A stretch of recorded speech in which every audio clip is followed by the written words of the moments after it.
freaks and hotties. Everybody gotta get down. Hey!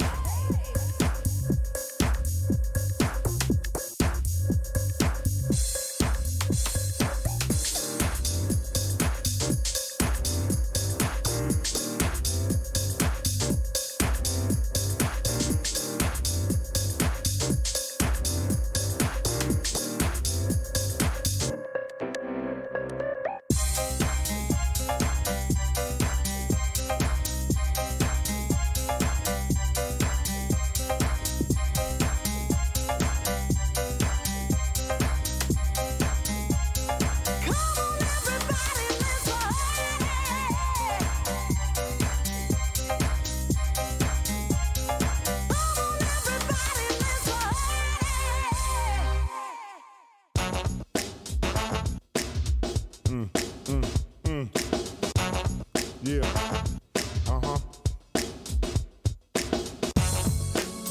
Come on, here we go. Make it funky. Woo.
Right here, break it down now. Come on.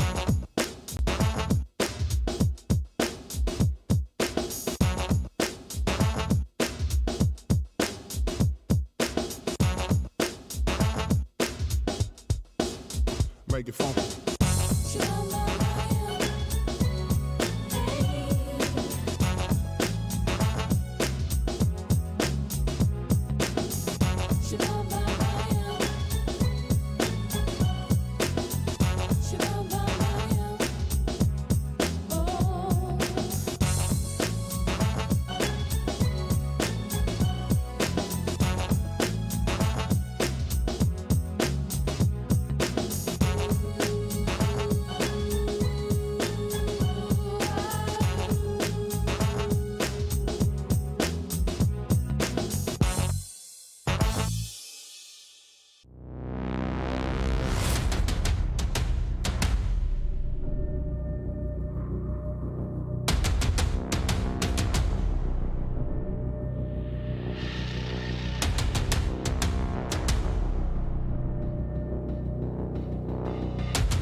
freaks and hotties.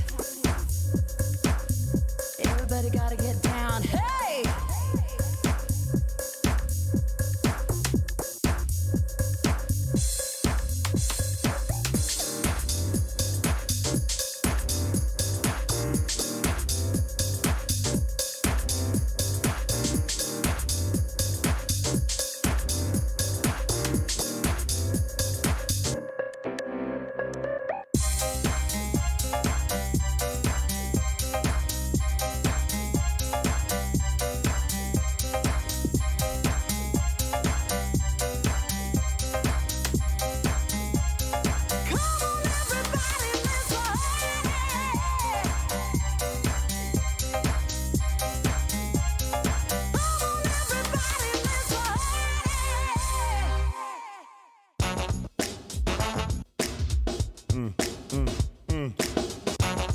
Yeah.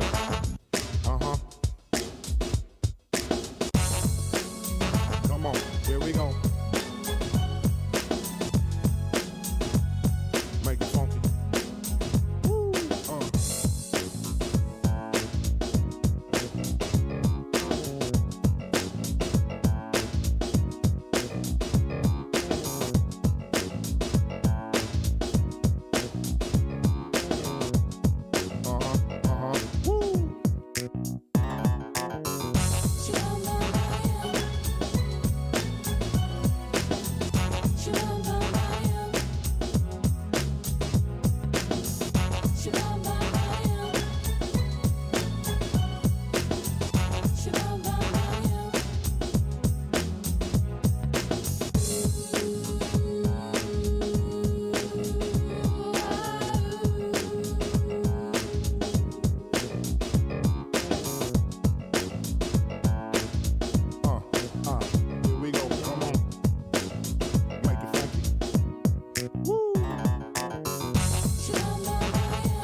Come on, right here, break it down now. Come on.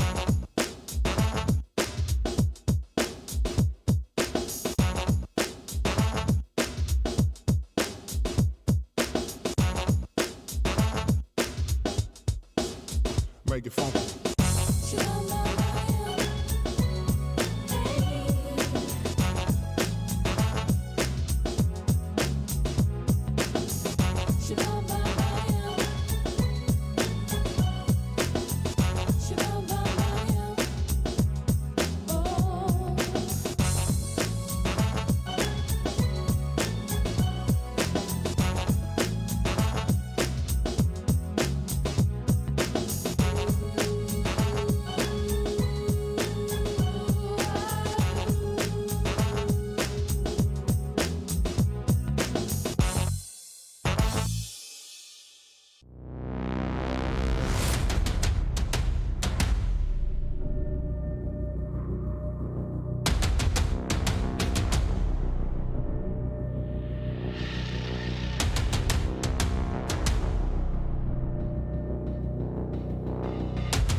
To make a clutch like that happen in the grand finals. It is not easy, ladies and gentlemen.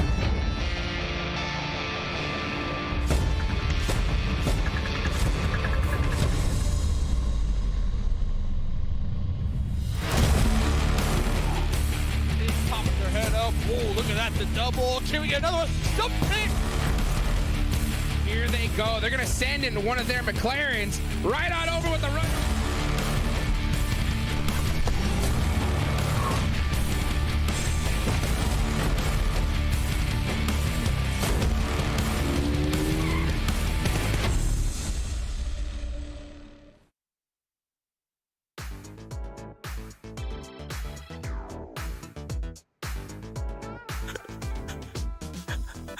Hello and welcome everybody to the PUBG Mobile Pro League. It is the final day of the last Super Weekend here. I'm your host, Hot Jukes. I hope you guys are ready for a great show because we're going to see some serious action today. Of course, I couldn't do it without my amazing desk here. Best analysts in the biz. Let's go ahead and get the 7 Worlds Gaming and Glitter Explosion in for the final time of the Super Weekend. How are y'all feeling? I'm going to start with you, 7.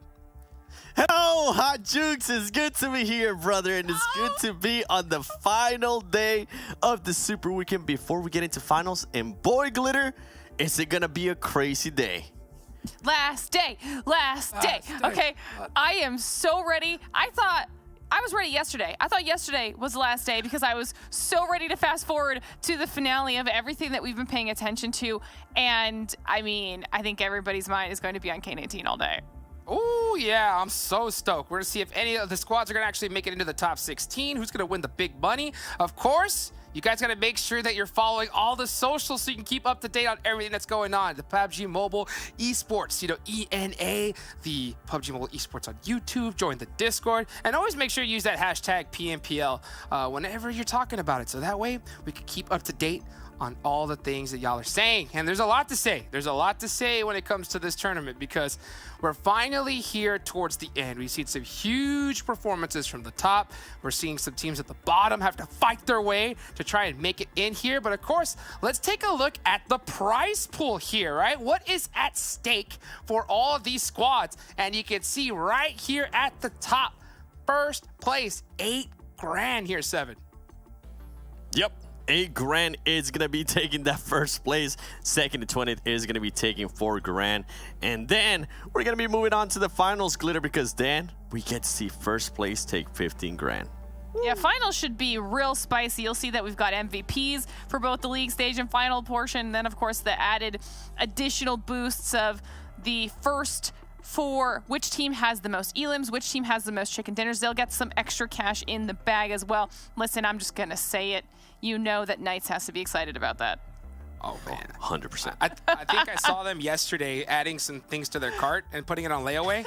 Because it's pretty much in the bag at this point. I mean, these guys have crushed it. And it was so crazy because yesterday, that point gap was so slim, right? It was so slim. And then at the end, Knight said, you know what? Nova, we've had your fun, right? It was almost like they were just kind of like passing that baton a little bit farther back, right? Well, we'll see what's going to happen here today. But of course, let's go ahead and show you guys the top 10 plays that we've seen so far here in week 2.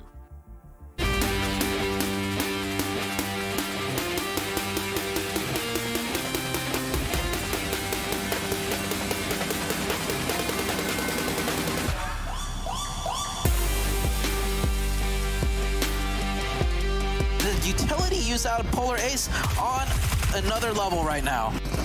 Complete perfection. Polar Ace challenging this fight so well. Lazarus, a lot of rookie mistakes being made from this squad, and they will have to pay the price for that. Kaiseki's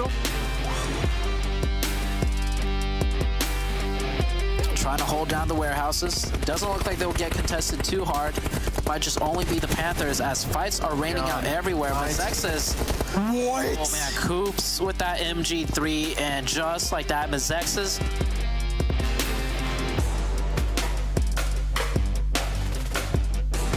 The behind actually supports them. It's a 2v2. Qualia might go down here. Alucard gets that pick. 1v2 situation. Pappy versus 2. Alucard tags them up, knows his location. SB and Alucard working in tandem together, and that is closing it out with the chicken. That man advantage.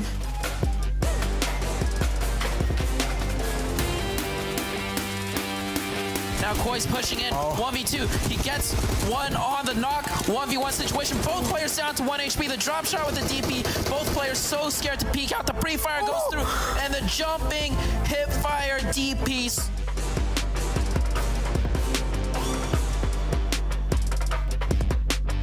The nade's quite close. Peralta might just take a lot of damage from that, but he moves out in the open.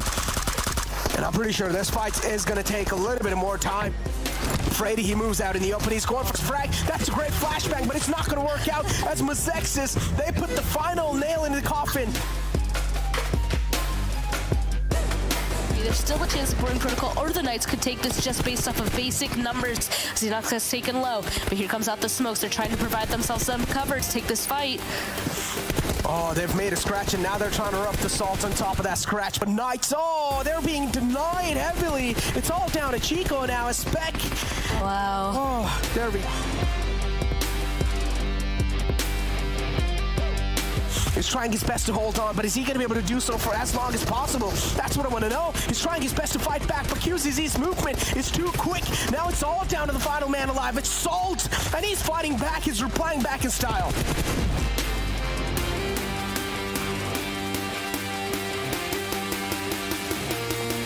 Of this fight. Godfan is going to try to convert this knock, but no, unfortunately flips his buggy straight up. Vehicle in the compound, but that nade's cooked to perfection, and Issue's going to find himself 2 frags.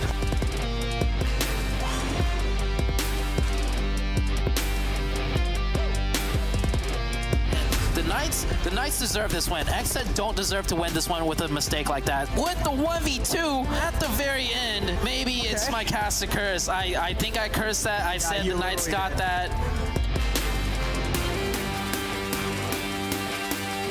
They're separated out from the teammate, but they're going to have a tough time to make it inside the zone because there's a lot of teams making sure they're not going to make it in.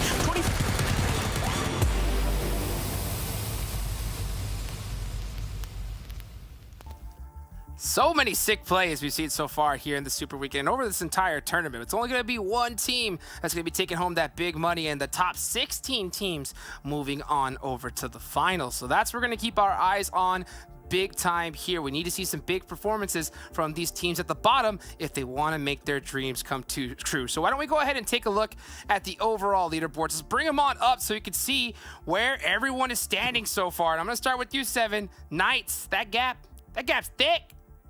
Yeah, you said it yesterday. It was like a 20-point gap. Knights completely turn it up. Eight chicken dinners for them alone so far in the Super Weekends. It's just insane to me. And the placement points, the healing points, everything. Okay, Knights, do your thing. Nova with 446, and then we go down. Lazarus, Helping Good Addiction. I'm excited to see if Helping Good Addiction is going to maybe try to catch up Lazarus, even though they do end up with the same amount of money. So it might become like a ego thing if they are able to get that 3rd place. We do see XSET, they have had a much better Super Weekend so far than what we've seen in the past. And if we go down, the Panthers, since they are not playing here this Super Weekend, they are gonna just keep on moving down. And now we get to the section that matters the most. We see Polar A is there in 9th place, but you know what, Four Bros currently not playing the Super Weekend, but I think they have enough points where they're just gonna be super safe. And if we go down a little bit more, this is when the main storyline kind of continues, because BTOWN is currently in 16th place, but they have not been performing well. K19, though, had an amazing day yesterday, and they they closed it off with a win as well. They're currently at 86 points, just 10 points behind BTOWN and the Hitlist.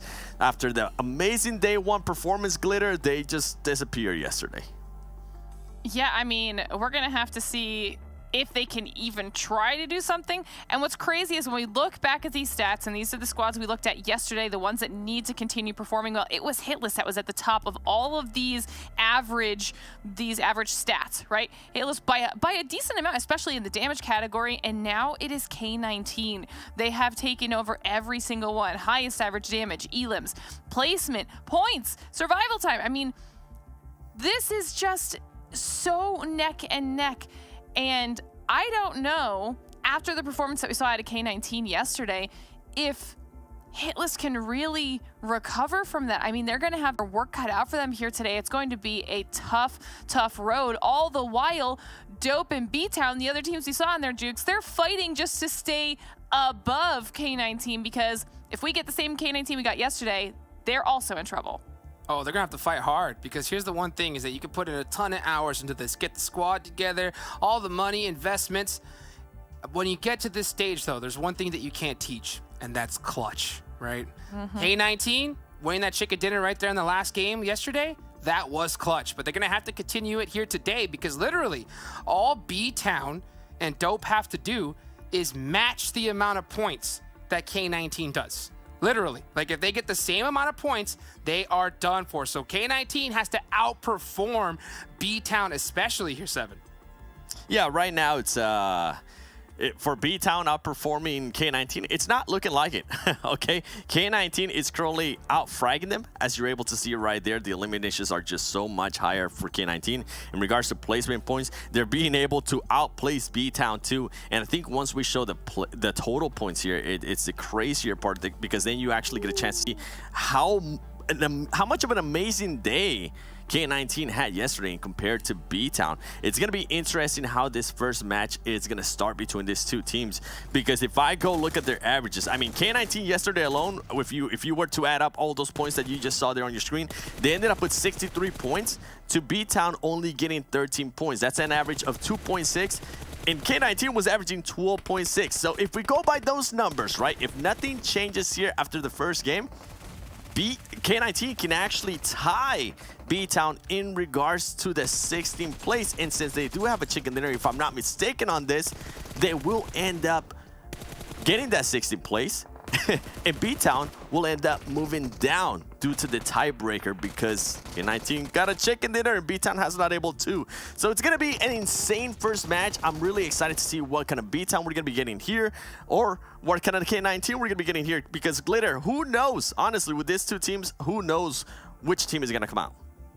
I think this is going to be a very entertaining final Super Weekend day, which is why I was so hyped to get into it. You can see we're taking a look at the team stats here, the averages for each of the players on K19, and Wancho, after an insane performance that we saw yesterday, is leading the pack with those averages, but it's actually Valak who has the highest average survival time. All of that's very important, right? We've talked about how K19 has really improved not only their ability to stay alive long enough to get those extra points, but they've picked up their aggression, especially yesterday. They looked so much more confident in their fights, ending out the day with that chicken dinner. And oh, there's just so much good. And I know that those numbers might not sound super massive for when we talk about squads like Nova and Knights, but for K19, that is such an improvement. And now these are their map stats.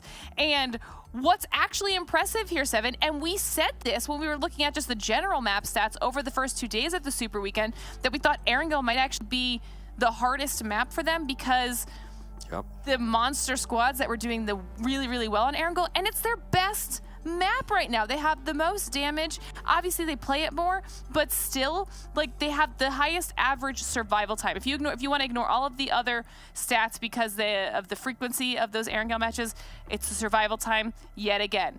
They've nailed down that formula. They were originally focusing on those placement points, and it got them to where they needed to be before they could start picking it up. And now it's the finale. They cannot let us down here, Jukes, okay? They got to wrap everything up with a pretty little bow on top. Yes, they do, and they should have been. If I were them, I would be going and sending them a bunch of presents with a whole bunch of pretty bows on top to all the other squads. Because if we really think about it, we looked at the prize pool earlier, right? Second place on down, it's going to be the same amount for those. So for all those squads trying to get first place, good luck here at this point, right? I mean, we could see Nova try to go for the chicken dinner bonus. All they have to do is win every single game today, you know? If they do that, then they'll get it, so that's great for them. But, you know, all the other squads, they could definitely be hunting down some of these teams at the bottom. So that really just leaves that MVP up for discussion, right? That's something that you could definitely get here today. So why don't we take a look at the top 10 players we've seen so far here in the Super Weekend. And Coops, man, the Knights just topping all the leaderboards here so far, 7. Yeah, and this is just for this Super Weekend so far. You can see Coops has been absolutely destroying it. By the way, Kill Switch, I saw your Twitter yesterday. You were being really hard on yourself. Man, you are actually, yes, your performance is up and down, but right now, you are the one that's currently being able to perform for your team, as you can see right here in those top 10 players. Chronic, though, from Polar Ace, this is one of the biggest surprise for me, considering his average survival time is below 15 minutes, and it's the lowest out of everybody else, though he is being able to put up the points. And you know what's different as well in this one? It's not just Spec from Boring Protocol. It is also Grandpa Carnage. It is also the reigning MVP of NA. One time, I can actually remember if it was the last time or not, but Acer is performing as well. And you know what we're not seeing here? We're not seeing as much Nova players. Yes, we did see Koi there, we did see QC, but they weren't at the top like we're used to. So, I mean, if they are going to try to push for that first place, as you were saying, Hodjux, it's not looking like it might be going their way. It's because you took the hard glasses off yesterday, 7. That's what it is. Broke. That's what it is, bro. How too hard. How dare you? How dare you? We'll see. You know, those glasses are gonna get put on back here today. Let's talk about the teams that we're all taking a look at. So let's go ahead and bring up, guys, the people, you know, of course, myself, Glitter 7, all the casters. We have picked a certain squad that we're gonna keep a close eye on here today on the last day of the Super Weekend. And you know who it is? It's K19, almost wiping out the entire board, but except for Span Cargo sticking with XSET. Here, Glitter. She said, not today. Nuh-uh. Maybe it's because after especially seeing those top 10 players with the kill switch numbers, she wants to see what else XSET can really give us as far as one of those top contention teams. I like that the majority of us are on that same page because I have my popcorn ready. This is where some of the biggest competition is going to be, is watching K19, their fight, their grind into that top 16. Will they knock out BTOWN? I mean, 7, I know you think they can. Yeah. With the stats that I gave you earlier, I'm usually not much of a to do the math type of guy, but after I did the math, I'm a believer, okay? I'm 100% a believer. I think they can do it, and I think they can maybe end up doing it here on this first match, especially with the way they closed it out yesterday. I think this first match is going to be especially huge. It's going to set that tone because, to be honest with you, if BTOWN get a chicken dinner right here, that could be almost door closed. Like, literally, that's how insane it is. Like, K19 have to pop off and get consistent points every single game, I think, if they want to have a chance. But let me ask you this, 7. Do you think, let's say if K19, how much room for error do you think they have? Like, how many bad games? What do you think when it comes to K19 if they want to make it in? Ooh. None. They already had all the bad games in the past this season. They didn't make it the first 2 Super Weekends. They did really horrible during league play too. So I mean, no more errors. Russell, Valak, I see you guys. Yeah, no more errors. This is it. It's now or never. Let's pull up the schedule here so you can see what maps every single team is playing on. And we did see, you know, K19 perform really well inside of Erangel, right? So there's 3 obviously going to be here today, so that's going to give them a couple more maps here to put on. But, you know, Glitter, minimum points from K19. What do you want to see at least per match? Per match? Oh, boy. Okay, let's see. It's going to have to be at least, just for safety purposes, 9, 10, somewhere Right? around there. Yeah. Yeah. Yep. That's crazy. That's crazy to say, but honestly, I'm kind of right on board with you. If they really want to be comfortable, they've got to put like practically 9-10 points a game. 7, you agree? What do you think? Oh, 100%. Yeah, they have to do exactly what they did yesterday. Even if they don't get a chicken dinner, continue on the strat that you guys have been working on, which is pretty much the placement, and wait until the end to actually start fragging out. That's been working out wonders for them. All right, well, getting placement here is going to be a little bit fun, considering that, what we've been talking about. A lot of teams at the top, they've got nothing to lose at this point. They pretty much know what they're going to be getting. They know they're headed into the finals, so we could see a couple things. We could see some squads hunt other teams down. I mean, we talked to WallStreetBets, we talked to Steve-O. He said it himself. He said that this is something that we could do. So, do it. You know what, guys? There you go. Do it. Well, we're going to find out right now. 7 Glitter, thank you so much for that wonderful breakdown here at the start. Let's get this all kicked off and going. Let's bring in our casters here for the first game of Erangel, and it's gonna be a good one. Guys, get your popcorn, get your Monster Energy ready. It is Zute and Necro. Take it away, guys. All right, thank you, Hot Jukes. Yeah, today's the day. All eyes, well, except for Spans, set on K19. Before we start this day off, I have a little bit of math stats I want to throw over at you, Necro. So K19 right now, in the 10 games they've played, in the entire of all the Super Weekends combined, right? They're averaging 8.6 points, or 8.6 points per game. And the team they're trying to catch up to, right? BTOWN. BTOWN's averaging a little bit less than 4 points per game. So if both teams keep playing the way they have been, K19's got it in the bag.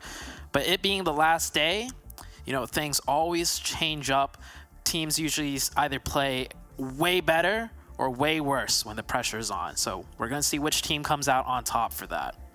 Well, I'm telling you, man, K19 is going to kick out BTOWN. Now, if you remember Zute, since the start of the entire PMPL, I've been telling you, in PMPL NA qualifiers, 100T, which is currently BTOWN, that was one of those teams that made a comeback in the last day. They completely popped off, and now inside over here, too, in the final Super Weekend, K19, they're just popping off. I don't know what it is about, but I feel like this team in general, they just like to do it. They like to play with our feelings.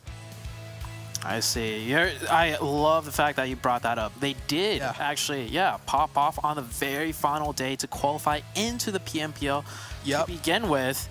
And, well, I guess history might just repeat itself. I mean, I'm definitely cheering for this K19 team.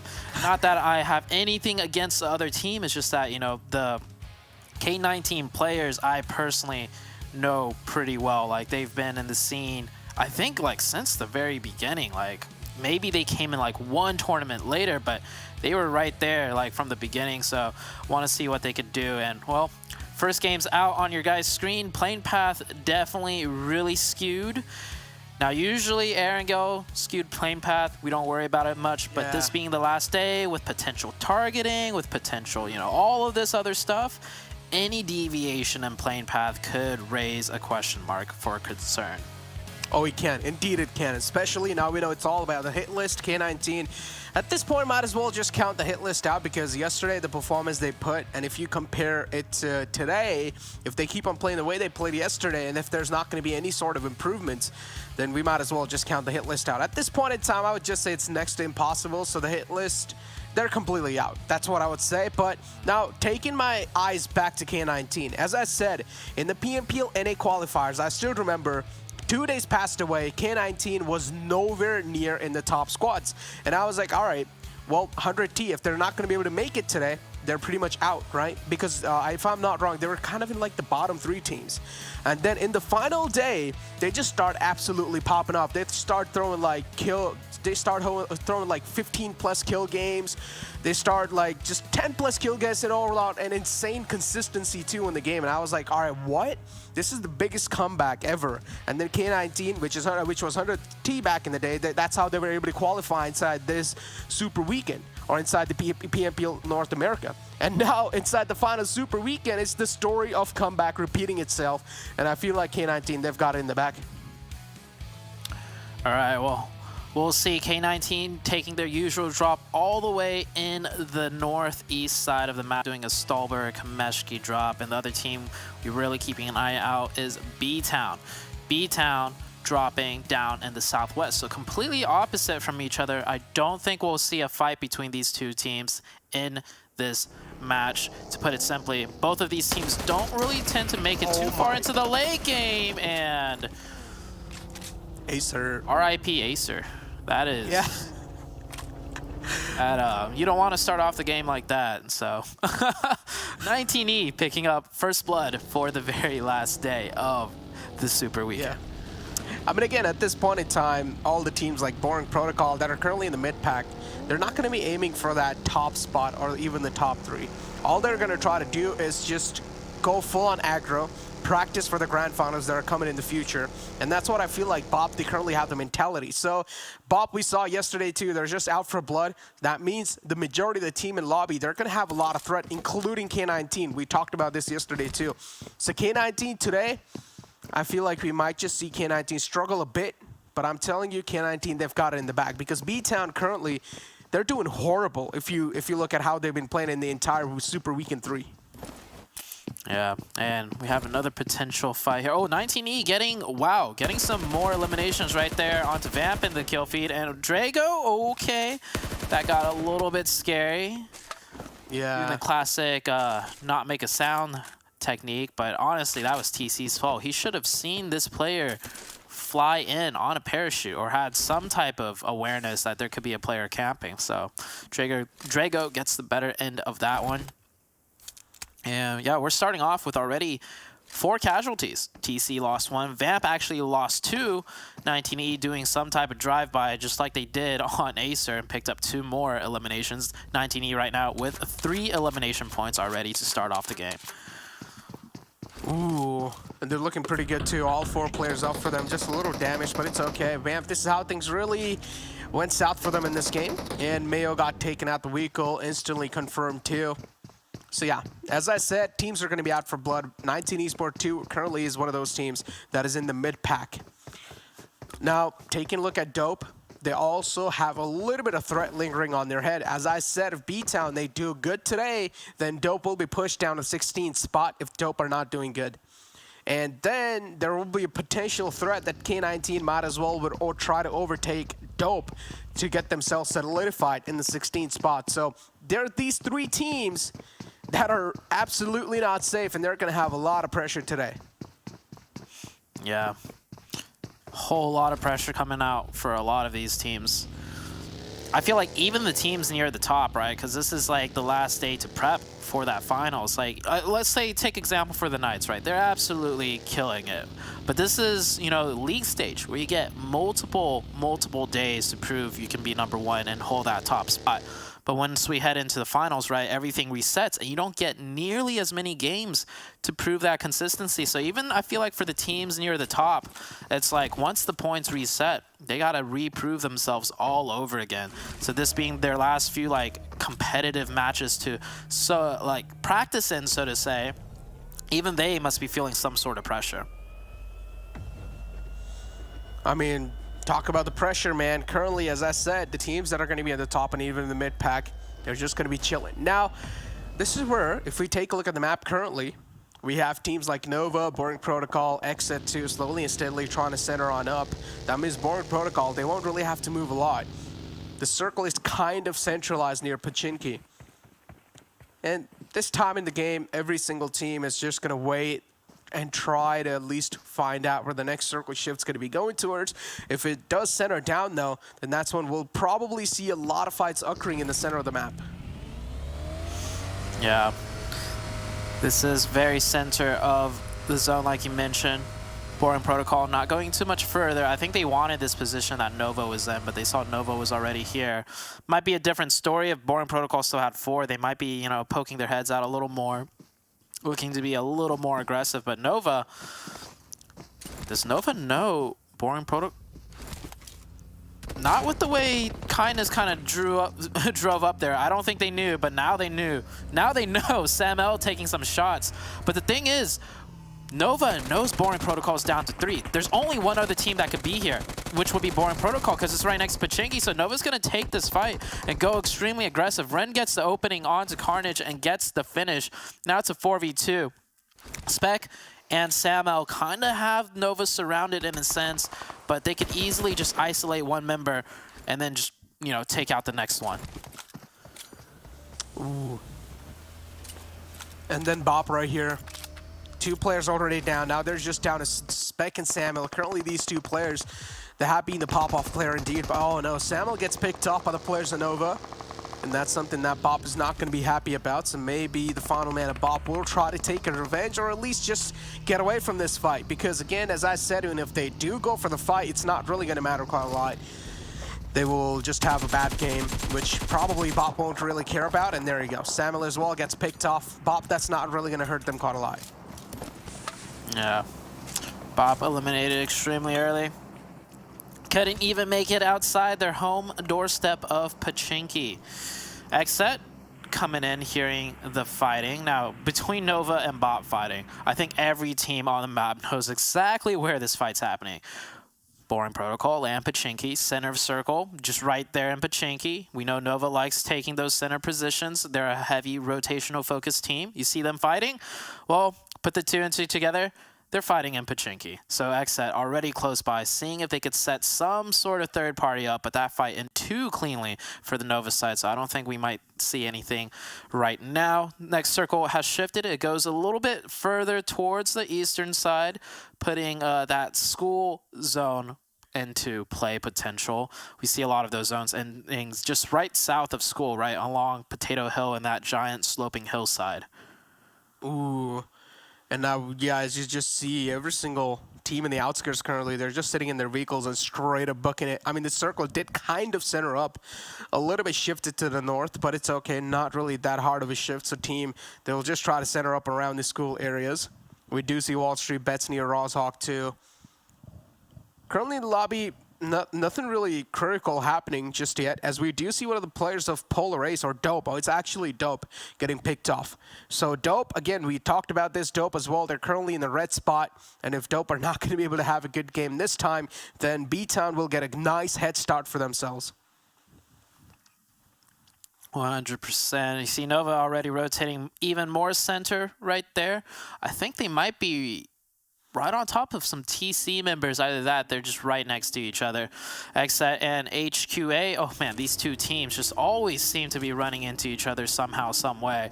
We saw yesterday HQA actually came out on top a little bit. They're only ahead of XSET by, like, I believe 5 points. So XSET definitely wants to pass up this HQA team and at least claim a top 4 over top 5.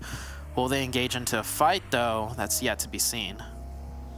Ooh, we do see, yeah, the HQA getting really close, though. And XSET, all 4 players up. HQA 2, all 4 players up. And this is the fight for this hill.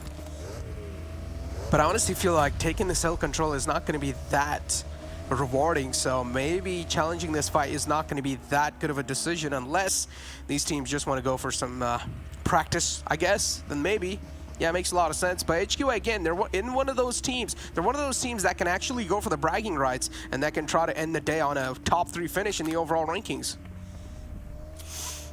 They definitely could. Question for you, though. HQA, right? This is the 40 matches in, 4th place overall. Oh, hold that thought. HQA actually gets a run over on kill switch. And, oh, King Pig gets a snipe onto J7. What? Teams don't usually open up with a run over, right? But this is HQA we're talking about. We always say this team is extremely aggressive, but in the most unorthodox of ways.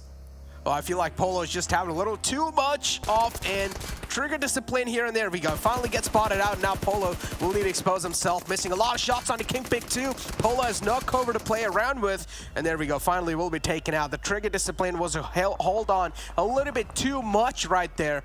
And then Polo just got taken out. If Polo took shots a little bit earlier when he had 2 players exposed in front of him, at least he would have went down with 2 knockouts. Maybe. I think the play would have been right before he fires, toss down 3 smokes, like pre-smoke himself, and right before those smokes bloom, he takes shots, knocks one, and maybe he could stall a bit longer, you know, hiding in the smoke. So that would have been the most ideal play, but under that pressure situation, he did get at least 1 knock.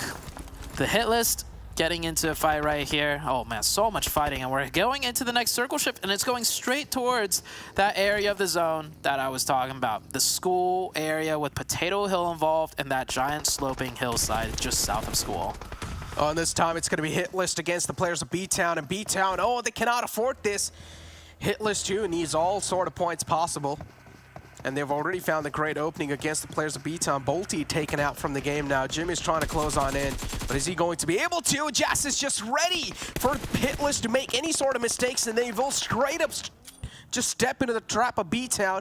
And now BTOWN again, they're currently on the same page. Man number equalized is the Hitlist. They're down to a 2-man squad now. Cyanide as well will fall apart as the nade from the side of Brar would connect. Cyanide is actually the only man alive. And yeah, BTOWN currently just flipping the odds, just flipping the tables against the players of Hitlist. Yeah, BTOWN doing really good. They're picking up these points that they really need to keep their lead up over the side of K19. And K19 most likely sees this in the kill feed too. BTOWN not losing a single player and also picking up total of 3 points already. That's really good for them. However, they have a far ways to go into this next zone. That's the only challenge that they have up ahead. While K19, you see them on the northeastern edge of the zone, just playing very slow and very patient. Talk about playing slow and patient, though. I mean, Polar Ace is another one of those teams that like to play that way. You know, not really catch any sort of eyes under themselves, stay under the radar the whole time. And Polar Ace currently right in the smack center of the next zone too. They're going to be looking quite good. But oh, the nade just straight up on the players of Nova as Kindness goes down, and now WallStreetBets, the go call's being made as they're straight up going to charge on in. 2 of the players of Nova already taken care of. WallStreetBets too. Nemesis is quite hurt as Drago's already been taken down. Oh, Nova. Just down to QZZ. We've seen Nova go down to 1-man before, like early on into the game, and they somehow, that one player just gets solo survive up to like a top 3 position even. So even though QZZ is just a solo, we'll see how long he can last. WallStreetBets, I like this. WallStreetBets turning it up on the last Super Weekend. They're hungry. These are one of the teams that I could see make top 3 in the finals, and it could catch some people off by surprise, but I feel like they have the capability to do it. Yeah, I feel like in grand finals we're going to be seeing a complete new BOP. I'm telling you. It's not going to be a BOP that we saw in the entire PMPL. It'll be a complete new BOP. It'll be a BOP that will be in the top 3. But yeah, let's take a look at the circle shift. And oh, it's actually going to shift down south a little bit, tilted on the left side. And now teams, they're going to have to take a huge move too, because we saw the majority of the teams are currently on the top right side. So that means teams like Knights, K19, Lazarus, and HQA, they will straight up try to book it in. And that's when we're probably going to be seeing a lot of teams getting caught off guard while they're trying to make that rotation. Oh man, it's this zone again. It's this exact zone again. We saw, I believe it was XSET that won this same exact zone yesterday or 2 days ago, and they had a fight with HQA on top of that, you know, southern part of the high ground hill. So we might see the same thing, but XSET's already out, so it might be HQA with a big game. K19, ooh, that's a full send into the school apps. I don't know. Full sending in school apps always gets so tricky, especially when the circle shifts off of the team, and it's so difficult to fight here too. So we'll see how K19 does.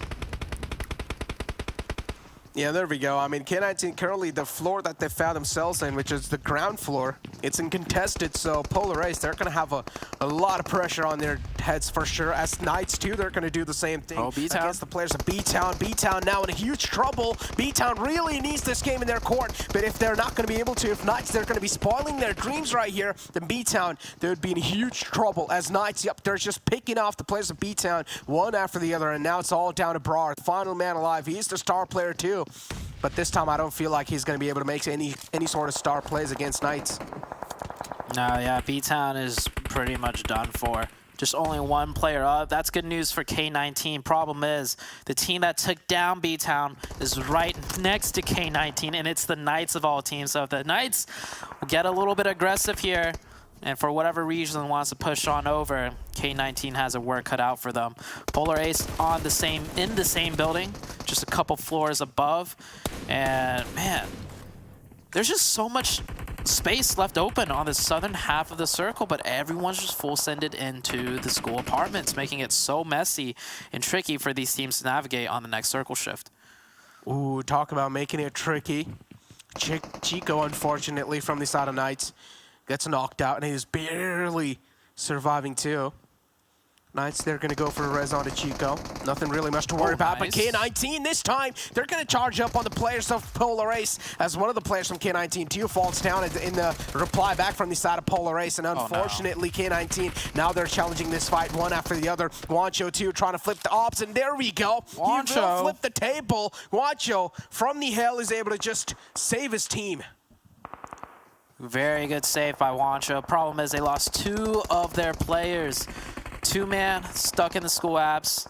Not very good.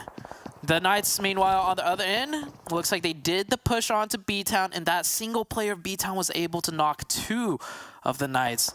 But the Knights will get that full reset back up to the 3-man team. Circle slowly closing in. Definitely going to say this last day of the Super Weekend, teams are just going at it. 24 alive. Look at how big and empty that zone is on your screen right now. There's a lot of place left uncontested. I do want to see, though, where the next circle is going to shift. And, yep, it's right on the players of Mezexis. Right on top of him, too, while the rest 2 players are in the front lines inside the apartments area, having a hard cover to play with as one of the players gets knocked out. K19 with 2 players here, Russell and Guancho. 2 of the players that are heavily reliable in this squad in these kind of moments. Again, K19 just trying to find an opening against the team in the front. Even if they're able to get any sort of bloods on their hand, that'll give them the assurity that at least the team in the front is going to be a little damaged. But now Knights, they spot out the players of Vamp. A huge rookie mistake from the side of Vamp that did not really cover, or at least smoke the vehicle completely. Mezexis, by the way, doing a 2-2 split. Yeah. Have 2 players at the school apps and then 2 players at the dog sheds. That's a interesting split to be holding this late into the game. Oh, okay, now we see the 2 players from the school apps leave the school apartments, and they're going to reconvene into the better, more central position. That means it's just the Knights versus K19, a 3v2 situation now. You see the Knights do have to press into K19 because the zone shifted a little bit south, and the Knights building are no longer fully in zone. Yeah, Knights, they will need to try and do something as quick as possible because, again, we do know they're currently K19 who are trying to hold Knights off at bay.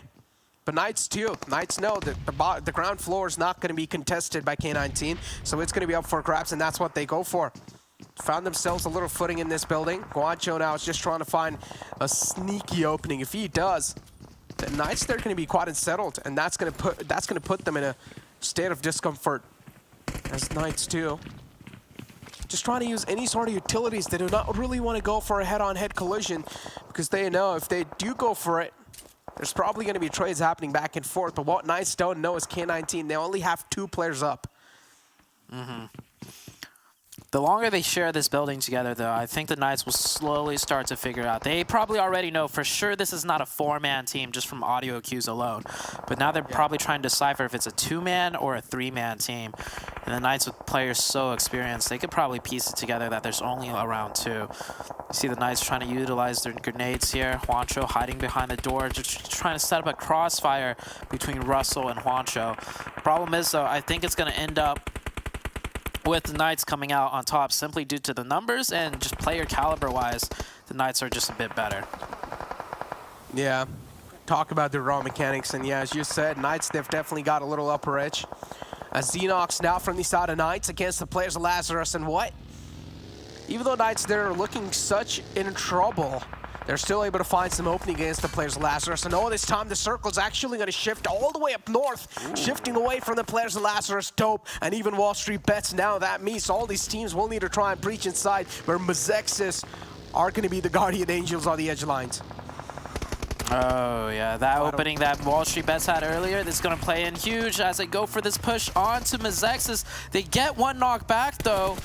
Now it's a 3v3 situation. WallStreetBets still in the better controlling position, in my opinion. And, oh, the third party's coming through also. It looks like that knock might get stolen away. No, Peralta does manage to get behind the tree and active. Going prone behind that tree, 24K with the nade. That should connect. The falls just too short, though. Yeah, it was a little overcooked. Even if the nade got a little bounced off, Inactive could have been knocked off. But the Molotov might just spread. Nemesis step out of that cover as quick as possible. He does in the nick of time.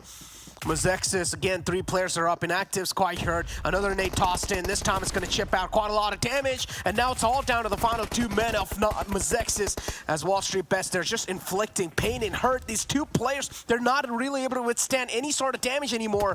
And now Mezexis, they all have to go for a head-on-head collision. They also take shots, and there we go. Nemesis able to find the opening. You're here taken down. It's all down to Toss now inside this little shack. And Nemesis has a clue where the final man is, and he's just straight up trying to spam it. We do see the players also getting ready with the utilities. The next utility tossed on in, and Toss will be knocked out as well. Steve-O2 taking a little too much damage, but he will finally find the ending. WallStreetBets looking so good. Dope wanting to come in to do that third-party timing. Nemesis does go down, though. This is not looking too great. He also will try and get confirmed. Getting so greedy for that confirmation. He could have easily managed to maybe even also knock 24K, but Dope, with not much players to work with, I kind of understand why he was so greedy for that point confirmation. Oh, and Knight's just tapping away. As Lazarus, 3 players still on the hilltop, kind of having a great spot to play around with. Also covering the edge of the zone too. Dope is going to be right on the left lines, and Dope, they still need to make their presence known inside the zone, and that's when Dope will probably be the most exposed and vulnerable, and they should be taken out soon. And what did I just see? Did I just see the Hitlist alive too in the game? And yes, the Hitlists are still making it. That means Hitlist had a decent game for themselves, and BTOWN, they weren't really able to deliver. Another one of those little mistakes coming in, but now we do have the K19 squad alive too, so this is going to be interesting to find out which team will be able to make it. WallStreetBets clean out their sides, and Nemesis did actually indeed get finished. So going for that point confirmation, I think Nemesis got shot so low that he eventually did bleed out. Lazarus just down to 1. WallStreetBets with 3, the Knights with 3. Zone has shifted into the wide open where no team has a firm foothold in just yet. Oh! Russell getting grenaded by Xenox. How long can K19 stay up? Russell also gets confirmed. Hopefully they could pull off some sort of med strat, in all honesty. Because if they med strat this circle, there's going to be a couple more teams that go out. And we saw K19 take down Polar Ace earlier, so there should be some ample meds that they managed to load up on. But again, it's just down to the last man up, Guancho. And he's also tanking a lot of damage from the zone now, from the Wall of Death. And Guancho, is he actually going for the med strat? If he does have a couple first aid available, though, he should go for it indeed. Knights in the front, there's just going to be a wall that is going to be unbreakable for now for K19 at least, because they just don't have the man number to play around with. Vamp here with 2 players, even they need to make it in. All the teams that are currently in the school labs, they're just in the huge world of hurt, as all the players that are currently ruling on top of the hills, they're in all sort of fights. We are hearing a lot of shots going off too. Finally, K19 will get eliminated on 6th spot in the previous game as WallStreetBets, they're just continuing to rain down bullets. Yeah, 7 points for K19. If they manage to just make top 5 instead, placement points wise, that would have been huge. But there's still 4 more games to go. The Knights getting into a little bit of a nade battle with Vamp. Vamp hits one onto the Knights though. That's Xenox. Oh, that's another one by GodV. That's Coops and Xenox knocked down. The Knights just down to 1, but such a resilient team. You keep 1 member alive on the Knights, they could get all of their teammates back up potentially. And Vamp getting shot in third party by WallStreetBets. That's what the Knights team needed. And the Knights, they'll manage to survive and probably get reset up to 3. Oh, Cyanide! Oh, that could have been really close. 24K sniffs him out, and there we go. Cyanide taken care of, but now he cannot take an exit from that spot anymore. He's just isolated behind that little tree. 24K though, still trying to make it alive, but Coops gets blown up, and Drago is actually going to inflict so much pain and hurt on the players tonight. It's all down to the final 2 men up. Xenox and Chico. Xenox is quite hurt. Xenox should be taken out soon. Only has the hard cover on the buggy, but soon he should be taken care of as WallStreetBets, they're charging on in. Drago reloads his UMP, moves on forward. Xenox, yep, too many angles to watch out for him, and he will be taken care of. I said it earlier. WallStreetBets is one of those teams coming into the finals where I wouldn't be all too surprised if they can make top 3 in the grand finals. And while this game shows exactly why this team has grown, so I would have to say this team is the most improved team I've seen play throughout this PMPL. There's some other names definitely that I want to throw up there, but as far as determination and grit, and we had that interview with one of the players, right? Like I feel like this team has really got heart. Yeah, I mean, this game, they popped off. 6 eliminations for Drago, 1,000 damage for Drago. Ooh, boy, I can't wait to see what they could do in the finals. I mean, hey, right now for these teams, these are just the training grounds for the grand finals, and they're just getting warmed up, ladies and gentlemen. And trust me, the grand finals is going to be a complete different affair. All these teams will probably whip out their prime strats and just try to apply it on the game. And well, it all really comes down to that, right? You're trying to hide your strats throughout the entire time in the entire Super Weekend 2, and then the grand final to actually take the crown. That's when you just try to put everything out on the board. Yeah, I completely agree. WallStreetBets showing they got what it takes. Another great game, by the way, for the Knights. If the Knights could just do games like this with this consistency in the finals, I mean, they got that first place secure for themselves as well. We still got 4 more games to go, Necro, so for everyone watching, don't go anywhere. We'll be right back after a quick short break.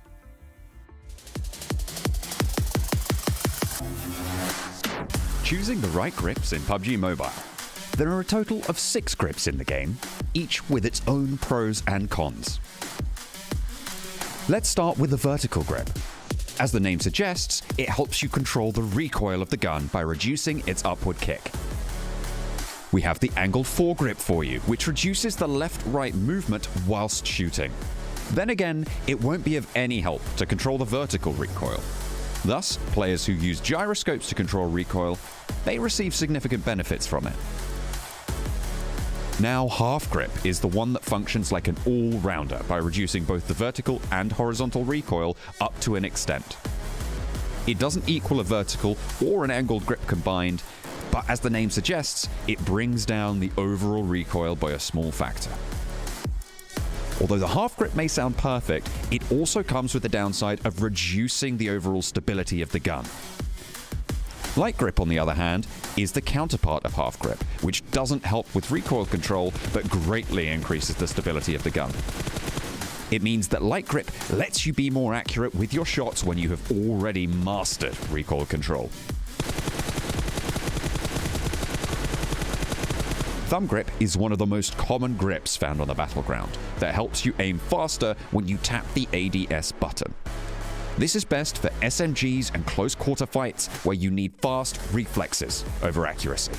The grip also reduces the recoil and increases the stability slightly.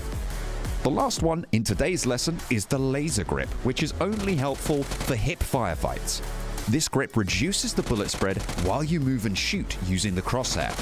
It serves as a great attachment for secondary weapons like SMGs, when you need to clutch fights in close range. So, there's a variety of options here to support your playstyle. Pick yours carefully to outskill and outmaneuver your opponents every time.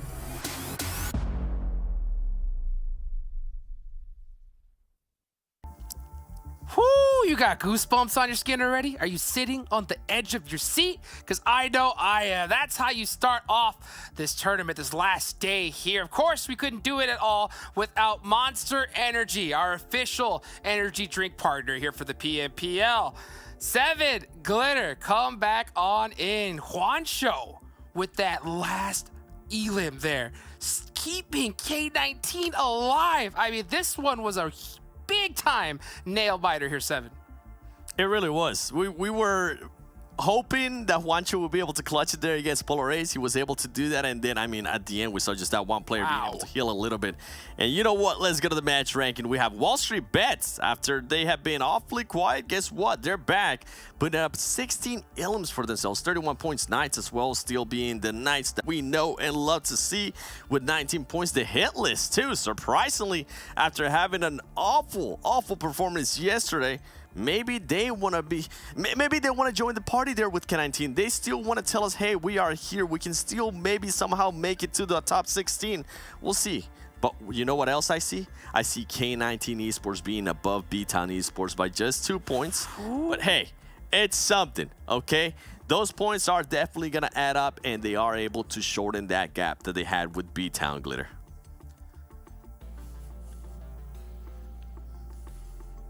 Yeah. I agree, Seven. So when you go and you look at 19 Esports here, 4 points. Looking at towards the bottom too, you know, Span's pick, XSET, only put up 2 points as well. You know what? I think she meant to say K19 in her heart. I think that's what happened. So that's it. That's what we're going to go with, Jukes. But the Boring Protocol, I mean, Boring Protocol with 0 points, that was actually an interesting surprise for me. Dope Esports being able to collect 3 points there. Remember, Dope Esports is the team that's currently in 15 points. I think at this point, Dope Esports is at a point where they have enough of a point gap that they can maybe just relax a little bit. I am interested, though, Jukes. You were talking about it earlier. If any of these teams are going to start hot dropping, we saw what happened during league play. We saw some players complaining on Twitter. I'm ready for it. I just don't know which teams I want to hot drop each other yet, Hot Jukes. And we saw WallStreetBets, Steve-O, 31 points on the side of them. I mean, Glitter. I mean, that's how you get started, no? I feel like they were just waiting for their time. WallStreetBets was being consistent and biding their time to these final moments to just really show us exactly what Steve-O was talking about in that interview that we got to do with him, because I don't think we've ever seen this stronger performance out of WallStreetBets. I mean, starting off the day with a 30+ point chicken dinner. I mean, yes, please, WallStreetBets getting themselves ready for finals, okay? And we did talk about that too while we were watching the match, that there is the very real possibility that a lot of the teams that know that they're comfortable, especially that first page worth of teams here on this last day, can do the hunting. They have the leeway to really chase down squads, to try some crazy strats and see what they might be able to pull off for finals. And I mean, I feel like WallStreetBets did exactly that. Yep, they definitely did. I mean, I think they were trying to get a little bit more into earlier fights, which is something that we really haven't seen out of them in a long time.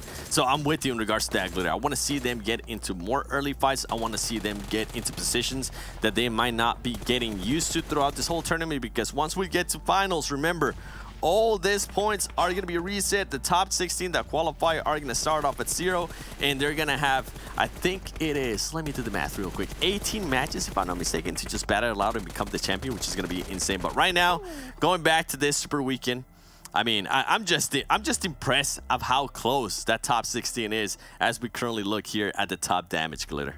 2,700 damage, WallStreetBets. Okay. Okay. I mean, I said I had popcorn out. I didn't know it was going to be WallStreetBets starting off the day this hot. To be fair, though, even on a slower game, Knights are still up there, almost 2k damage with 7 elims. I'm actually surprised by Mezexis to have almost 1,100 damage and only have been able to convert on 1 of those elims. That is definitely not what they want to see there, but then the entire second half, I mean, Hitlist, BTOWN, K19, all in the exact same amount of damage range, all with the same amount of elims, BTOWN getting the 1 extra. I mean, this couldn't be any closer. Someone has to stumble at some point today in order to really create a little bit of distance, Jukes. I could say one thing, you know, K19, BTOWN, Dope, all these squads, they just looked at WallStreetBets and they saw those 31 points and they just started salivating, you know? They're just like, please, that's all we need. You know, the hit list as well, because that's what they need. One big chicken dinner could just completely close the door or open it for some of these squads. And right now, it's really between K19 and BTOWN. If we look at the numbers, BTOWN trying to shut that door on K19 and Juancho holding the edge of it, just saying, please, no, one more game. And by the way, we finally got to see on that replay, that bounce nade from the Knights onto Russell. Oh, that was just disgusting there, Seven. It really was, and you know what's disgusting? The amount of damage that BTOWN was actually able to put in that last match. Completely different BTOWN than what we saw yesterday. I think they're finally starting to feel the pressure here from K19. One thing I want you to keep in mind, though, is that average placement. K19 so far has been on point in regards to that, and I hope they continue to do that. The average elims, though, you saw it earlier during that match ranking. BTOWN was able to get one more elim than K19, and these little tiny points are gonna matter big time, because if we continue on this trend, if this team continues to close the gap by just 2 points, I want to put this image in your mind, okay? By just 2 points every single match, we are going to be playing 5, so that's going to equals 10 points if I do the math right. That means that they would end up tie at the end of the day. Oh, I hope it doesn't turn out to be that way. I hope it's a little bit more more black and white and not a gray area. But yeah, I'm stressed, as you usually say, Glitter. I'm stressed. I am stressed. Oh, man, I can only imagine how these players feel right now. Well, I know we would be doing a completely disservice if we didn't talk about WallStreetBets. I mean, they had a huge game right there. And, you know, when we talked to Steve-O, he said to us, like, he feels that him and this squad could be one of the #1 teams here in North America. And to pop off here at the end, I mean, they got to be pretty happy about this, Glitter. Yeah, and you know, we wanted to see what all the heavy hitters were in this last match because it was such an incredible performance. And you see Draco there, over 1k damage with 6 of those elims and 3 knockouts. But Steve-O, not to be outdone, he doesn't have the same damage numbers, but still up there with the 5 elims, 2 knockouts, and honestly, across the board, obviously Drago's standing out here, but everyone was carrying their own weight. We got to kind of watch their POV a lot towards the end. We saw 24K putting in work. Everyone really up there on the knocks. I think, you know, Drago was able to clean up some of those knocks from the rest of the team, but this is the WallStreetBets we want to see. This is what they need to do all the time. And we've seen them do this before. Then they're a little bit quiet, but they're always consistent. That's the one thing that might not be doing these crazy chicken dinners every single time, but they are always consistent. Hey, consistency matters. Now, I got to ask you this thing, Glitter, right? After you just talked about WallStreetBets, when we talked to Steve-O, he came off a really good day, and he said it wasn't enough. Wasn't enough, right? We loved it. Let me ask you this, Glitter. 31 points, do you think he's saying that that's enough? Or what do you think? No, because you want to know what he's going to do? He's going to say we saw Knights and Nova get a 17 elim dinner, and we got 16, so it's not enough. That's what I'm talking about. That's what I know. I know that's what he's saying, and I hope we can see them continue on here. Now, one team that needs to have enough, right, is the Hitlist, right? The Hitlist, they got a good performance there, so they closed that gap a little bit more, but we have to see this team just go nuts here at the N7 if they want to make it. Yeah, and I mean, when you see the ups and downs here in regards to the eliminations, it goes from 0 to 4, 0, and then all of the sudden 10 elims that the Hitlist was able, 10 placement points that they were able to gather here too. Overall, man, I'm just shocked at the way that the Hitlist has been playing. Hopefully this is the day that can turn it around, because if this is the case, guess what? Those 2 top teams that are currently battling, that we've been talking about, BTOWN, K19, they're going to have a third party now to worry about. And you know, if it comes down to the final match and it's very close, at least one of those 3 teams, or maybe 4 teams, if we decide to add Dope Esports there, they're gonna end up hot dropping each other. And that's what I want. That's what we all want as the viewers. We want madness. The players might not, but boy, we love it. We love it. And in all honesty, if it wanted to happen, I think a chicken dinner has to happen right here. Like, if the Hitlist really want to be able to get that done, they have to get Miramar? nothing less than first place. That's what I think. What do you think, Glitter? I like that. I'm on board with that. It's going to be tough. That's going to be tough. 7, who do you expect to see really pop off here that they're going to Miramar? I see some of the top teams that we've been talking about. I'm expecting Nova actually to turn it around. We haven't really seen Nova as much. And I think, we just saw that from WallStreetBets, right? I think WallStreetBets has had that good of a gap that they were just trying out different stuff, and that's why they were being quiet. That's why maybe they were being eliminated a little bit earlier and we didn't get a chance to talk about them. Now I'm expecting to see some of the other teams start performing too, start getting into that finals form that we've been all hyping up. And guess what? When we talk about Miramar, we got to talk about these teams. Knights, look at Knights' performances there. Boring Protocol, Lazarus, Nova, and then you got HQA. But you know what this means? This means that if those teams were to keep on performing like that, Glitter, the two teams that are currently towards bottom fighting for that top 16 place, it's going to be even tighter. It might be even closer than just those 2 points that we saw in the last match.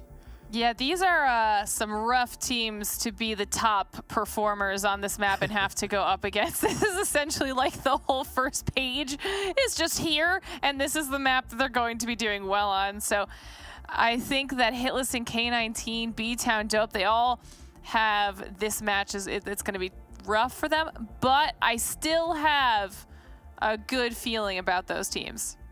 Me too. We're gonna have to see them pop up and then gas cans can get it done. I mean, honestly, you know, seeing the Knights there on the top of every leaderboard, I'm almost getting numb to it at this point, right? We're just seeing it every stat we pull up when we start comparing squads. You always see the Knights up there, and I'm getting numb to it here, but all I know is that come finals time, I better see them on top once again. Well, we'll see who's going to be on top of this match. Are those bottom teams going to get it done? That's the question we're all asking ourselves, and we're about to find out right now. Thank you so much, Seven.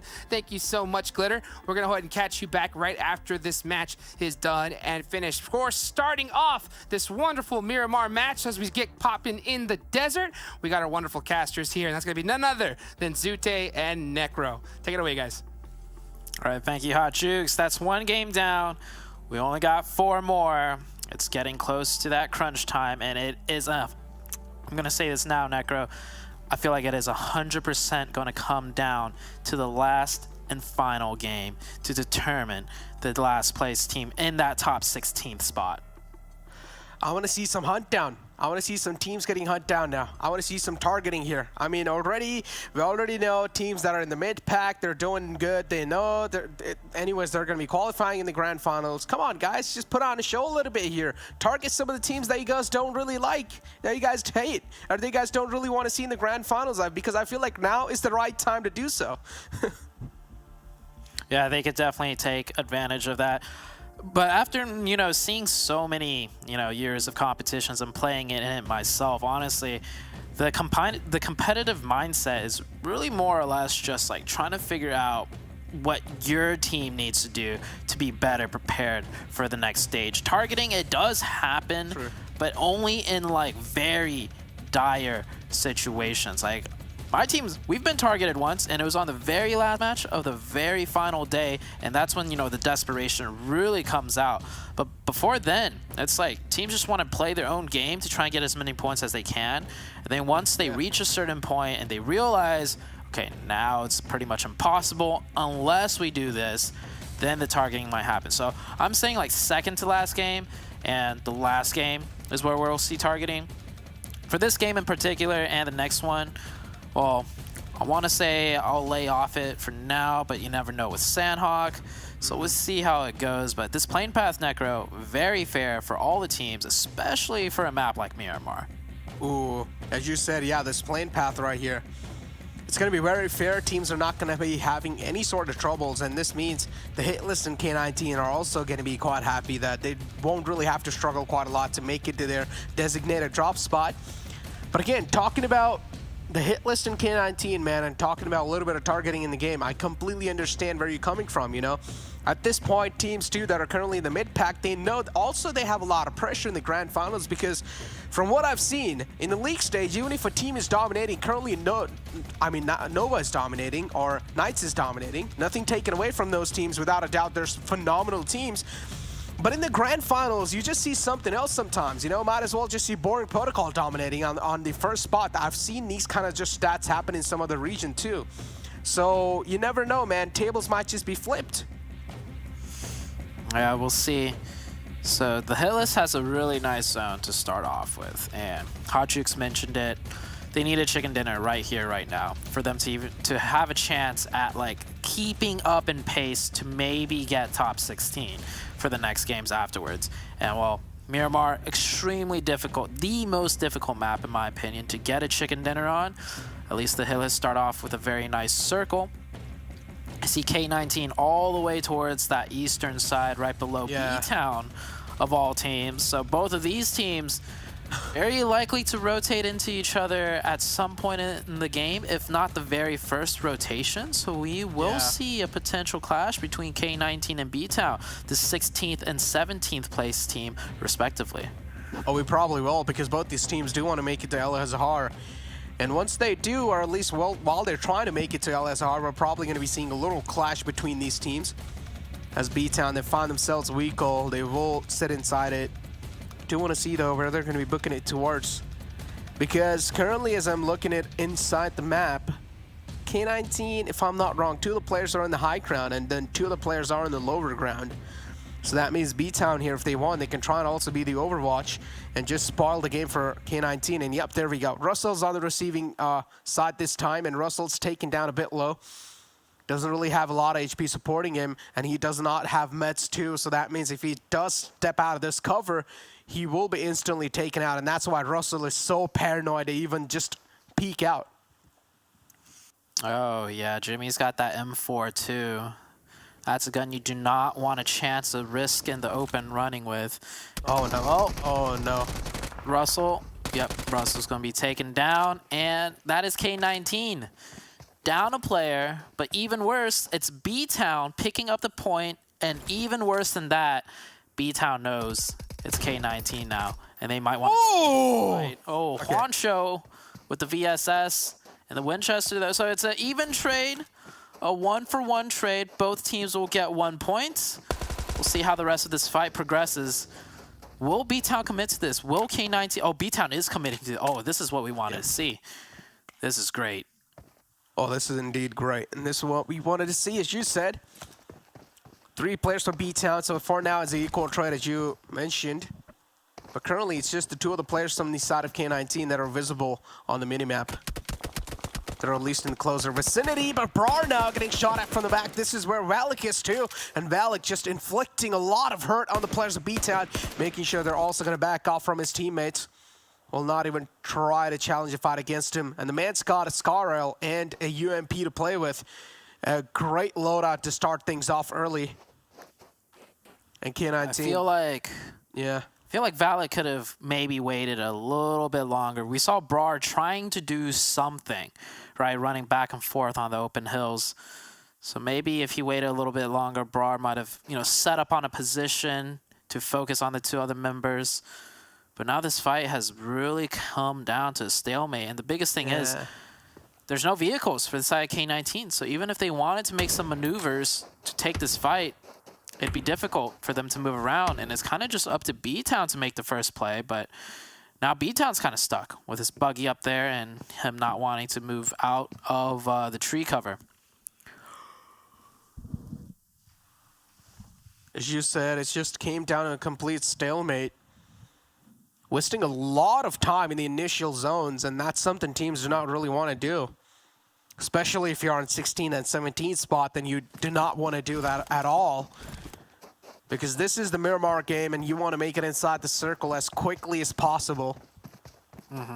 Again, you will have a lot of safe routes to do so, but if you're going to be wasting a lot of time in the early phases, then those routes too will turn out to be a little dangerous because the circle edges will start filling up with a lot of teams. Yeah, this is why I was saying Valak maybe could have waited a little bit longer to see if something could happen, because the second he fires those shots and nothing happens, everything is just essentially a big waste of time. Well, both teams are just disengaging now, so it will be a 1-for-1 trade. They'll probably run into each other again. We'll see how the rest of the match plays out. The Hitlist taking some shots at TC. Opa, or no, not Opa, Gotcha just driving right by. Forced to stop out of the car because it is smoking on fire. The rest of his team driving by very close, but will the support come in time? I don't think so. Oh, there we go. The support is not here, but hey, the Hitlist, they're going to get another elimination point on their hands. And that's what they really need too currently in the game, just these points. Hitlist need to wrap them up as quick as possible. So you do see the average elimination too, 1.5 so far. The Hitlist is the only, at least the only team who have all the 4 players up and also 1 elimination point stacked up. As 19 Esports 2 now against the players of Dope, and we talked about this, man. If Dope are not going to have a good performance this time, then Dope will potentially be pushed down on the 16th spot. And right now it does seem like Dope, they're on the verge of doing so, because BTOWN currently, I would say they're out of harm's way. They are also cooking up a little bit in the play zone, but it's okay. As long as they're going to be making it safely inside the zone, that's all that matters. Knights rotating in, close by next to TC. This is pretty much where the center of the circle is, so we see some of these, you know, powerhouse teams all crowding around here very early on. Got a quick replay coming through. Salty popping a wheelie. Ooh, nice little... Did he land it, though? I don't know. Isn't a wheelie on the back end of the tires? I think that's like a... Is that a nollie or a nose grind when it's on the front end? I don't know. I used to skateboard a long time ago. I mean, I've never, you know, been one of those. I've never really skated in my life. Oh, you weren't a cool kid? All right, well. I'm kidding. Well, that kind of hurt. Okay. But I digress. I think wheelie is for sure on the back end of the wheels, the bottom. Yeah. Oh, PA versus 19E. Oh, super aggressive. Wildcard with a jump shot, getting some damage in right there. He's gonna go aggro extremely quickly off that advantage. Okay, Wildcard. Well, there we go. Yeah. I'm pretty sure he would not want to talk about it. Oh my god. Yeah, let's not talk about that. Yeah. So let's focus on the rest of the players. He got the guy to 1 HP and put a whole mag just into the car right in front. I don't know. And then now the rest of 19E inting themselves in, it seems. This is a three-way fight, though, if Dope wants to get involved. Maybe not, though. 19ESB on the Overwatch. High ground. Salty behind the rock, but... Oh. Ooh. Nice. Wait, was that a... Oh, nice finish right there by SB with the red dot. Yeah, Salt 2 is barely alive. Is he going to fall prey to the zone? No, he's not going to fall prey to the zone there. Kiyoshi 2 catches so many bullets, way too many, to just instill that damage at that point. But Salty now is going to close the distance in. The zone is just chunking out so much damage at that point. Burning through a lot of meds too. Salty in the clothesline. He wants to go for the res on the fallen man, but this underhand nade might just change a lot of things. If these two players gets knocked out, that's going to be a huge one. And yep, they do. A great nade placement coming in from the side of Polar Ace. As I said, Salt gets knocked out from the side of Polar Ace, so at least I would say that's a fair trade. But it's a 1-on-2 situation now. Man, what a scrappy fight right here. 19E started off so strong with that, you know, jumping shot by Alucard, and then everything just kind of went downhill after. Well, I mean, we said we won't talk about it, but I think all the viewers know exactly what we're talking about. Looks like SB's gonna try and get his revive too. Salty crawling back. They're both all in the blue zone, but it looks like a fight they're gonna commit to. Nova versus XSET. We haven't seen this fight in quite a long time. And Koi's being knocked out too, Sonova. Seems like both these teams are currently on an equal page. XSET 2, Killswitch is knocked out. Killswitch not really having the best of the day so far. He's being the man who get knocked out, at least the first from the side of XSET. And oh, now QZZ moves on in, and he still manages to win that duel right there. J7 all the way in the back trying to be the Overwatch as well, and also provide that cover fire. But the cover fire is not going to be enough this time, as XSET, they're getting picked off one after the other. And it's all down to J7, who's all the way in the back. And oh man, J7, well, it's time for survival. Nova just playing that so well right there. I don't think I've seen QZ like lose one of those close range hip fire fights. Like 9 times out of 10, it seems like he always wins those. And it always comes down to like with him being down to like 1 HP. So it's not like, you know, he's taking fights with just against easy players. Like this is XSET, you know, this team does have a lot of star talent when it comes to those mechanics. But QZZ just one level above. K19 picking up some elimination points right there. Juancho getting a point over onto Dope. That's big for K19. Oh, Kindness though. Mezexis from the back now trying to take an advantage of this entire fight and just third-partying this fray. Mezexis is able to get Kindness down an instant thirst too. The entire 4-man team is just right in the back lines of Nova. Nova realized they're getting trailed on, so you might as well just try to take an exit from that spot. But they're still getting tailed by the players of Mezexis. Mezexis realizes Nova, they're quite hurt. There's no way Nova, they're not going to be down to a 2-man squad, but this time the circle's going to take another shift, a little bit tilted on the side. But it's okay. A lot of teams are already inside the circle, and when the rest of the teams too, they will try to make it in. We're probably going to be seeing a lot of collisions. So we saw that player graphic just now. I just want to touch on the fact that, remember when Coops, QZ, and Xenox were like somewhat close in kills? At some point, Coops shot up 30 eliminations more than QZ. Like, okay. Like I just to put that in perspective, like Coops is just. We keep talking about how some players are on another level. Well, Coops is on another level, another level, another level. And add maybe one more level on top of that. Well, he's a whole different beast, or maybe he's a new breed. He's not even human. Just not human. Yeah, he's just a different breed, you know? K19 Esports. One last man up for that team, too. Currently cooking inside the zone. Is all the way in the back lines.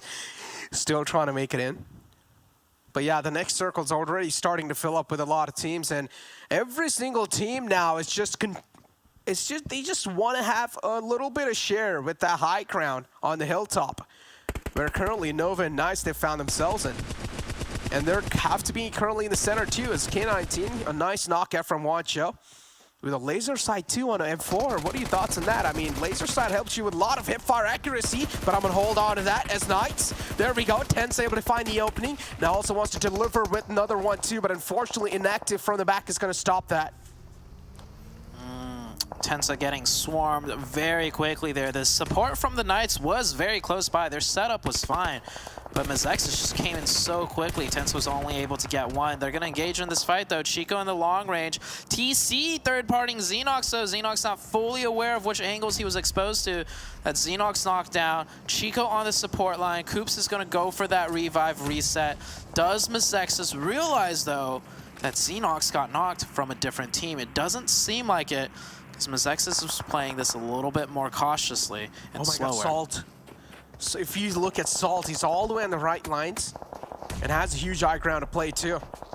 And yep, Salt is now just raining down these bullets. There we go. Coops too gets knocked out. Unfortunately now the entire team of Nova and even Mezexis, they're being overruled by the players of Polar Ace. As Chico is also going to be the back lines trying to have the high ground to play with. But Chico is not really able to put in a lot of work, and that's the problem that Knights currently are facing. Coops being knocked out as well. Coops was one of the last hopes alive for Knights, as Chico will be the only man up now.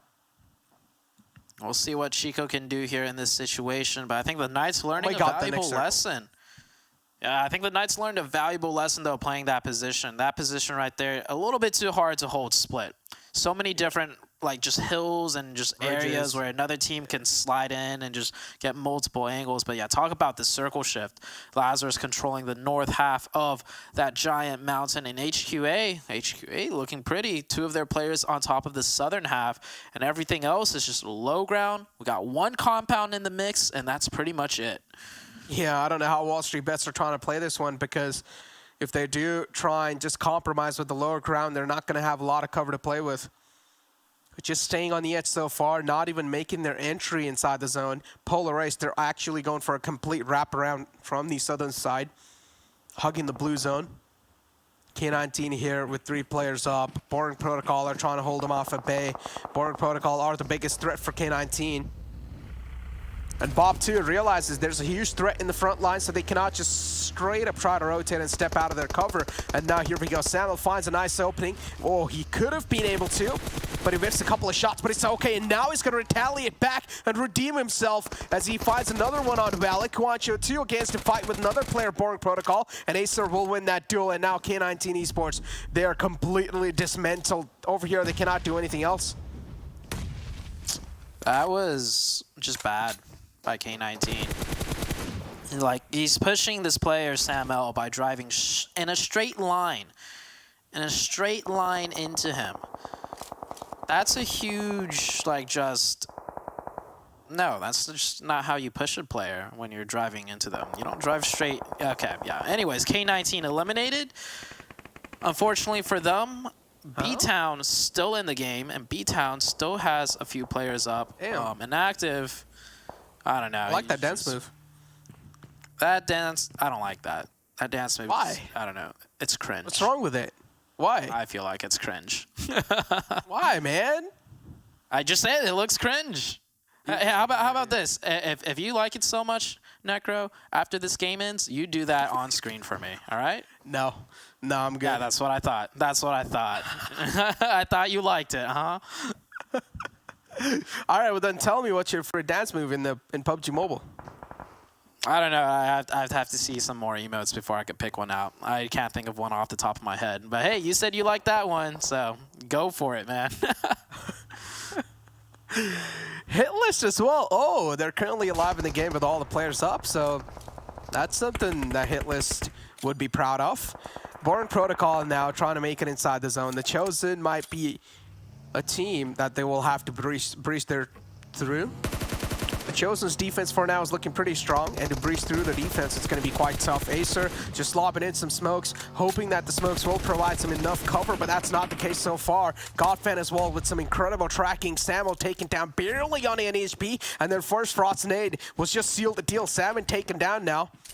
And now how are Boring Protocol trying to make it in? Acer's completely exposed. All he has is those little smokes to cover, and the smokes as well will probably fade away soon. And HQA actually picks up that elimination from the hilltop. Circle shifts all the way to the northwest, favoring Vamp and more importantly favoring WallStreetBets. The Hitlist have a lot of work cut out for them. Hitlist needed this match. They needed this win to potentially be in contention. But with that shift, it's going to be hard. Boring Protocol taken out by TC. BTOWN on that northeastern side pretty much getting trapped in by the Lazarus team. So this shift not looking too great for BTOWN either. Yeah, Vamp just got favored heavily by the zone right there. The Chosen 2 now trying to make it in, realizing the circle is taking a hard shift away from them.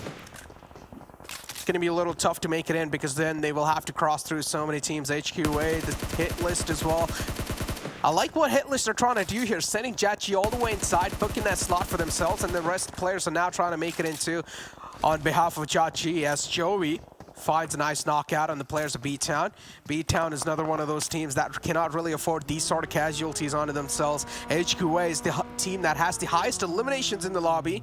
And all 4 players up, so HQA might just be setting themselves up for a huge game. Taking the fight with TC right underneath them. However, HQA a little bit too split. The supporting sightlines aren't really to be able to have. KingPig finally finds it. If KingPig was here like maybe 3 seconds earlier, it could have maybe wiped out the team cleanly. So HQA taking 2 casualties very unnecessarily in my opinion. But HQA team's got nothing much to worry about. They're just sitting fine in the Super Weekend overall standings. TC taking some shots at the Hitlist. Hitlist on the edge of the zone. Not a great spot to be in, but there's not a lot of great spots to begin with in this last final zone. Yeah, look at that. I mean, even the Chosen HQA, they're quite exposed while they're trying to make the rotation. The hit list, the cover that they have, it's quite exposed from a lot of angles, and that's why they were catching so many bullets in the first place. Smokes has to be the first or the biggest things, and what did I just see? Cross, he just knocked himself out. Was that the case? No. It was some other player knocked him with shots, but HQA down to just 1. Vamp also sustaining casualties right now. WallStreetBets on the northern side looking really strong though, with 4 players and a firm control on the high ground. Talk about the firm control though. Hitlist, if they're not really, if they get the damage under control, the amount of damage they're currently taking on themselves, then Hitlist might just be having one of the best controls too inside the entire zone. But so far they're just on the receiving end. They're not able to find any sort of openings on any of their teams. WallStreetBets against the players of Lazarus now. 2 of the players of Lazarus taken down. Kaseki all the way in the blue zone, taking a lot of damage and also burning through a lot of meds now. Only has 1 more bandage left, and there we go. Blink of an eye, and WallStreetBets are going to put an end to the Lazarus story in this game. I think the WallStreetBets team is about to put an end to everybody's story in this game. Zone shifting right on top of them. Everybody's on the low ground. The only team on the high ground is WallStreetBets, and they have 4 members alive, spread out far, able to suppress everyone else. And not just that, everyone else has to fight each other on their way towards the direction of WallStreetBets. Yeah, I mean, WallStreetBets just getting blessed by the zone too, and now WallStreetBets, they also have a little high ground to play off of with. Imagine the amount of damage they can try and rack up because the rest of the playing field is completely out in the open. WallStreetBets is the only team that has the solid cover to play with and also the solid ridges to play with, so yeah, they're just set up for a huge game right here. They already do have 7 elimination points, and they're probably going to be able to rack up so many more in the future lines as the Chosen get eliminated on 4 eliminations and 8th spot in the entire game. The Hitlist too, trying to book it in, but look at the spray coming in from the side of Draco, inflicting so much pain and hurt, and there we go. Finally, the Hitlist are also going to take an exit from this entire game as it's K19 Esports stealing those eliminations away. That was like just a cart of points up for grabs, right? Everybody, the second that car started driving the open, everybody's pumping shots into it, hoping they could get that last lucky bullet in to secure the explosion and the points, and it was K19E that got it. Vamp still has 3 players, but they're pretty much just stuck down there. They have the zone, so Inactive, SB, King Pig, they're the next ones to go out, and I would imagine after that, WallStreetBets, they toss some low toss nades in there, throw some, you know, Molotovs in here, and easy win. Vamp, by the way, has 0 eliminations so far. Yeah. So just really just staying alive in that little ditch. I mean, that's how Vamp likes to play, right?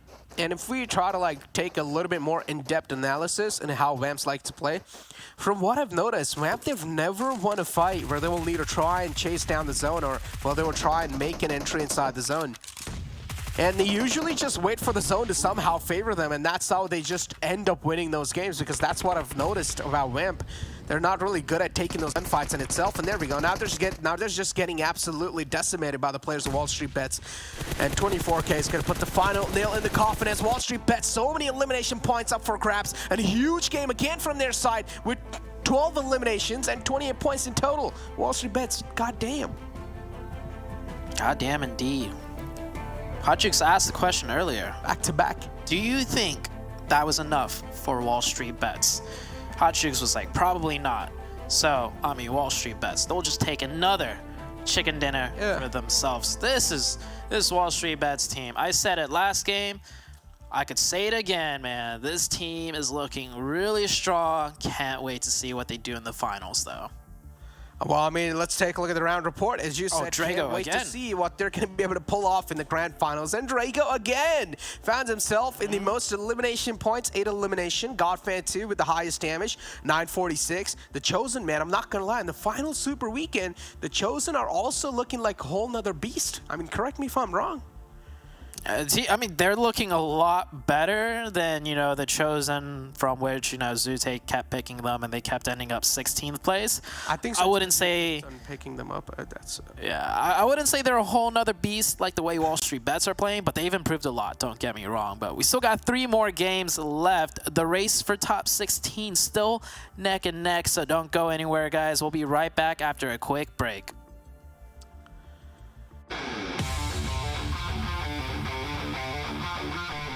Erangel.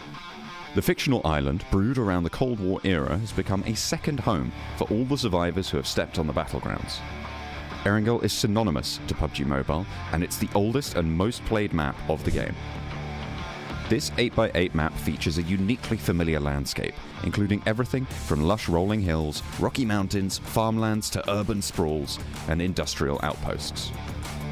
And it is this variety, in terms of competitiveness, versatility, and flexibility, that makes it so much fun to play. From the dense urban areas of Georgopol, Yasnaya Polyana, and Pachinki, to the more spread out points of interest, such as Severny, Milta, and Ferry Pier. The map loves to throw you off the game with sudden zone shifts and unpredictable circles.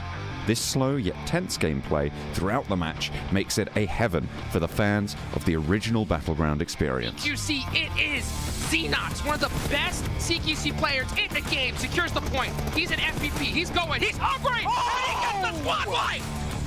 And he gets the squad wipe! The isolated military base to the south of the map is a challenge in itself, with only 2 bridges to and from the location. While swimming and boats may seem like natural options, they can also be incredibly risky, and teams are likely to be sitting ducks while in the water. Although the central part of the map is a comfortable landing point, areas like School, Rozhok, and Pachinki can get extremely crowded, offering both positioning and loot. Most locations are connected by a vast road network, and the farmlands and plains are easily traversable if you have the right vehicles. Thus, traveling around the map is a smooth experience, and picking fights becomes much easier. With lots of cover for players to use, mid-range fights and urban warfare is quite common. Slamming into enemy compounds using vehicles is the bread and butter of competitive gameplay. Erangel also supports a diverse set of buildings, and the correct parkour skills can be used to outsmart and outmaneuver the enemies. In simple words, mastering Erangel is mastering PUBG Mobile in itself, because this map offers the best of all worlds.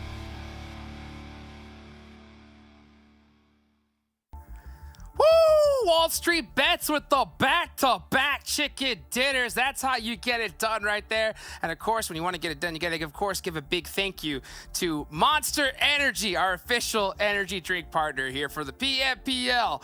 Yo, let's get 7. Let's get Glitter back up on this one here. WallStreetBets back-to-back. K19 pushing straight into Acer. Oh, so much to talk about. So much to talk about. Glitter, I'm going to start with you. What do you think? WallStreetBets.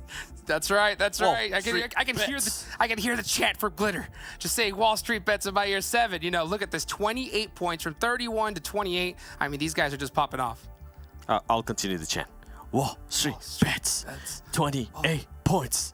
13 ilims. On a serious note, I mean, this is what I was kind of hinting at with some of the teams that are fighting for top 16. These teams that are guaranteed pretty much at this point that they're going to be going to the finals are now starting to get into form for those finals, and WallStreetBets is doing that with being able to get the back-to-back. You know who is trying to push up? It is the Hitlist, as they were able to get their 12 points, and I'm pretty sure they're going to be getting themselves a little bit closer there to K19 and BTOWN Esports. And I would like to see this second page because, oh man, it pains me to see K19 Esports there, 15 with just 2 points to show up. And what's crazier too is that BTOWN was able to kind of go back to, I think it was a 10-point lead that they had on K19 by being able to get those 4 points. It is gonna be so close. Nova Esports though, I think my charm is gone, at least for this Miramar match. I usually don't play Miramar, so that could be why. But Nova Esports is just not present at all right now, Glitter. I don't know what's happening. Are they taking a nap because they're in such a solid spot? I mean, like, I don't know what is going on with Nova. Maybe at some point we'll be able to kind of have a chat with them and see what happens, or hopefully they're able to turn it around for finals. But if this is what we get in finals, then everything we've been saying is going down the drain, but I don't think that's going to happen, okay? We're just going to have to be a little bit patient here and see what they know that we don't know. And to be fair, I feel like originally we thought that we were all wearing some black and gold for the Knights, and they are doing well, and I'm not saying anything about them, but I feel like it's also because we were unintentionally foreseeing the success of WallStreetBets, okay? We are the correct color had we won all of our bets. We should have put all of our money on them at this point. Like, this is impressive. You say unintentionally? I say we meant to do it, okay? Viewers at home, we meant to do it. Diamond hands, baby. We've been diamond hands for a long time. We were just giving WallStreetBets a break there, and today it was the day when we're like, you know what? I think Drago is going to be going off. I think Steve-O, with the information that he gave us, is going to be popping off too. And what I would like to see, in case the viewers missed it, I think maybe later today we'll see. Maybe we can replay that interview from WallStreetBets to the viewers, because the insights that Steve-O was able to give us, the way that he was able to just, the confidence that he had, Glitter, it was was so amazing to us. He said, what's currently harming your play? And Steve-O was like, us. And right now, I mean, it seems like they have worked out everything. WallStreetBets with a back-to-back, and when we go to the damage, the Chosen! My goodness! Wow! I was not expecting that at all. 1,700 damage with 4 ilims, but then you go to WallStreetBets with that nice conversion rate. Hey, the Chosen, do your thing. You know what? I'll allow it. I'll allow it. You know what, though? I'm not super stoked on the conversion. I like the damage. I want more points though, because now Chosen has been another one of those teams that went from bottom of the barrel to consistent, and time again we're like, Chosen up here again, Chosen up here again, and this is another situation where Chosen is up here again. But I want to see just a little bit more elims on that type of damage. But speaking of the Chosen, look at our top players here. It's Godfan who actually has the most damage output for our top players. Drago, though, is honestly crushing things for WallStreetBets. 8 elims, 24k up here with the longest survival time. Also a decent amount of damage there at 588. And that beautiful nade that we saw there in the end of that highlights package. I mean, that was just rude onto Vamp. WallStreetBets is they're on a spree right now, Jukes. Oh, that nade was just the cherry on top of the ice cream sandwich that, you know, that WallStreetBets has had today. I mean, this is just crazy. 31 points on the first game, 28 on the second.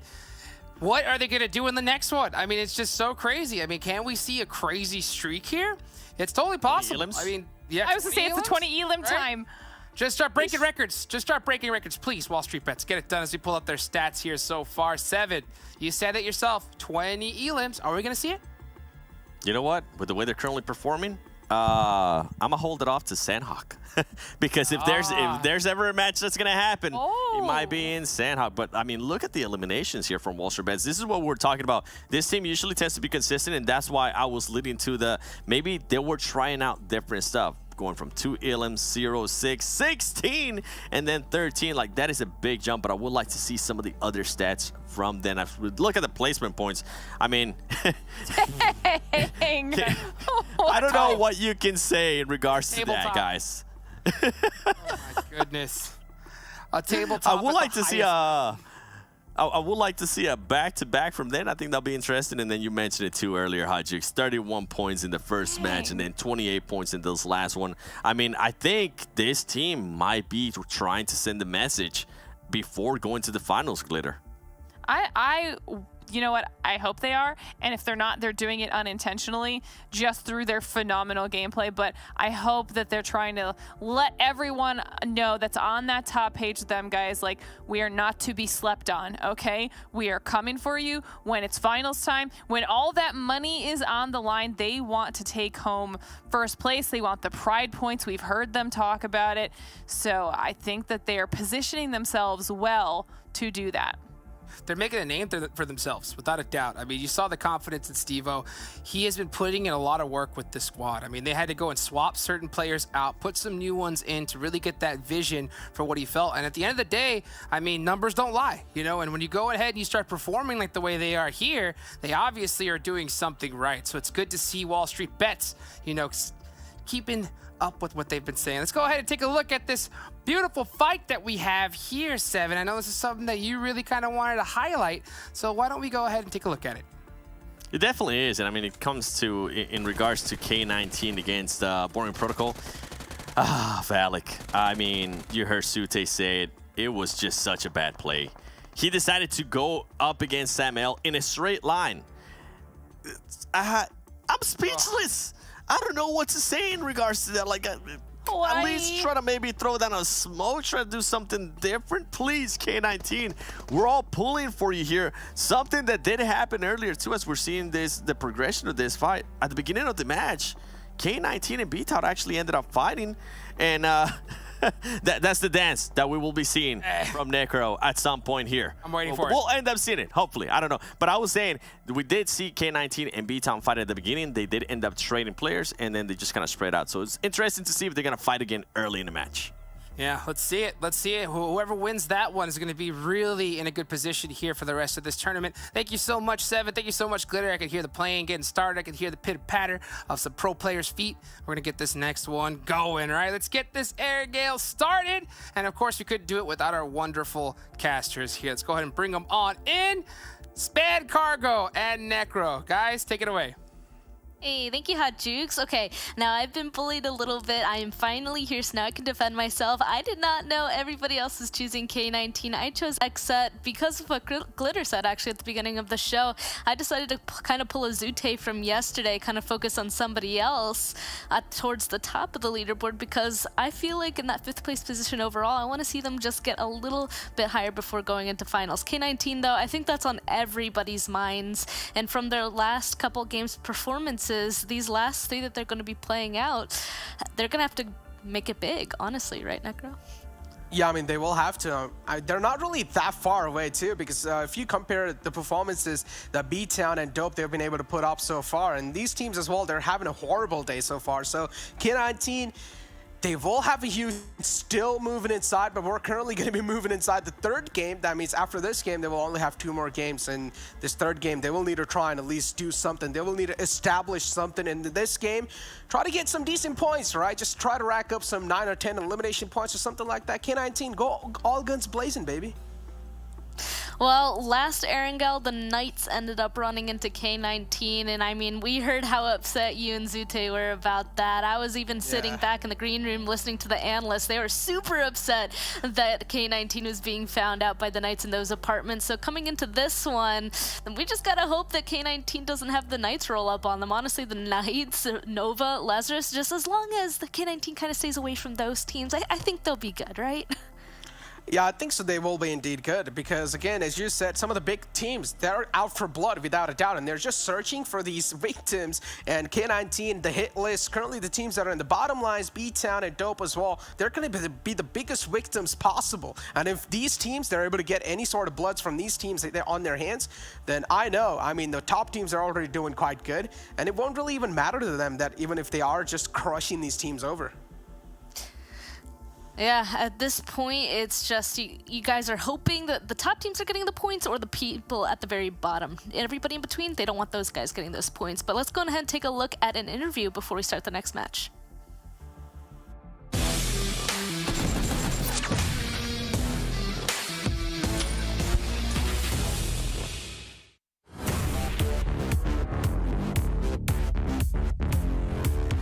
Hey, sir. What's up, brother? How you doing? I'm doing great, man. Chilling out here. My best friend, man. Man, dude, I hope everything's been going with you. First off, right, I got the first question is, how are you feeling right now, bro, so far after the event? Me personally, I'm really disappointed with the way I played because, like, bro, I've been playing really bad, like underperforming. I feel like I'm just getting carried by Spec every single fight. Like Spec's out here like performing like insane, bro. Like his performance has been really good, but like I don't know. I've been feeling down, but like I'm looking to like fully reset for this week so I can perform better. So let me ask you this: like, what do you think it is? Do you think it is you performing like less, or is it just like Spec going off? Like, what do you really think when it comes to that? I think it's a mixture of both. Like I haven't been performing well, and Spec has been like performing really well. So like it's like a mixture of both. So like yeah, it's the same. It's the same with like Carnage and Sam. Like we've all talked about this. Like we've all been performing like really bad. Like we've all been like telling Spec like, yo, bro, like you've been carrying us. Like my bad. Like we're gonna do better. Like we're gonna do better, man. I got you. I mean, it's crazy to see the numbers that guy's been pulling out. It's been nuts. But like, I want to see if you could just dive deep a little bit into that, because I think there's a lot of people that are just like wondering, right? It's like when it comes to you saying that you're performing worse, do you think it's like from a gun skill perspective, or is it a communication, a positioning? Like, what do you think right now is like the one thing that you really are like, oh, like why am I messing this up? You know what I'm saying? I think it's like more of a positioning like mistake from me, like for like these past matches. Like I don't think I've been putting myself in like the best positions possible to like get like the necessary kills, like get like crucial knocks. While Spec on the other hand has been like off angling a lot. Like he's confident. Like this man's like running in, gunning everybody down. While like me, I haven't been like doing that. I've just been like staying back a bit, maybe. I don't know. I think it's like a positioning like issue, because I think my gun skill's fine. I think I can like be on par with like most of these players. So like I think it's a positioning issue, honestly. That's interesting, man. Yeah, I wonder if it just has to do with the fact that, do you think it has to do with the fact that, you know, like now that you have Spec in there, right?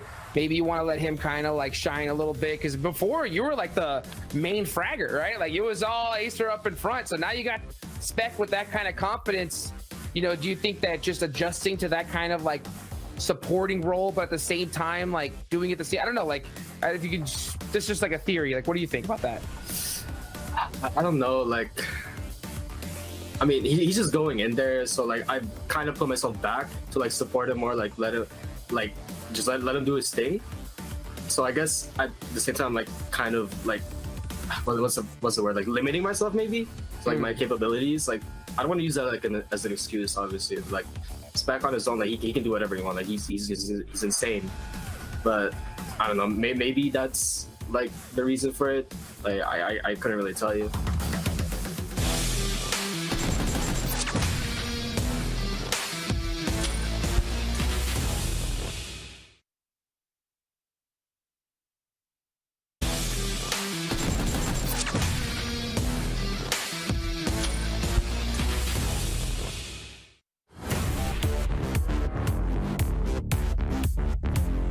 I wonder, do you feel that when it comes to having Spec now, like influencing, right, like those call outs, do you feel like it's still taking you guys some time to like adjust to that?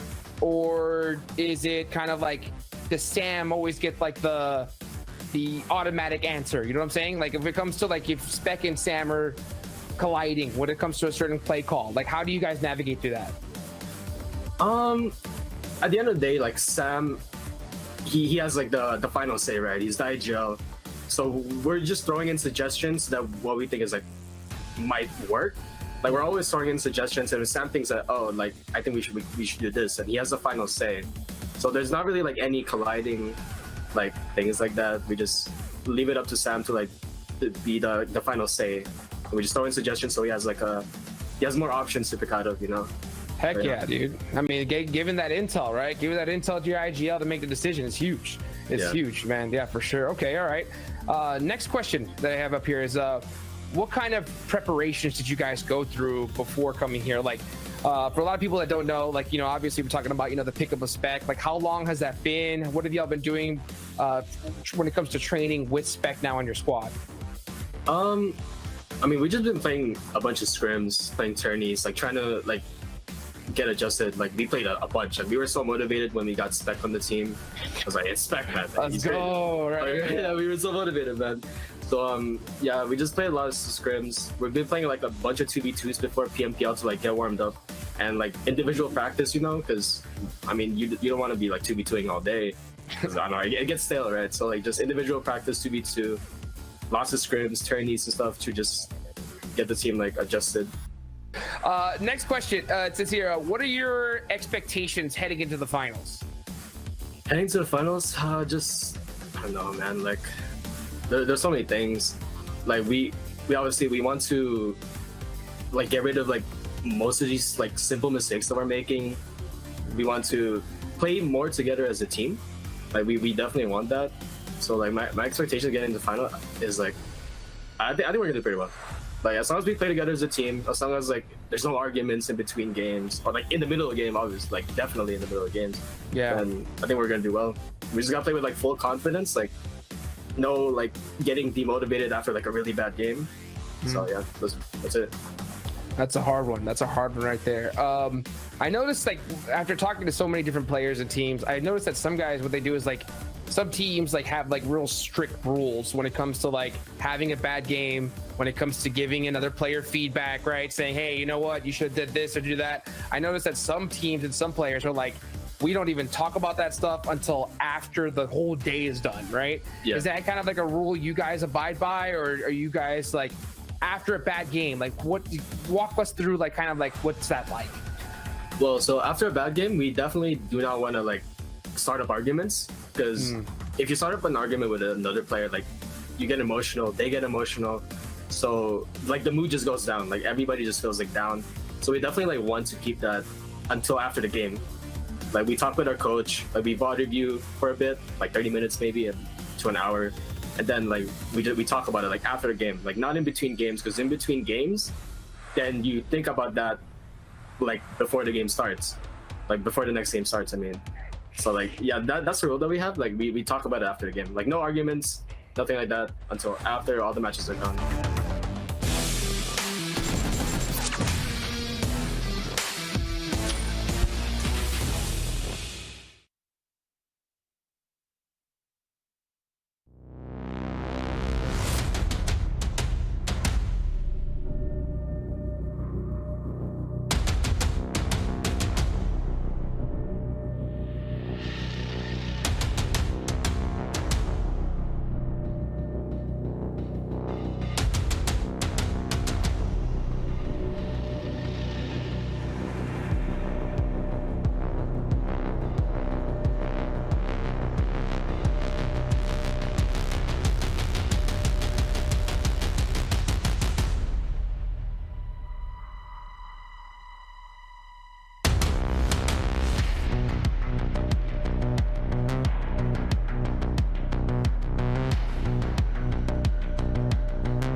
Hey, welcome back, everybody. Sorry for that short break there. We're just, we're just increasing the suspense, right, Necro? Because we're about to be going into our third match here on Erangel, and we already talked about a couple of teams that we're specifically keeping an eye on. Is there anything else, though, that we got to keep in mind about to go into this next Erangel match?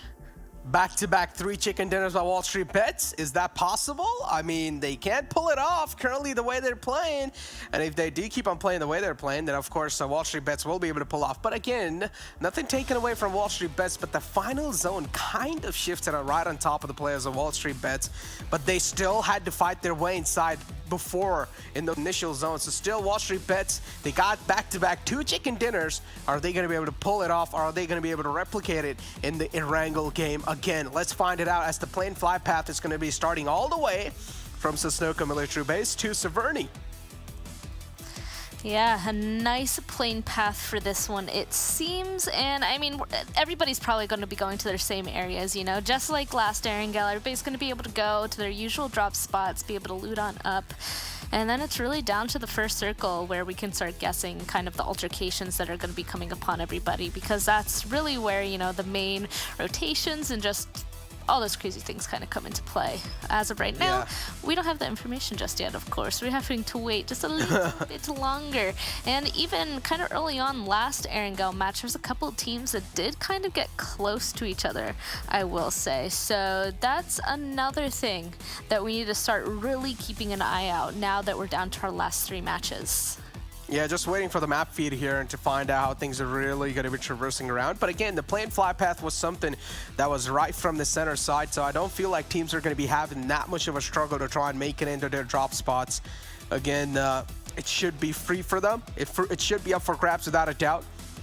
And now, again, we were talking about teams like K19 coming inside this one. They're going to have a lot of burden on their shoulders without a doubt, because considering the fact that K19, maybe this can give them a bit of sigh of relief. We touched upon this before, saying that even Dope Esports and even BTOWN, they're not really having the greatest of the games possible. So K19, they still have another chance to try and make it in top 16.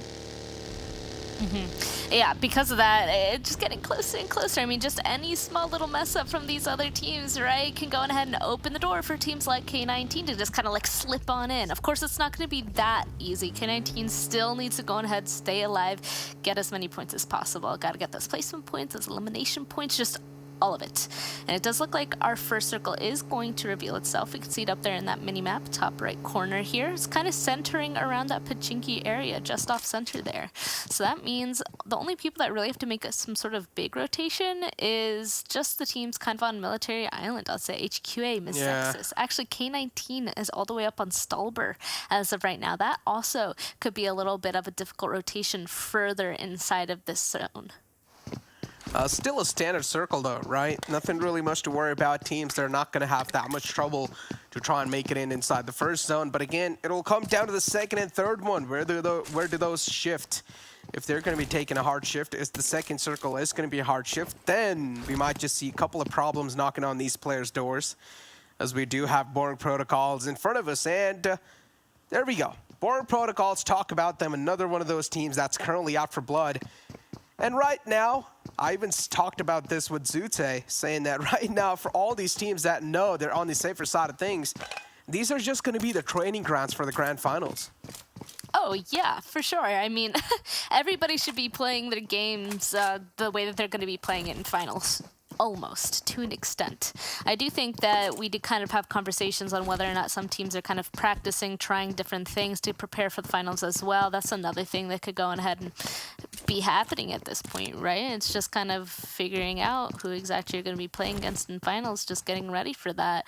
And it'll just make them more comfortable, honestly, in my opinion, going into the grand finals, because they're going to be able to kind of do what they need to do, just to figure out what they're going to be doing in finals. I don't know where I was going with that. That just started going off tracks there, but it's only because there's so many things that these guys have to pay attention to every single match, every single event, right? Every single game, even in league play, super weekend, into the finals. It honestly just feels like an entirely different event every single time.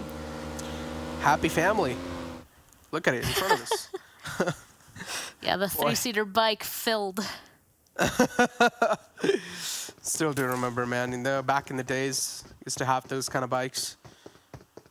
But yeah, we do have Knights in front of us, and look at that average eliminations. I mean, just before this, we saw the average eliminations of BTOWN, and it was somewhere around 1 point something. It was like around 2, and then they just show instantly Knights in front of us, and we take a look at their elimination points, and it's just miles ahead. Knights have 6+.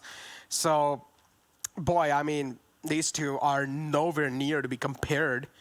But 19 Esports in front of us, as SB somehow has been taken down low. Do you want to see, okay, how things are going to be looking like for them? Because, again, ooh, I like this M4 skin. What do you think about that? Spicy skin. That's what all of these guys want to go ahead and grab for themselves. I mean, I'm not surprised to see this early fighting here, especially this early damage. It looks like SB doesn't even have any sort of meds, so hopefully he'll be able to kind of loot on up in that George Pool area. We know that there's a lot of people that kind of like looting on up in there, so not surprised that he's kind of low HP in that situation, but gotta make sure that you have enough meds or just loot in general before making a move on.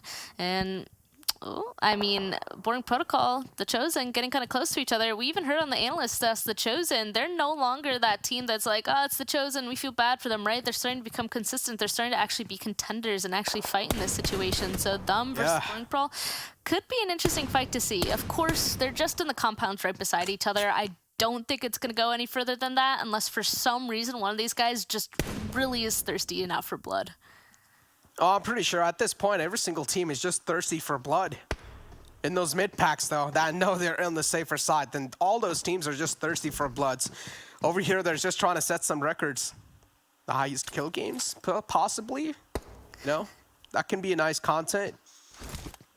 But then we have Nova in front of us, too. I mean, currently controlling the Potato Hill.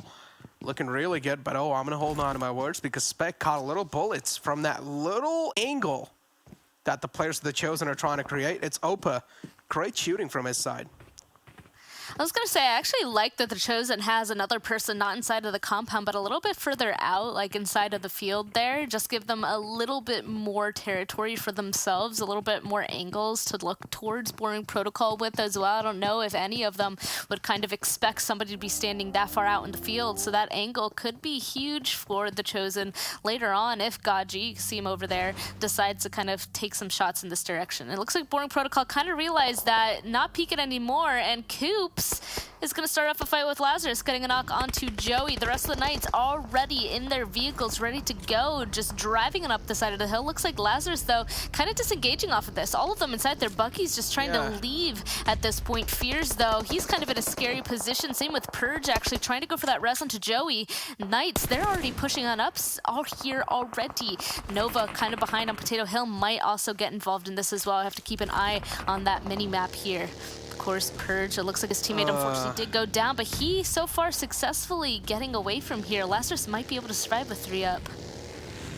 I liked what Lazarus tried to do there. They tried to spread themselves out, but unfortunately it was a little too late because Knights, they were already on a Purge. They were just trying to take him out, and as I said, every single team currently in the lobby, they're just going to be out for blood, and you do see the third party coming in too in the form of Nova.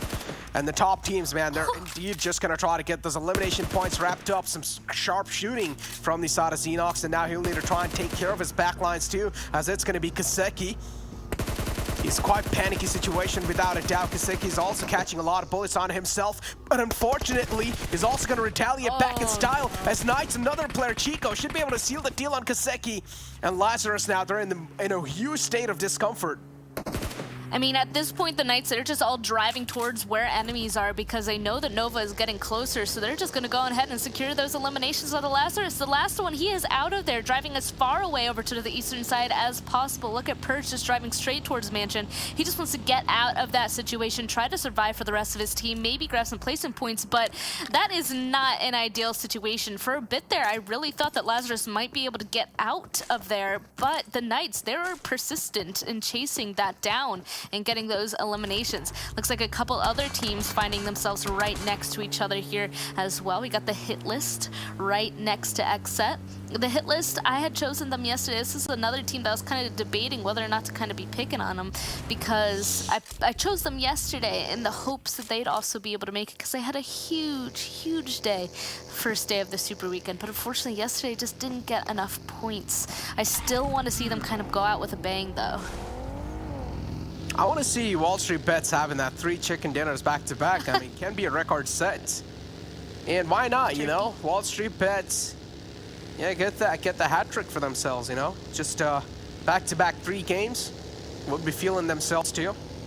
Currently, we have the hit list in front of us, though, on our screens. And hit list, oh boy, I talked about this with Zute too, saying that it's next to impossible for Hitlist to try and make it inside the top 16 unless they get a chicken dinner right here, right now.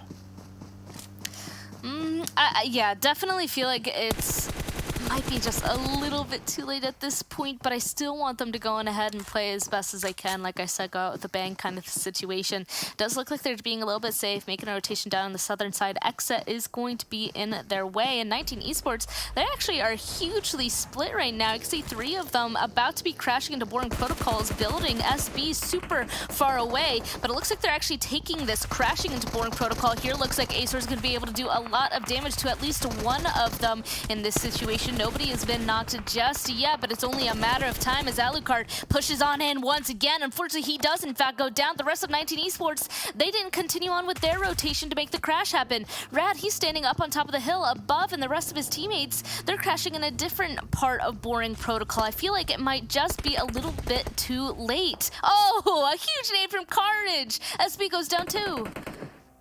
You know what they say, all you need is just that one little nade from the big boy himself, and Carnage, he just spams it, or he just drops it right on top of one of the players from 19 Esports. SB2 instantly confirmed as Spec is as well, now trying to assist Carnage here. Molotov tossed in too, making sure that 19 Esports, they're not really going to be feeling comfortable inside that little house. Salty moves out. Again, talking about Boring Protocol, they're quite unaware of Salty's position, but the nade lobs in quite close. It crawls right next to him, but unfortunately, Salty wasn't really able to get away from that one. Did he just catch those bullets from the smoke? I think so, he did. I'm not sure, but I do know that 19 Esports is just down to one of them left, and that's Rat standing up on top of the hill right to the eastern side of Boring Protocol. Unfortunately, 19 Esports, I guess they had some sort of an idea to crash onto this compound. They clearly wanted it, but they just weren't able to execute it fully. Not all of them crashing on the same building at the same time, and that just made it a bunch of 1v4 kind of fights for Boring Protocol to easily take down. Here we go, the last member, Rad, just alone by himself, actually about to run into XSET here. I think he realized, though, heard the vehicles, might have heard the footsteps. He's going to be laying prone, just hiding out for the rest of this match. The zone is really close to closing at this point, though. Still 16 teams, 2 of which are just down to a solo. And those solo teams currently are 19 Esports and Lazarus. There we go. Rad is always the man who's left all by himself from 19 Esports just to rat it out. I mean... And the zone went on ahead and shifted as well. He's just inside zone. Of course, where he is where the majority of people are going to start making their rotations by, though. So he's going to start hoping that nobody's going to be fully driving past him so that he can just have everybody just make a rotation on by, and he'll be safe. Looks like XSET is going to try and take advantage of everybody making rotations in front of them, though, doing a lot of damage to at least one of the members of the hit list, but unfortunately not getting any knocks for those elimination points. Everybody else just being careful on their rotations. Boring Protocol actually taking the other side of Potato Hill, the other side where the Knights... Oh, but Polo G with the 2K. Oh, the hit list did not expect that to happen. The other 2 need to be turning around quickly. They had found themselves a safe spot inside of compounds, but just 2 of them left. They're going to have to go for the res. Oh, they did not see coming their way, and now XSET 2 just mowing down squads. They're currently being the Guardian Angel. They're not going to let any of these teams just breach through their defense. Polo G2 just racking up these bodies, stacking them up on top of each other. Vamp, unfortunately, no. Benny, that's not a time you want to pull out for drift like that. But yeah, he gets taken out as well, unfortunately. Too many bullets to try and deal with. And XSET, they're currently on a tear on these sets they've found themselves in. Just trying to stack these kill points up. Currently, they have 4 elimination points, and XSET, they're looking pretty good doing it too. BTOWN against the players of HQA. As Bolty's able to find 2 knockouts for himself, or scratch that, just 1. Kingpig's taken down, and that's a big threat too, neutralized from the lobby. Another one will be taken down by HQA. 2 players out, down and out from the side of BTOWN, and they're also trying to fight back in style, but that's not going to be the case. HQA with a great reply back. HQA wants these points. Kingpig, the only one down. Looks like they're going for those confirmations onto BTOWN as well, but XSET being in this way as well. That's a little bit something to worry about, I will say. BTOWN will go out, but XSET, they're now holding the edge of the zone. They know exactly who is the team right beside them, and they know how many people are still up, right? I mean, all of them were able to get res, but they do know that they were just in a fight, and without that momentum of rotation, XSET might just be able to hold them out for a good amount of time. They're just outside zone. We're gonna see what they're gonna decide to do at this point. They might just go for a long rotation down to the southern side, but XSET, they're keeping their eyes peeled, ready for them to make this one. Look at Killswitch and Polo G currently in the game. Killswitch with 3 eliminations, Polo G with 2. XSET, man, they're just looking so good on that edge line. They're not gonna let any of their teams cross over. It also looks like Rad. Yeah, Rad is currently just close. He's just quiet right there. He's not even trying to move. He's not even moving a muscle because Rad knows he's the only final glimmer of hope for his team. And you would want to make sure at least you're securing some sort of points while you're going out. But look at HQA making quite a risky rotation. XSET, unfortunately, they were not able to get any sort of elimination points on the players of HQA because that's quite a brilliant rotation.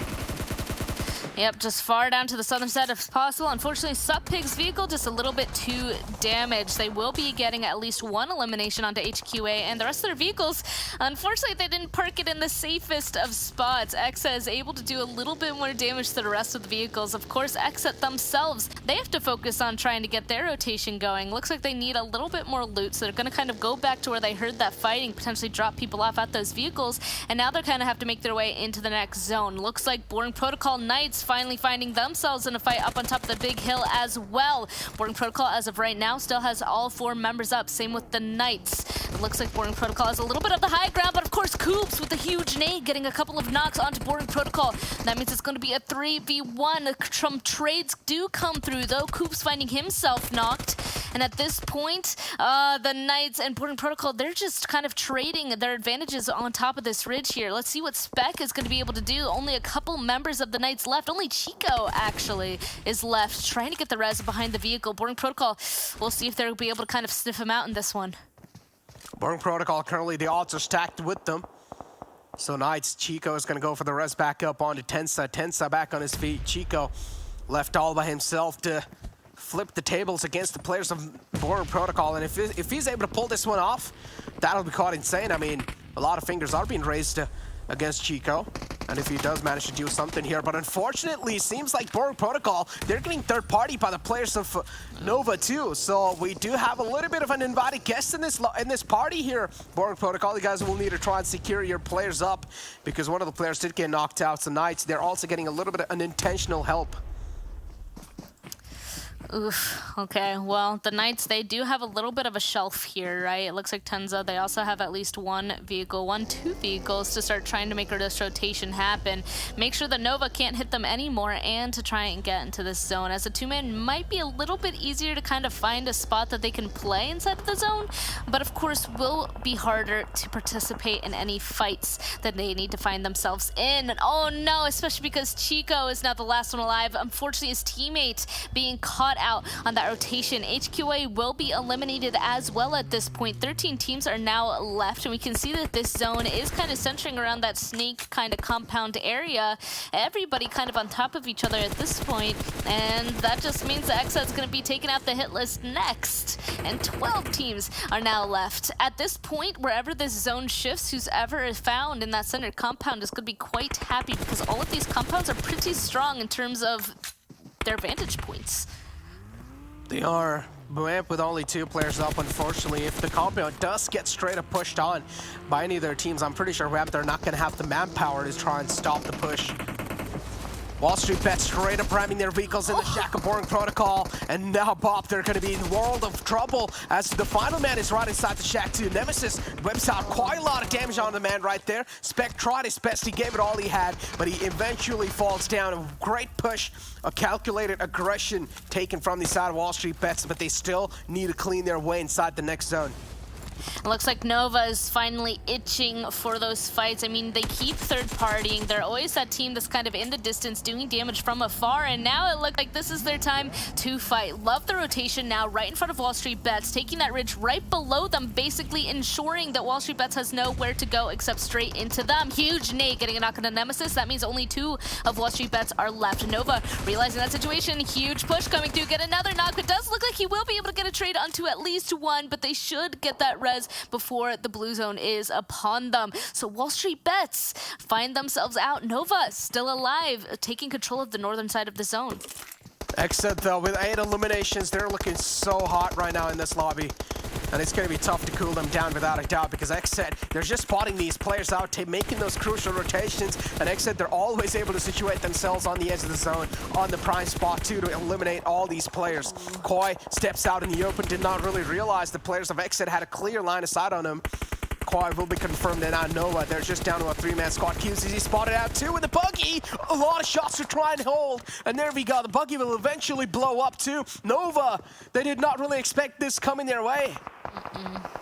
Oh, uh-oh, and it looks like Kindness is going to be coming face-to-face with the last couple of members of Knights as well. There's a few teams actually over on the side where he's finding himself, so he's going to have to kind of traverse those solos. We can see that the zone did pop once again, and Vamp is the team, the lucky winner, getting the kind of center compound in this one. There are only 2 of them left, though. There are 4 teams as of right now with all 4 of those members up. So if XSET, Dope, Polar Ace, K19, if any of them want that better compound, I'm sure that they will be able to take it by force. First, they just have to figure out a way to get there. We can see that a couple of these teams, K19, Dope, just stuck down to the southern side of these zones using the really small ridges as cover. They're being forced to basically lay prone behind their vehicles, otherwise they could get shot. So we'll see if they kind of get that light bulb moment, realize, hey, there's only 2 people inside this compound. We might need to just make a big move on this, otherwise we're out, we're toast. Talk about being a toast, though. I mean, XSET, they're currently toasting every single team in the lobby are trying to make it in. And they also have a great position to do so, indeed, as the players of XSET now. Polar Race is going to be another challenger approaching for them. But XSET, too, they cannot really step out of this cover they've found themselves. And if they do, they're going to find themselves one of the most exposed teams out there. So XSET, they will need to play this as safe as possible. Nades are tossed in too. No connections found yet. Salt, he's knocked outside the play zone. He's barely crawling in. And Chronix, look at him. He's just picking him up on his shoulders. He tried to help him out outside of the play zone, but that was not the case. Unfortunately, he gets taken out. And the zone is pulling up towards this northern fight here, so XSET realizes, hey, if we get rid of this team, we're going to be in control of this entire northern side of the zone, so we're going to go for it. You can see them using their vehicles. Love to see it as a little bit of that scouting guide. Need to be a little bit careful because it can be easily ripped out of that buggy, but everybody is just laying prone, so J-Way is safe. He's not going to go in ahead and try to attempt that again, though. Chronix, Kyoshi, the rest of Polaris probably ready at this point. There we go, kind of assuming that there might be somebody inside that smoke, but actually XSET decided to pull off for now, probably not wanting to be too distracted by this fight up on the northern side. Now that the zone has pulled towards them, they know that there's still like 20 other people now having to make their own rotations in here. Oh, Polar Ace now actually having to deal with K19 and their huge rotation over on this eastern side. It does look like Polar Ace will be able to get at least one of them, and that means K19 is kind of going into a bit of a struggle here now, just driving around randomly. Juancho finding himself out too. Oh, K19 had all the players up, and now look at this, blink of an eye, and there's just down to 1 last man alive. Lazarus too was making it in, but unfortunately Lazarus as well. Purge, he will be able to eliminate them out the game, and K19, there we go. The entire team is just being wiped out in an instance. Polar Race, they're still dominating the top right side, as XSET is the only potential threat the Polar Race have, and the only thorn in their way to win this game.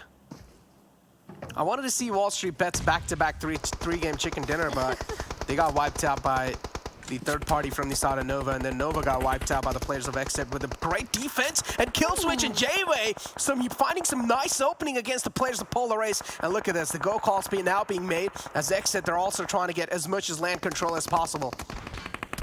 I mean, they kind of have to go on ahead and play in this 2-2 split kind of fight, right? Because if they go on ahead and focus on one direction, that means everybody else from the other side of the zone will just be able to push aggressively onto them. Unfortunately, J-Way does get downed. Trey hiding perfectly, gets a knock into one. I don't know if Killswitch will be able to save his teammate. Nope, J-Way has already gone out and flushed. Killswitch should be able to get this kill into Chronix though, and that means Polar Aces will just be down to one person left. The rest of XSET, unfortunately, unable to really help out their teammate. They're too busy kind of having to protect their western side in this one. So it's really going to be down to Killswitch versus Trey. A 1v1. Huge nade doing a lot of damage to Killswitch there, but just not enough damage. Killswitch realizing that he needs to move is going to start running away, potentially trying to get back to his teammates, but Trey, he's going to have a perfect sight line on any further movement back towards the team. Next circle will pop as well, Necro, and nobody is inside of this next one. Yeah, and Dope, all players up too. Oh boy, Dope. This might be their game to pull off, or this might be their game to lose. That Dope is the only team that has all the players up, and then you have Polar Ace, Lazarus, and Pittsburgh Knights with only one players up each. Dope, there we go. Menace is going to be the man to make the first entry inside the zone, barely on the edge. It's kind of like the scouting guide for them. And then the rest of the players will try to make it in slowly and steadily. Chico can be a huge threat for them, but XSET as well will have their eyes locked onto them. As Chico knows, if he takes any sort of shots at this point, he will be indeed on the receiving end from two different teams. And I am going to say that these teams that are able to bring vehicles this late into game are going to absolutely love it. They have themselves a little bit of hard cover. Chico, though, is going to start taking this fight against XSET. He will be able to take out one. J7 will be able to get the trade, but unfortunately, I don't know if he'll be able to get the res onto his fallen teammate because this blue zone is already moving at this situation. Wait a second. Casper, Dope at this point just utilizing those vehicles we were just referencing to start getting those run over eliminations. Lazarus is out. XSET has been spotted. That res is not going to happen anytime soon, and this is going to be the last kind of a fight. Of course, Trey still alive for Polar Ace. Killswitch has been scoping him out this entire time. There we go, securing his team at least the second place, but it's him and J7 left to go against the entire four-man of Dope, and they're in full control of this zone. They know exactly where they are on the other sides of these small hills. And there we go, Casper now catching a lot of bullets. XSET trying to flip the odds against here. And there we go. The odds are indeed stacked against the players of XSET. They're also trying to move in. They're also getting forced by the Wall of Death to try and move in inside the zone. Dope, they have the entire control of the final zone, and they have the line of sights as well on the players of XSET. And now XSET, the odds are stacked against them, but if XSET do find one knockout, that'll give them enough amount of time to try and make it in. Now it's all down to the final two men up. Dope, they have all the players up. It's a 4-on-2 situation, and Dope exactly know where the rest two players are as well. J7 found out now. Polo G is going to be the only man left alive for XSET. With that knockout, Polo G reveals his position, and he's also trying to go for another one too. Dope, well, they've got it in their back, and they will. What a way to close things out. XSET, though, a valiant effort. Honestly, Killswitch needed to stay alive, the only person that was kind of in a little bit of a different angle from the rest of his teammates. But I mean, there's just too many members of Dope. They were just in too much control of the circle. They had the hard cover from their vehicles and a little bit of advantage in terms of where all these ridges and hills were. That was definitely a Dope win. Somehow, keeping all four members up that late into the game, that was a great match for Dope. That was indeed a phenomenal match for Dope, and this is what they were really looking for, right? Just to nail that 15th spot down, making sure that BTOWN or even K19, they're not going to be coming close to them anytime soon, as the third game of the day is already over. That means they only have 2 more games to try and capitalize.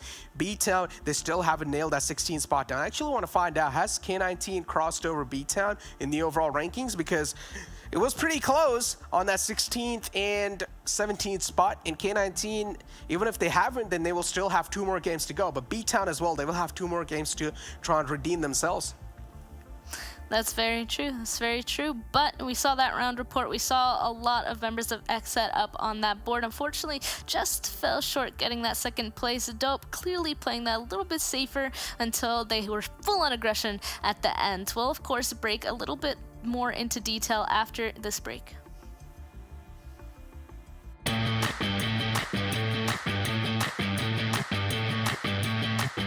PUBG Mobile is a comprehensive game with many different mechanics and unique aspects of gameplay.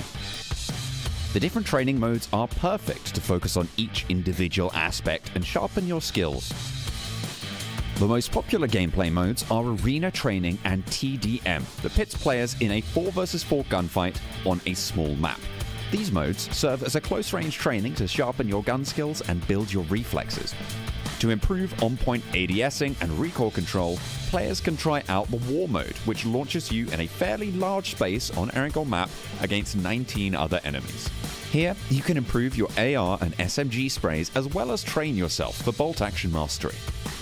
Sniper training under the arcade section is also a must-try.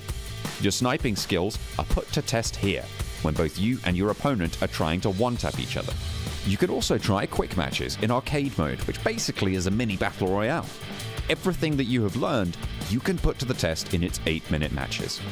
PUBG Mobile is not all about grinding and competition, but also about enjoying and having fun and exploring the game. No matter if you're a heavy grinder or a casual explorer, there's a place for everyone in PUBG Mobile. Tell us which mode is your favorite and why in the comments below.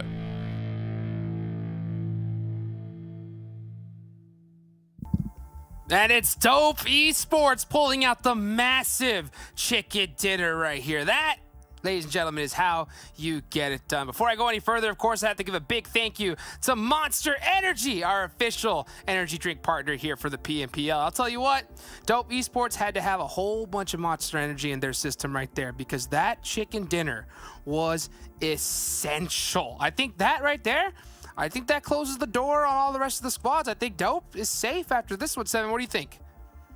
Yeah, I think that's like the nail in the coffin. I honestly thought they were safe at the beginning of the day with the big lead that they have and the way BTOWN was performing. This kind of just enhances that point. Overall, though, XSET has been quite impressive for me as they were able to end up getting the most points. 14 elims for there. I think that's super impressive. And another team that I have to point out is going to be Polar Ace. 7 elims for them, 17 points total. I'm telling you, Glitter, these teams are... I feel like a broken record here. I feel like I keep saying this over and over again, but these teams just keep proving that to me. They're starting to play like they are getting ready for those finals.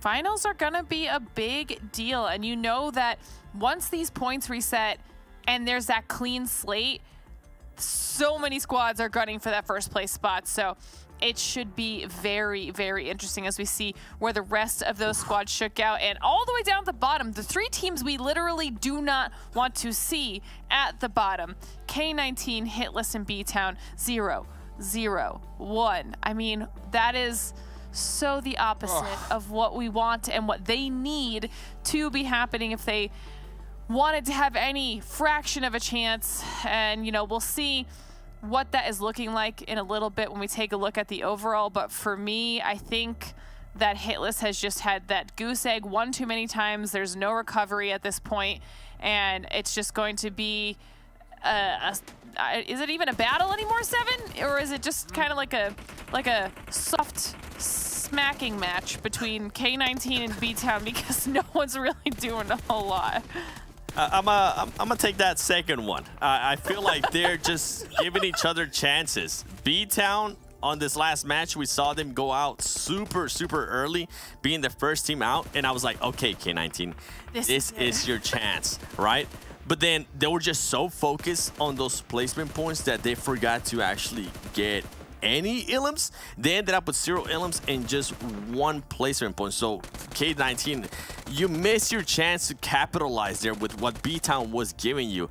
And for the hit list, I mean, since we were talking about it, I don't want to count them out fully because, I mean, if they for some reason, right, if for some reason we saw the hit list that we saw on the on previous days where they were actually performing, where they were able to put up points, if we saw the hit list that we saw on day 1 of this super weekend, I can see them getting off a chicken dinner and then just pushing themselves up there towards the last game and making it a 3-way battle. So that's why I don't want to count them out yet. Overall, I mean, I think these teams are just, I don't know if they're enjoying the pressure. I don't know if this is exactly how they're wanting to play it out, which is probably not it. But they're going to make it even more of a nail-biter, and I think it's literally going to come down until the last game, Hot Jukes.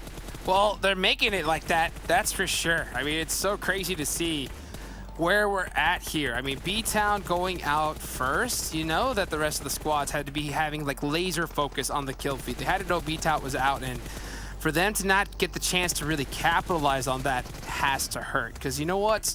We know what map's coming up next, right? It's Sanhok.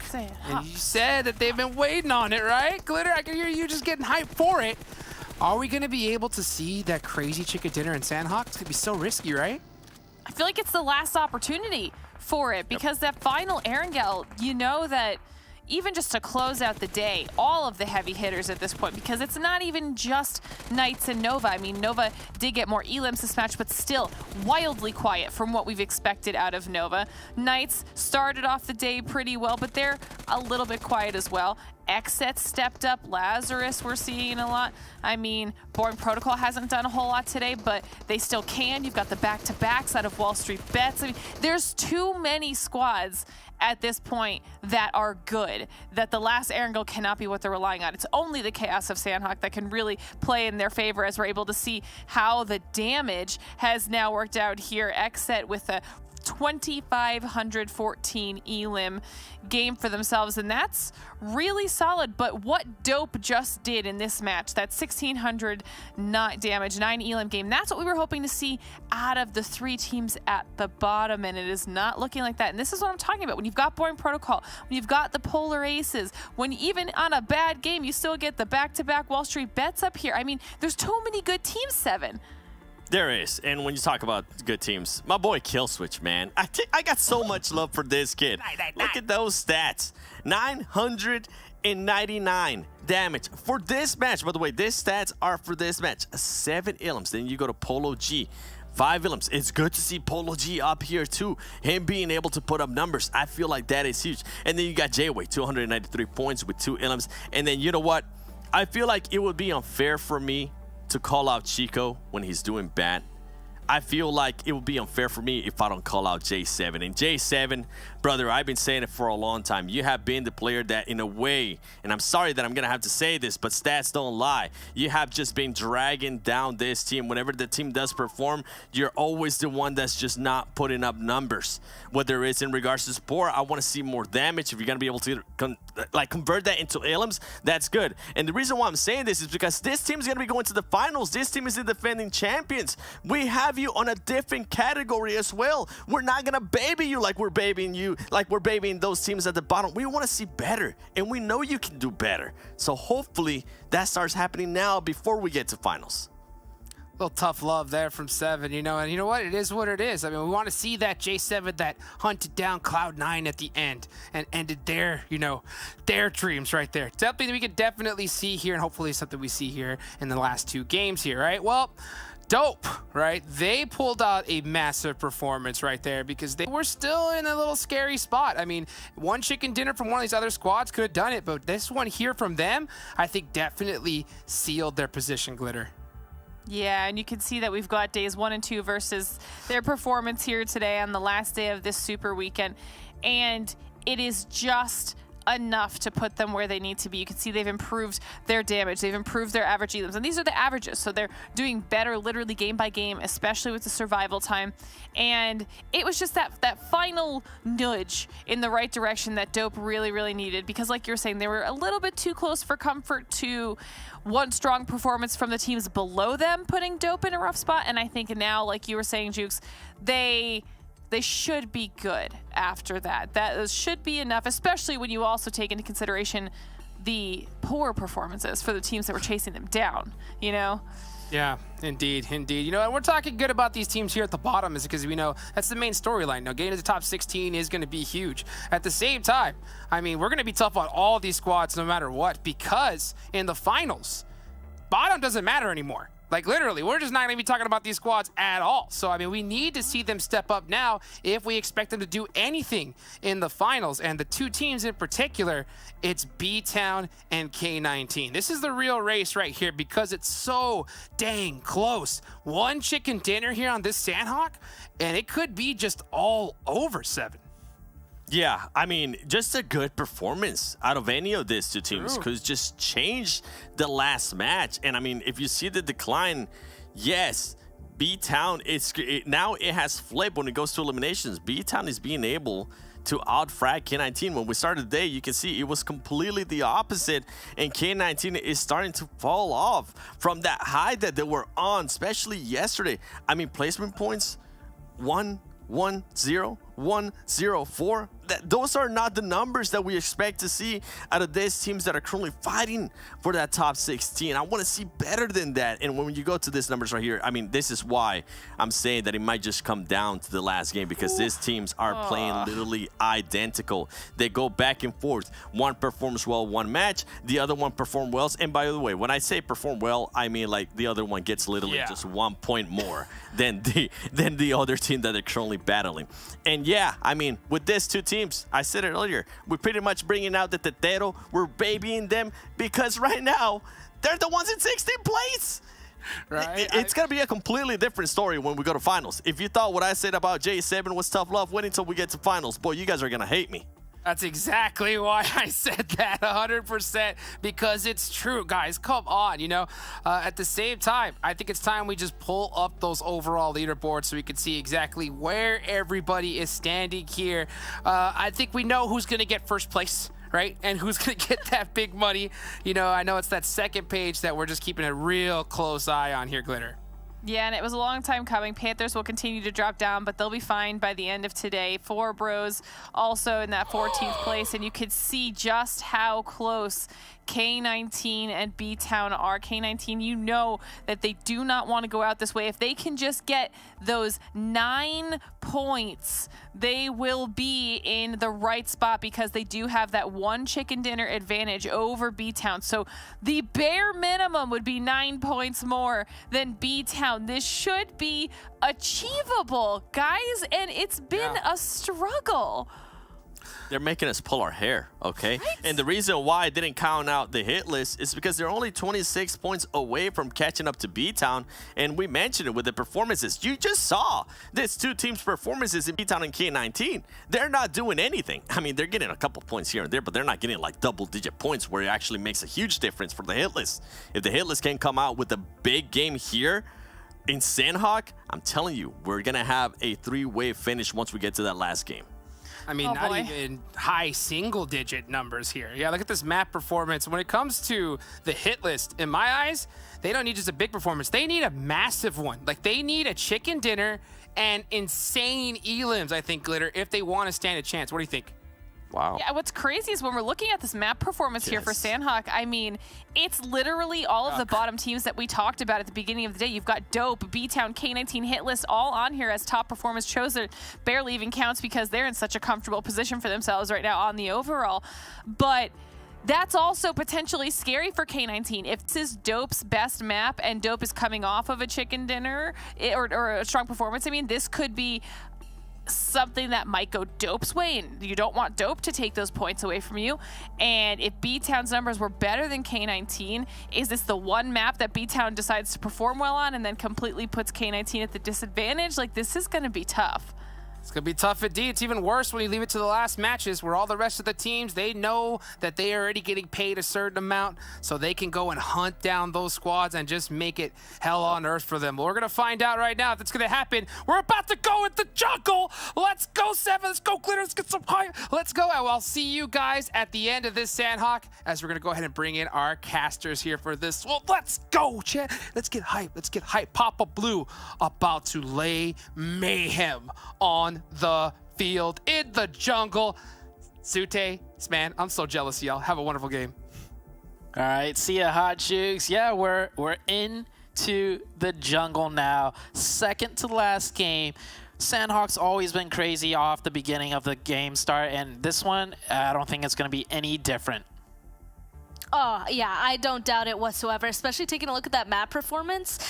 Just based off of previous Sanhok's, BTOWN clearly has the advantage, so I really want to know if K19 will be able to turn it around, because just based off of those numbers, it's not looking too good. But, you know, all we have are numbers, right? And sometimes these teams are really able to pull something out of themselves that make those numbers wrong, right? So we'll have to see if K19 will be able to overcome it.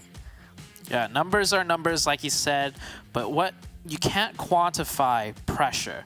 The amount of pressure coming down onto K19, onto BTOWN as we draw closer and closer to the very final game of the last Super Weekend. You can't quantify that. And that sometimes makes some players play extremely worse, or they might just pop off. You know, like pressure, it leads to diamonds. I think 7 was the one that, you know, first brought that up. So let's see which team between K19 and BTOWN can become diamonds at the end of the day after everything is said and done. That's really well put, because it's really those more polished, well-played players that are able to perform under that pressure. Oh, K19's dropping with BTOWN right now and Cow. Sorry, I gotta interrupt you. Well, take a look at the north side. I didn't see it. Wow, I was taking a look down at the southern side here. You're right. All of them inside of Cow and Tatmuk. It looks like they are separated just a little bit. BTOWN actually going for a 2-2 split while all of K19 are in Cow. That means that BTOWN, they're gonna have to kind of condense towards each other quickly if they're hoping not to go into a 4v2 and then a 4v2 once again. Not only that, this zone is pretty good for a northern drop. So not only is this a good start for K19 if they could isolate that 4v2, but they'll have a decent game in Sanhok as well following this drop. Now, we'll see how this fight pans out though. But yeah, this is what I predicted. Second to last game is when you'll really start seeing a lot of targeting going on, especially when it comes to Sanhok. It's a lot easier to predict player drops and player movement. And right now, here we go. K19, they should know it's a 4v2 off drop. They need to identify and isolate these players quickly before the rest of BTOWN can converge and help them out. And it looks like the first player they're going to try and isolate out is Brar. Brar, level 1 helmet, level 1 vest, and an Uzi with no extended clip. But he's got an Uzi and an AK. This could get kind of tricky for the K19 team. Oh, using that Molotov to be able to hold them back, though. That is so big for him. That means the rest of K19, they're going to have to kind of wait this out. Juancho, the only one upstairs. Luckily, he's waiting, though, for the rest of his team. He knows that if he pushes by himself, that is just a death sentence. Oh, but take a look at that mini-map, Zute. The rest of BTOWN are here. Unfortunately, K19 couldn't use their advantage the way that they needed to. Now they are the ones that are stuck inside of a building while BTOWN is pushing on them, but it does look like Russell starting it off with a knock onto Brar here. BTOWN will be down to 3 people left, and BTOWN slowly closing onto K19. K19, they need to start moving to the next person, and it looks like they spotted out Bolty. Oh no, BTOWN unfortunately not sticking together on this push. They're just allowing each of them to be taken down one by one. Jimmy is next up. Oh, nice pops, but the trade should come through. 1 HP on Jimmy. Valak will go through and get that. Cess gets it. There's a revive coming out on the other end, though. They never confirmed this player. It'll be reset to a 4v2 situation. Oh, they're not even going to reset on Juancho. They're going to keep pushing this. They want to keep the advantage going. That one player that got revived has no first aids, it seems, so he's going to stay there bandaging. Now, this is when K19 should reassess the situation just a little bit, because they have a player knocked that they could get a revive. It's not like BTOWN can revive anymore, unless if this grenade comes through, it does. 3v1 situation. This is K19's fight to completely throw and lose at this point. Oh, it very much is. Brar now the last one alive. He knows that if he even tries to go for the res onto Jazz, it's just going to be horrible. And he needs to keep an eye on those stairs, because K19, honestly, would assumedly be pushing shortly after that nade knock. But it looks like they're deciding to be just a little bit safer, waiting for them to slowly heal on up. We can see Sess Valak slowly bandaging on up. Here we go. Valak with yet another nade, tossing it right on in. Ooh. Unfortunately, won't do any damage. Valak is now upstairs, though. K19 looks like they're finally starting to make their push up these stairs. They got the res onto Jazz, but all he has is an energy drink, and he's down. Jazz is the last one up.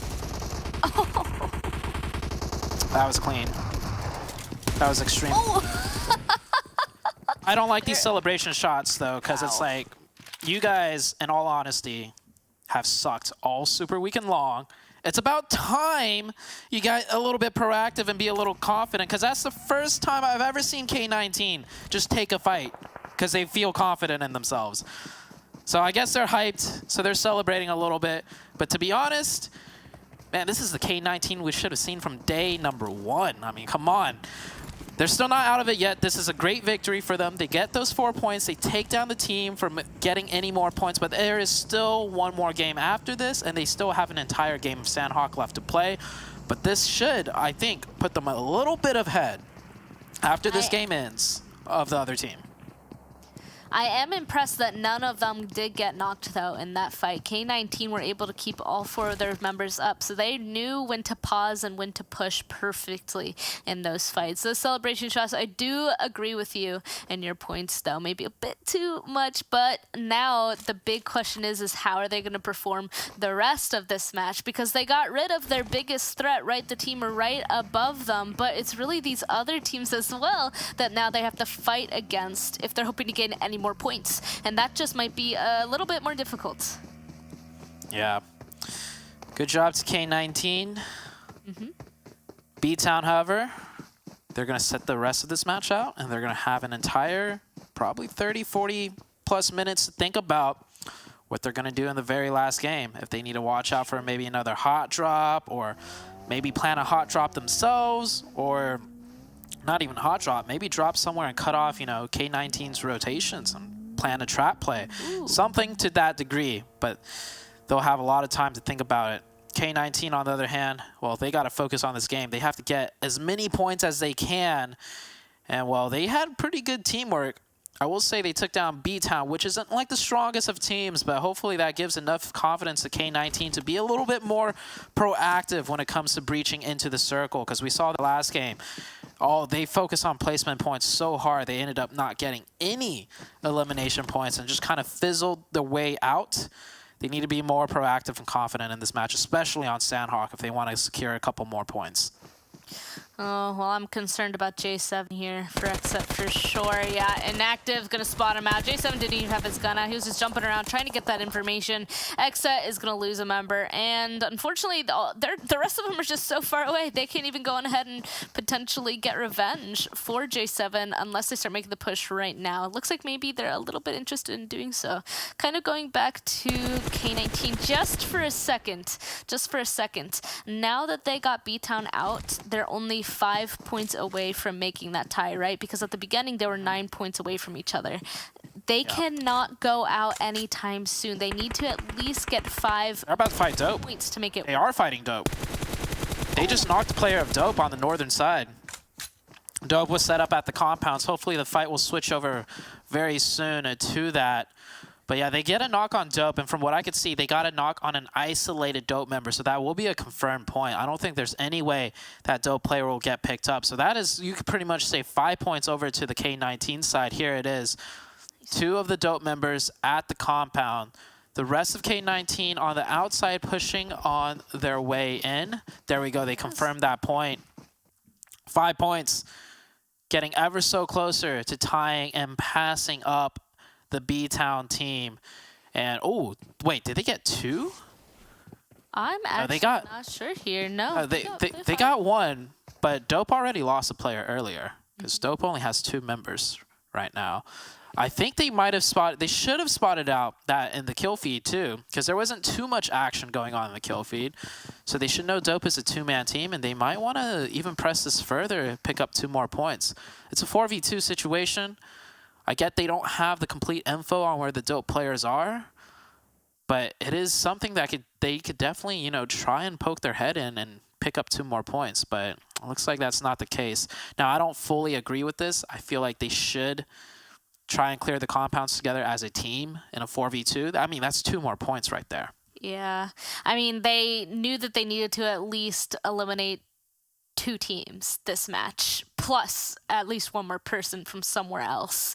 And they've got the 5 so far. I'm surprised that they're not going for that next elimination. Maybe they're not aware that Dope is just on to do. Maybe they assume that it is still a 3-man squad somewhere, so they're just going to go ahead and play it a little bit safer. I mean, if they do make it into the end game, they will get the kills there if they continue to be proactive at that point. But it is a little bit disappointing to see them take the safe route this time, because it just makes me nervous that they won't have that chance later on, because we can see actually so many people on the southern side grouped up on each other. Honestly, Sanhok, this is the kind of match or map where if you don't take the opportunities when they appear, those eliminations might just be gone in the next second. Yeah, like you can definitely say isolated 4v2 is going to be one of the easiest fights you can ask for on Sanhok, because any fights after that is going to be all hell, right? So K19, I think they're dropping a little bit of a ball, but hey, they were at least proactive enough and confident enough to take that fight with BTOWN, and they executed it perfectly, not losing a single player. So they've already done a good job, so I will give them credit for that. The circle did, by the way, shift a little bit more to that northeastern side, so if anything, favoring K19's position. They don't have to deal with the mass of teams on that, you know, southern side of that half circle, and they could just easily rotate around and position however they want to. Some nice shots getting put onto cross from HQA here, 19 Esports. This is kind of the opposite side of the zone from K19 as of right now. There's so many people down in this area that it's insane. I mean, we're not surprised. The zone just continuing to shift up to this northeastern side. This is where the majority of people are going to be coming from. And this is, again, what I was kind of talking about, where I feel like K19 needs to start getting prepared to get involved, because if all the fights are going to happen down here, like, it's just going to be harder for them to get points later on, I feel like. So they're really going to have to kind of kick it into gear. They are continuing to rotation. At least they're not sitting still, I will say, Zdute. They're still moving. I hope they're moving closer towards the center of this zone so they can start getting into the action. Yeah. Right now, I think they're also just going back to their default strategy of picking up first aid kits. Just, you know, you never know what you could do with a med strat on a map like this. And for the first time, though, right, the circle's very far to the northeast. So you don't have to tank the blue. They could actually play the zone, but they could do both. They could get the meds and play the zone now. Vamp camping out one of the members of Nova. Nova already QZZ knocked a member of Vamp, so Vamp is aware of his position, and QZZ will get knocked. He could potentially still get revived there. Nova is one of those teams that will go for the quote-unquote riskier revives, but that's mainly because they know how to play around these trickier situations. Ren already covering fire, and yep, they are going to go for that revive. The experienced teams will always kind of do this, right? Like the Knights, Nova, you know, they'll risk the revive because they know how to execute it. You see a lot of, you know, lower tier teams, members knocked in somewhat of a tricky situation, and they'll completely turn tail and just run away. Preserve life, please. Just preserve your teammate's life. And actually, taking a look at that map, it looks like Vamp is just so split up. Look at Mayo all the way down to the southern side. Nova, to be fair, is usually a team that splits themselves up as well, but they do get that res off successfully. And now 4 of them are up there with only 2 members of Vamp. That doesn't add up to something good if Nova continues to press this as a fight. The zone does close as well, by the way, and you can see that it pulled back off of the water, centering around where the majority of these people are. So K19, they were kind of blissfully up to the north all by themselves, but now they're going to have to start venturing in where people are already set up. Circle shifting onto the massive teams that were already positioned in there, so we're not going to see too much movement out of everybody. HQA, ooh, driving extremely close. Do they know this player? Well, now they do, as Peralta fires off some UMP shots. He gets 1 knock. He's got 1 more player to take care of. Where is the rest of the Mezexis team? North? Nowhere close by to give this support, but he gets the confirmation point too. 1v1 situation, Peralta. Oh, not a 1v1, it's a 3v1. Oh, Peralta's pretty much done for, but he got a point for the team at least. I'm a little bit confused by the split the Mezexis did have.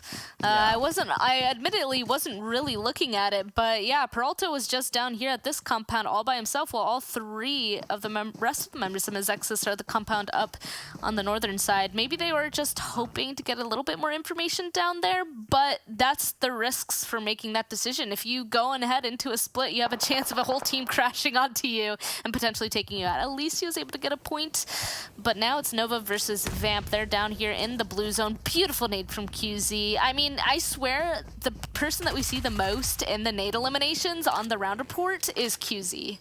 Like, the majority of the time, it's always QZ. Vamp now is just onto 2 people, and Swins, Mayo, they're completely separated. We can see it even here. It's only a question of, does Nova know where the rest of them are? Because if they don't, 33. They might just have to move on. Yeah. 33 first aid kits. And probably a few more right here after he loots his body. Yep, oh, put on 2 more right there. Yeah, this is that peel strat. Finally, Mayo shows up, coming in from the flank of all flanks. You said earlier they were so split, and now he pulls his card and gets a knock. And oh, wow, how did he even see Koi? That's 35 first aid kits right there if he could manage to find Koi and, you know, loot him. He's got a tuk-tuk. And I think Nova right now, they got to save Koi. It's not so much Koi. They got to save the first aid kits. So they should all be running it back there because that's their main strategy. They don't really have a way to fight into this zone with only 3 and just tanking the blue as well.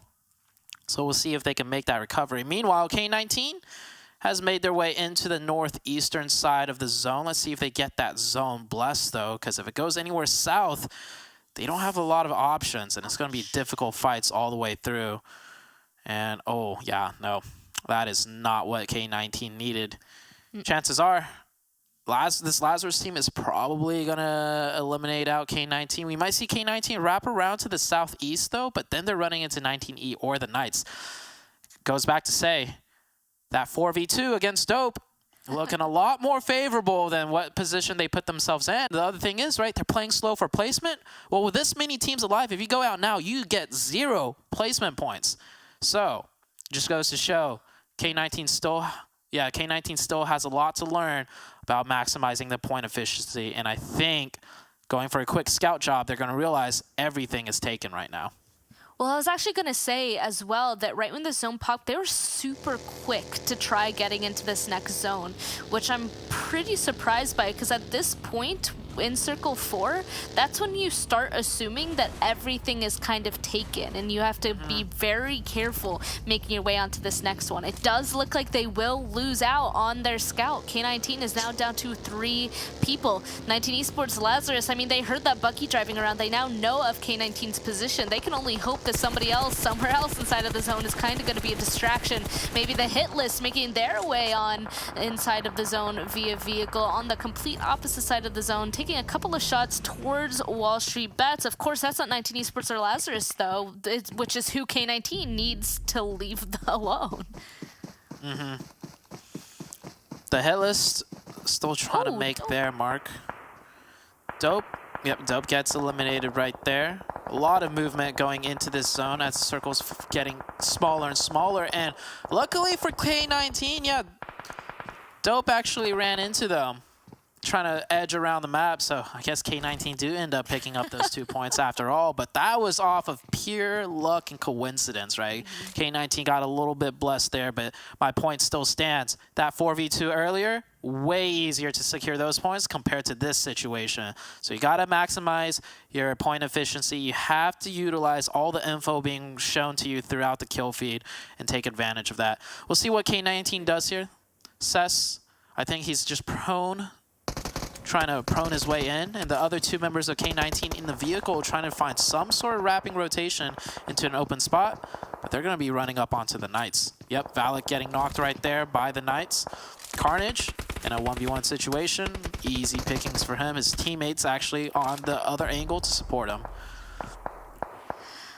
Oh boy, just not looking good on either side of this zone at this point. We can see a couple of people being picked off one by one. All of Boring Protocol is actually out in the play zone. One of them, Spec, actually going down to the damage that the play zone is putting upon him. K19 just down to 2 people, and they're not even next to each other. They were forced apart, I guess, by their attempted rotations, but Lazarus, K19 Esports, Knights, all of them holding these spots, means K19 is not going to be let in that easily. Now both of them basically tanking that blue zone. WallStreetBets now making their move inside the zone, spotting out Lazarus here, doing a good amount of damage onto him. Will get a knock onto Fears. These are 2 big teams that we would love to see fight, and honestly, if they start fighting and draws the attention of 19 Esports, this might be the opening that the last member of K19 needs, but it's not looking too bright. I'll be honest, Zute, I feel like K19 is going to be out pretty shortly. They did manage to pick up elimination points, and most importantly, they took out the team that they're chasing after, forcing them to get 0 points. So it will indeed come down to the very last game. But as for this match, WallStreetBets trying to fight their way in, blue zone pressuring their backs. This is the classic hustle of Sanhok. Blue on your back, players in the blue, realizing they're not getting in, and they're just going to try and knock you down. And you gotta run and gun, and then the more you run, the more angles you expose yourself to, and it's just all-out mayhem. And somehow, some way, maybe you get into the zone. All three are down. One player did get into the zone, though. Joey doing such a good job from inside the blue zone. Wow, that was definitely the kill zone, though. The hit list goes down to K19 went out. K19 getting 8 points for this match, so that means that they're 1 point off from kind of evening it up. Does look like Boring Protocol goes out too. We have 8 teams now left to really grab those big placement points and rest of elimination points, but the Knights with all 4 members up. So many solos inside of Sanhok, it's insane that it's going to be 19 Esports and Knights at the very end potentially here with this last rotation inside of this very small zone, but WallStreetBets, they're continuing to try and put pressure onto the last member of Lazarus up there, Joey, and potentially even run into the rest of 19 Esports too. Oh, getting shot in the back though. What? Yeah, the Knights team actually have 9 eliminations already, and I don't think the camera's been shown on them once. It just goes to show through their sheer positioning alone, they're just picking up knocks and points left and right, and they're not even having to fully engage into anything. It's just the dominance of the Knights. We're down to only 4 teams. Knights have 4 players, and well, here's the camera now on the Knights after they've already picked up 9 eliminations, and they're just simply going to massacre everyone. Oh yeah. Oh, for sure. I mean, look at them already starting to drive on, and looks like Xenox is kind of playing that southern position. The rest of them just swooping on up to the north. They know, they heard that fighting happening all the way up to the northern side with 19 Esports, so they're going to try and nade them out. Oh, look at that. Xenox knows exactly where they are. That nade is going to pop an HQA. Oh! Actually, HQA does not get out, but he's going to try again. Try again, right? Maybe second time's the charm. Well, he does get one. One of them is still alive, though. I love that the Knights are even confident enough to be kind of spreading out in this situation, too. Yeah. Oh! Oh! Uh-oh. Chi Wang is like, I've had enough of your grenades. Have some bullets instead.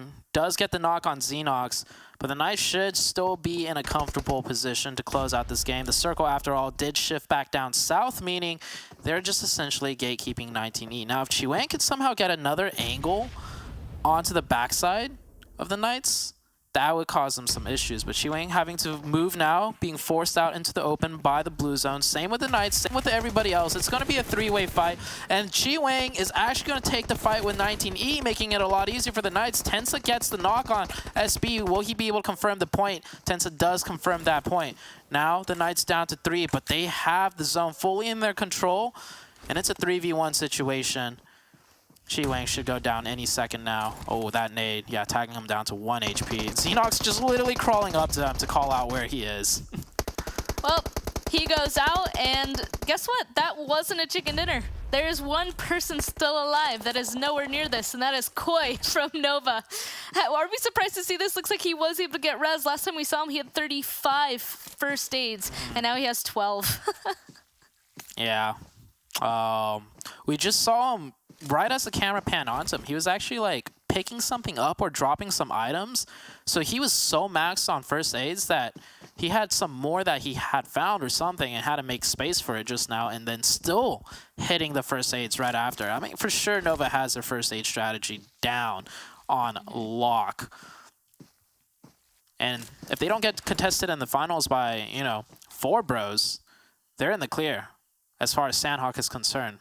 But that 4 bros team, you know, they're not playing in the Super Weekend, but we'll see them in the finals still. That is still a question mark for Nova when it comes to Sanhok. Yeah, I don't think Koi's going to be able to do much. The Knights, pretty familiar with this situation. You know, you win Sanhok and you just got to wait a few seconds to actually get the win. 14 eliminations. The big story is, though, K19. This was a pretty good game for them.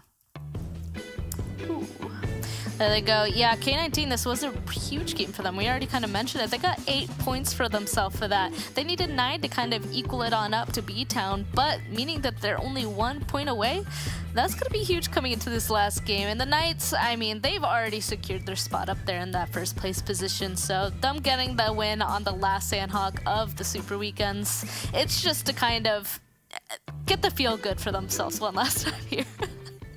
I bet you, like, the Knights aren't even, like, happy, like, they're winning. Like, I bet you, like, after they won that game, they're just kind of like, all right, cool, we got one more game? Yeah, okay, we got one more game. All right, Like, no joke. Like, they're so far ahead, and like the Knights mentality is most likely trained on the freaking global championships, because they were supposed to make it last year. Everyone was expecting it, and they fell short. So this is like a kiddie park to them. They are literally winning these games and just being like, all right, GG, go next. All right, Coops, 8 eliminations. Yeah, I already have 40 plus on the second guy. Whatever. Like, seriously. It's just like the Knights are just at the other level. They're just waiting until the time comes to really actually have some challenge facing towards them. At this point, just seeing just how high they can go, I guess, in this situation. But we already know that it's 50 plus kills potentially at this point for Coops. And we're going to see just how many more he's going to be able to achieve, because there's one game left, actually, Zute. There's one more on Erangel. And we're going to, of course, be jumping over there after a break and analyzation of this last game.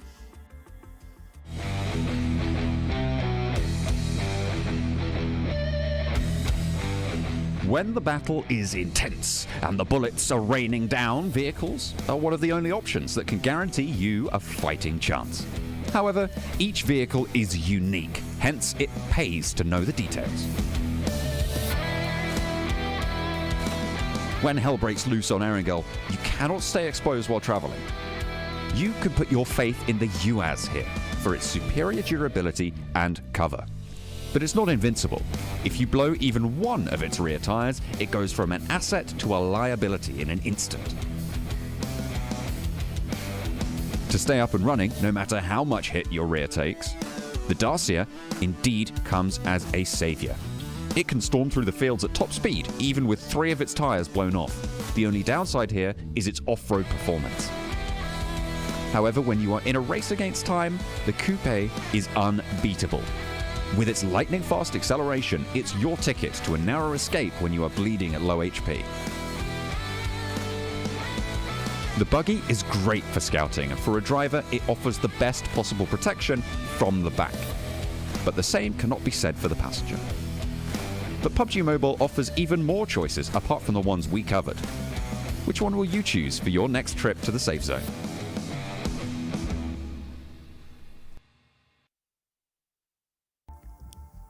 Welcome back, everybody. That is what we expected from Sanhok. K19 hot dropping onto BTOWN. That is how you get it done. And speaking of getting it done, of course, I got to give a big thank you to Monster Energy, our official energy drink partner here for the PMPL. Best in the business, baby. Let's go ahead and bring back 7. Let's bring back Glitter on this one. This is going to be a nail biter coming up here, Glitter. I mean, this is how you do it.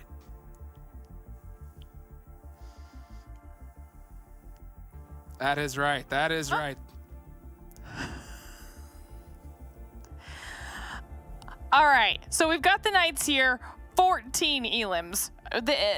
Honestly, let's just go to the top 2, though, because we watched this happen so much with Nova. It's our top 2 heavy hitters. Nova's have been completely silent all day, and then we get the heal strats. To be fair, they still get 7 elims, but the heal strats to get them all the way into 2nd place, and you love to see that when it's Knights and Nova battling out here on Sanhok. But we're going to skip everything else on this match ranking 7, because the most important thing is down there at 7th place. That is K19 with 7 elims.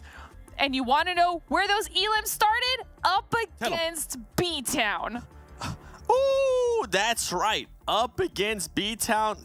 They finally gave us what we've been hoping for. Now, the big question mark is, was that match big enough to actually pass them before the final match? I'm so intrigued to see what's gonna happen. As you can see there at the bottom, BTOWN with 0 points, and then we go up. Dope Esports, I mean, at this point, Dope has nothing to worry about. 1 point for them out. Oh, the main storyline, Glitter, okay?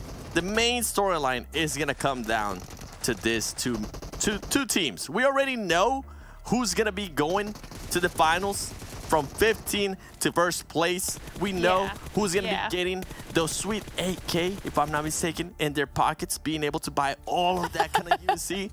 Now is who's gonna be joining us on that final dance. Who's gonna be joining us on the finale next weekend. And I cannot wait, because right now, if I had to choose a team, Yeah. I'm gonna go with K19. I feel like Ooh. I feel like that's the team that deserves it. Okay, I feel like that's the team that deserves it. How about you, Glitter?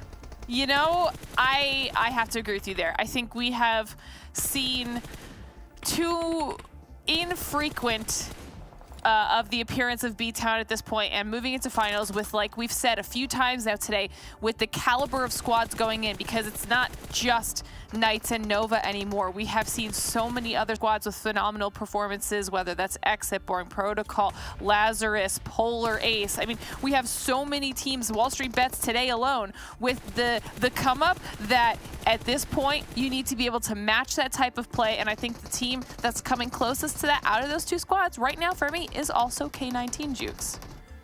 Yes, it is. And K19 are the squad that we're going to keep a close eye on. I can't wait to see what the overall is going to be. It's got to be close as heck. But Pittsburgh Knights putting up a big performance. K19 as well. I mean, Glitter, could you ask for a better performance? No, I mean, there's actually some really cool numbers on this top damage. Ooh. I mean, the conversion for Knights, impressive, but then all the way down yonder at the bottom 7 with 7 elims just for you. Yes, they kept it. They kept the brand going for me. I see you, Nova. Thank you. Let's go. Like what? More elims than damage? Oh, man. I mean, that is how you do it. I mean, it's so crazy. I wanted to see those other squads employ that heal strat. I know, Sam, I know it's not your favorite thing, but I heard you in the back. You were like, dude, do it. I mean, because look what Nova was able to do. Because if one of these other teams did the same thing, that would have been game-changing for them. It's just, it blows my mind. It blows my mind. But, something that really blew my mind at the start was K19. Hot dropping BTOWN. We were waiting for it. We've been calling it all day. So 7, why don't you go ahead and break down this amazing execution and engagement from K19? Bring it, because K19 brought it, and it's time we freaking highlight them. Now, let's start off with this. Okay, let's start off. You can see Jazz. You can see some BTOWN players right here. You got 2 and 2. You got one heck of a split from that team. And then, guess what? You have the K19 players pretty much all bundled up. I do enjoy that Says is going to be right here. He's going to be able to relay some information to his teammates. So let's start playing this and let's see how this crumbles up. Now, something that I don't enjoy was that at one point, Jazz, and you know what? I never like saying your name. I wish you would have just gotten a different route and gotten a little bit better angles, just like K19 was with Zez and also with Juancho. And right here, he does end up going down to Russell. Juancho was going to be able to get him anyways. What I enjoy is as soon as they got that knock, they know where Jazz is. They're like, okay, we don't have to worry about him. He's been shooting there for such a long time. I don't think he's going to push. Zez, on the other hand, for K19, is able to relay the information that, hey, you know what? Our boy from BTOWN is currently going to be pushing around. He's going to be trying to flank us. So you're going to see 3 players, right? Actually, 2 players right here. Juancho and Russell, and then Says as well. They're going to make sure they neutralize that player, and they're going to be able to do just that. Actually, it's going to be Valak. There you go. Russell kind of faked me out there. He's going to be Valak, going to be able to push out. Bolt is going to get knocked. He's going to get finished. I love that K19 was showing no mercy. As soon as they knocked him, they made sure that he got taken out. Juancho is going to go down, and then Valak and Says is going to be able there to back him up. And this is a perfect example of the hunger that K19 showed in this match. You're going to see a person get knocked down right away after another nade. And then K19 is just going to be able to fully send it. They don't wait any time. They know what time it is. It's time to fully send it. They're able to do that. They're able to get that. And you know what? For that, K19, for that, I got to give you some confetti. Because you guys finally gave us what we've been asking for. You didn't wait. You didn't go for a heal strat. You didn't do any of that stuff. You took your destiny on your hands and you went for it. And I love seeing that, as we do see the team stats right here. El Diablo. From that last match, 1,400 damage, 7 elims, 6 assists. This is what we wanted to see out of this squad. I was hoping, not gonna lie, that we would see a little bit of a higher placement from this team. But hey, you gotta respect it. They went for it at the beginning, and I'm really intrigued, guys, to see if they're actually going to go for it again here on this next match. because depending on how that overall ends up, BTOWN could just go on a hiding spree. This is going to be crazy. This is going to be crazy. Let's take a look at the team stats here for K19. And I don't even know what, I mean, this is a crazy play to try and come up with. Do you hunt them down? Wow. Do you go for placement points? Do you go safe? I mean, Glitter, what do you think?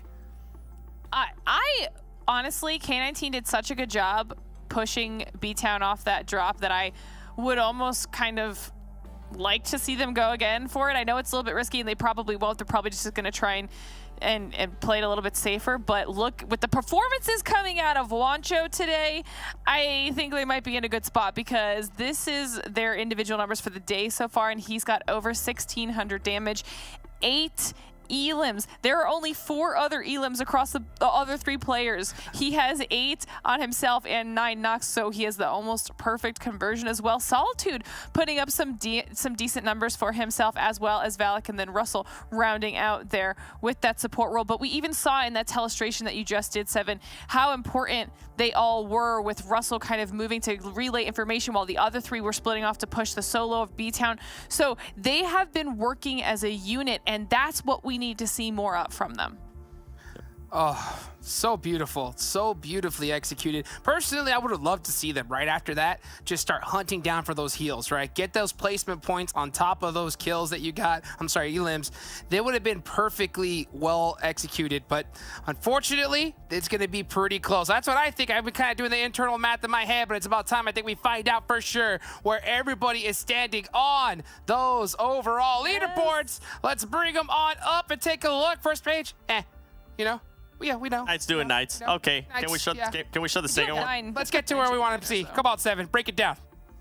Oh, BTOWN's up. BTOWN still there. Wait. Okay. BTOWN is still there. Wait, hold on. Flip it for me.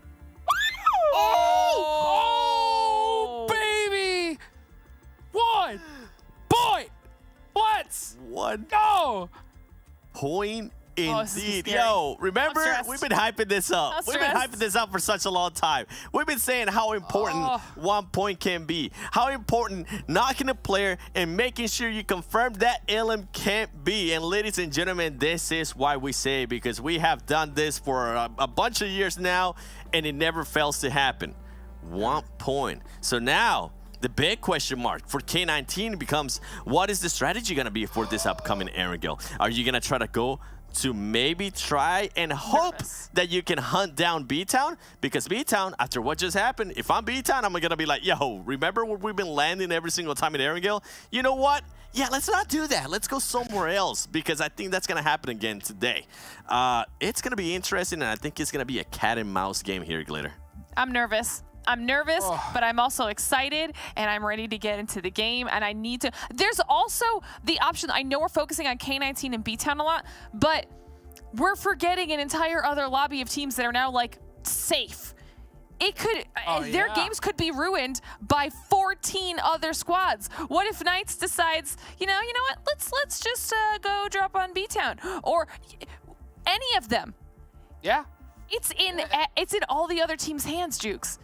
I mean, they can. They literally can. They have nothing to lose at this point. We know Knights are going to run away with this thing. So literally, what is going to happen in this last match? It's all eyes are on these 2 squads, BTOWN and K19. Who is going to perform better in this last match? Let's go ahead and bring in our casters for the day. Thank you so much, Seven. Thank you so much, Glitter. We'll see you at the end of all this. What is K19 going to do? Are they going to hunt down BTOWN? Are they going to just go for placement points? Are they going to frag out of their minds and just try to beat BTOWN the hard way? Zute, Span, I'd love to hear your thoughts. Have fun casting this last one. Oh, this is gonna be fun. All eyes on BTOWN and K19. I don't think K19 or BTOWN is gonna do anything like special or out of the ordinary. Some other teams might, though, if they want to get involved in deciding who makes it to the finals. But I think for this game, it's just gonna be both of these teams are gonna have their butts clenched the entire time, and we'll see where it goes. Oh boy, I know that all of my nails are going to be gone by the end of this. Who even knows how I'm going to be casting because of this? Because 1 point separating from 16th place? That's just too much. That's too much from Yuzute. I don't know. It's like the cameras should only be following K19 and BTOWN. I am ready. I am prepared. The thing is that if they just get in an early fight, then we don't have to worry about it, right? Oh, two teams. Is that what's happening? Dropping to the This is K19's drop split. They go up here uncontested 100,000% of the time, and now for the first time, the other team dropping up there is BTOWN.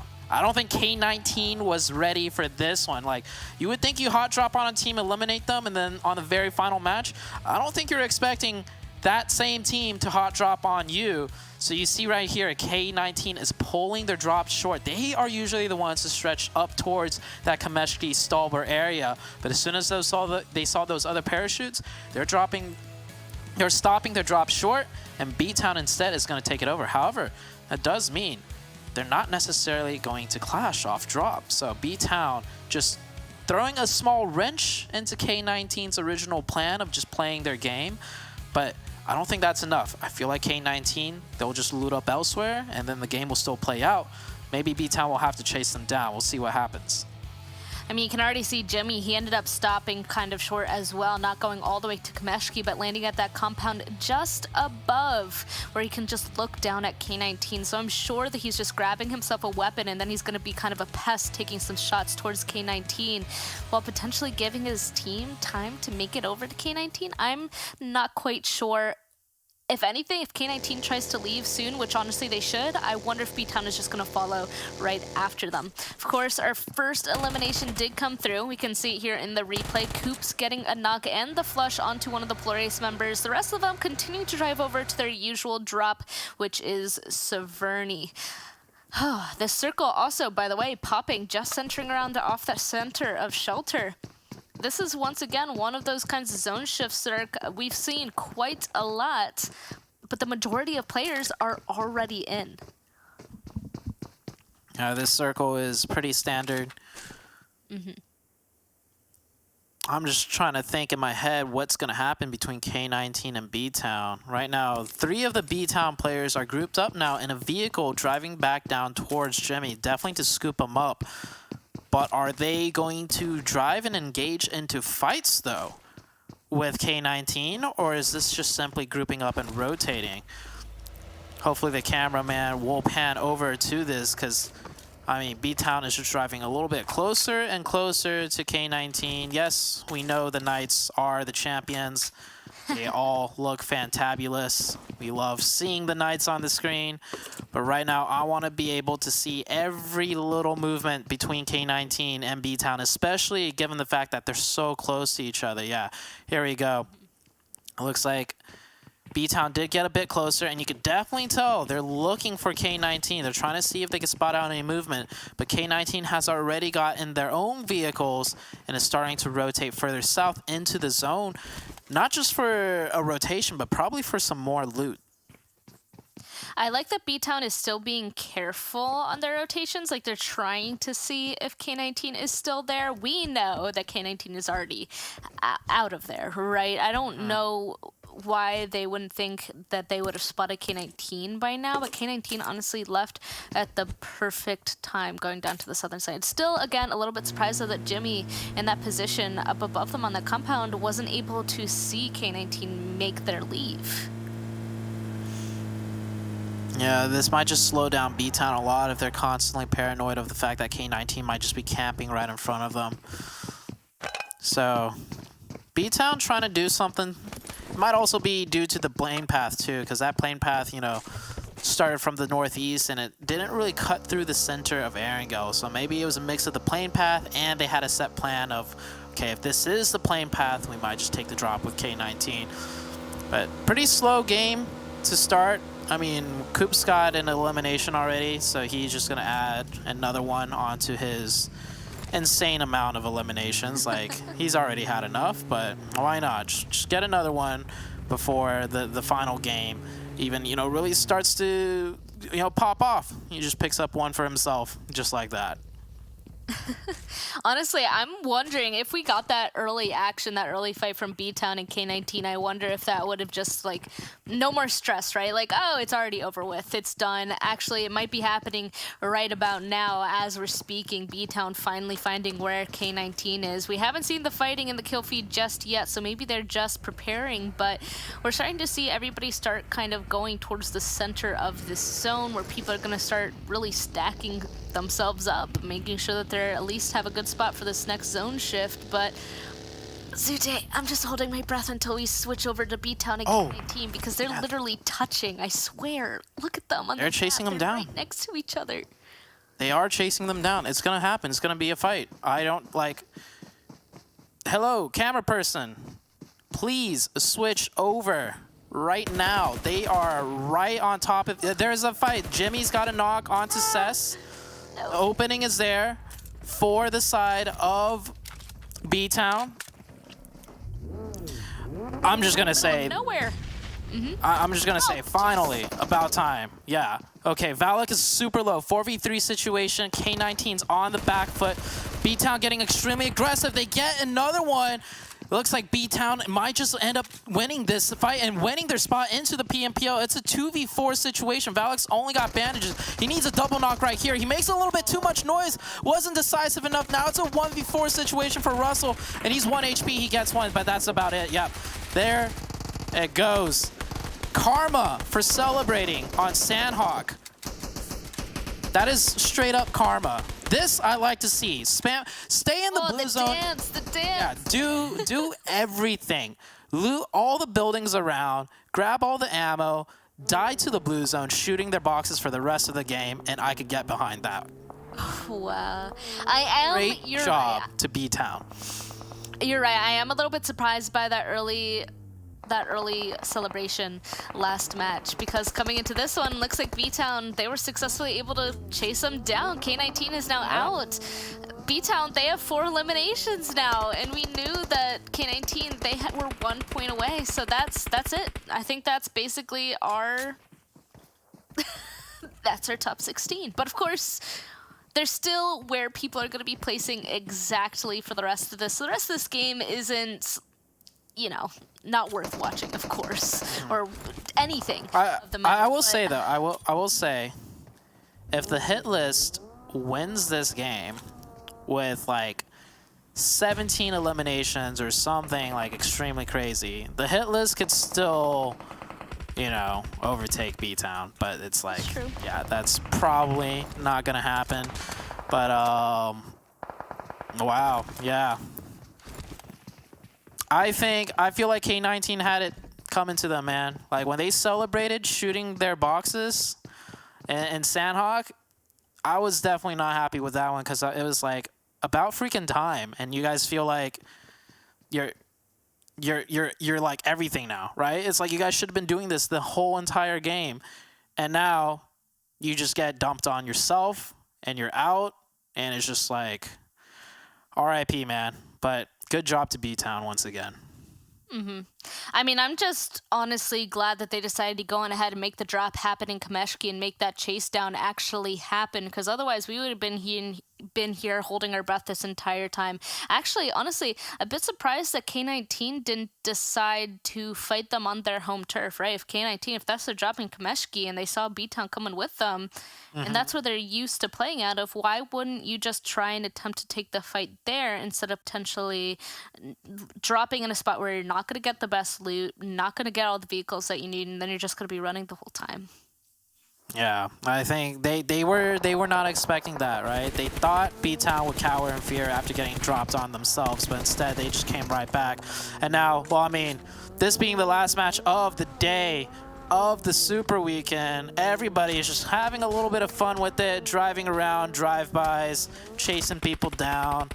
I think everyone in the kill feed also saw BTOWN did take down K19, and everyone, including the competitors right now, know who the top 16 will be. And from here on out, I mean, there's still a few placements that could get switched up with maybe some, you know, money differentials, but pretty much everyone is just, you know, having a good time now and just preparing and getting collected for themselves until we hit the finals. Oh man, yeah, at this point, so many people are fighting in the very center of this zone. It's kind of insane. I think everybody has kind of realized, oh, well, the match kind of over, but of course, we're going to continue to fight, continue to get used to fighting the rest of these teams, because these are the guys that we're going to be seeing inside of the finals. Some teams, of course, not. You're talking about the Hitlist. They're still in this. We can see them right down there by the shark fin compound. Ooh, and you love to see a bridge camp in the last match, right, Zute? We got Nova holding the northern side of this bridge from Mezexis. This is going to be quite interesting to see. The only bad thing for Nova is that QZ is already out and Kindness is currently knocked. I think they did get a successful knock and finish onto Mezexis first, and then Mezexis was able to answer back with their own knock, but it's not over yet. Koi's dropping some smokes to try and get that revive. There is one member down from Nova as well, so it is a 3v3 if they could get Kindness up. Mezexis looking to see if they could push on up. And now, I don't think Nova usually would do this. This might be more of a mind game thing going into the finals to make Mezexis think they would cap the bridge, because zone-wise, this is nowhere close to center, right? Nova usually will just play center, and they had a really good drop rotation to play center on a zone like this, but instead they're here. So this might be more of a psychological warfare thing to just make Mezexis a little bit more scared going into the finals that there will be a team bridge camping them. But Mezexis actually dealing with this bridge camp extremely well, and that's actually 2 of Nova knocked down. So Mezexis looking really good. Koi, though, trades back. 1v2 situation. Inactive on top of the bridge, though. It's going to be tricky for him to deal with. Oh man, come on. I want Inactive to get this last elimination from the very tippy top of this bridge. You can see him slowly trying to make his way across. He's actually being a little bit too safe up there, potentially. Unless Koi spotted him out right there, potentially not. Inactive could go ahead and get this entire team wipe if he just makes one little spray inside of that smoke. You can see he's waiting for it. Spotted out Koi, making that movement as the smokes are starting to pop out here. Ooh, but Peralta getting res. Both these teams are now kind of full. Back up to how they have been. Inactive spotting out Kindness on the res. Rin being taken down super low, hiding inside the smoke now. Oh, it's down to one player once again for Nova. It's Rin. Oh, but he's actually found out too. Nova will actually be eliminated on this one. So if that was mind games, Mezexis, I guess, knows that they can take it. Yeah, they got nothing to worry about. Bridge camp us all day. You just give us those 4 points in exchange, right?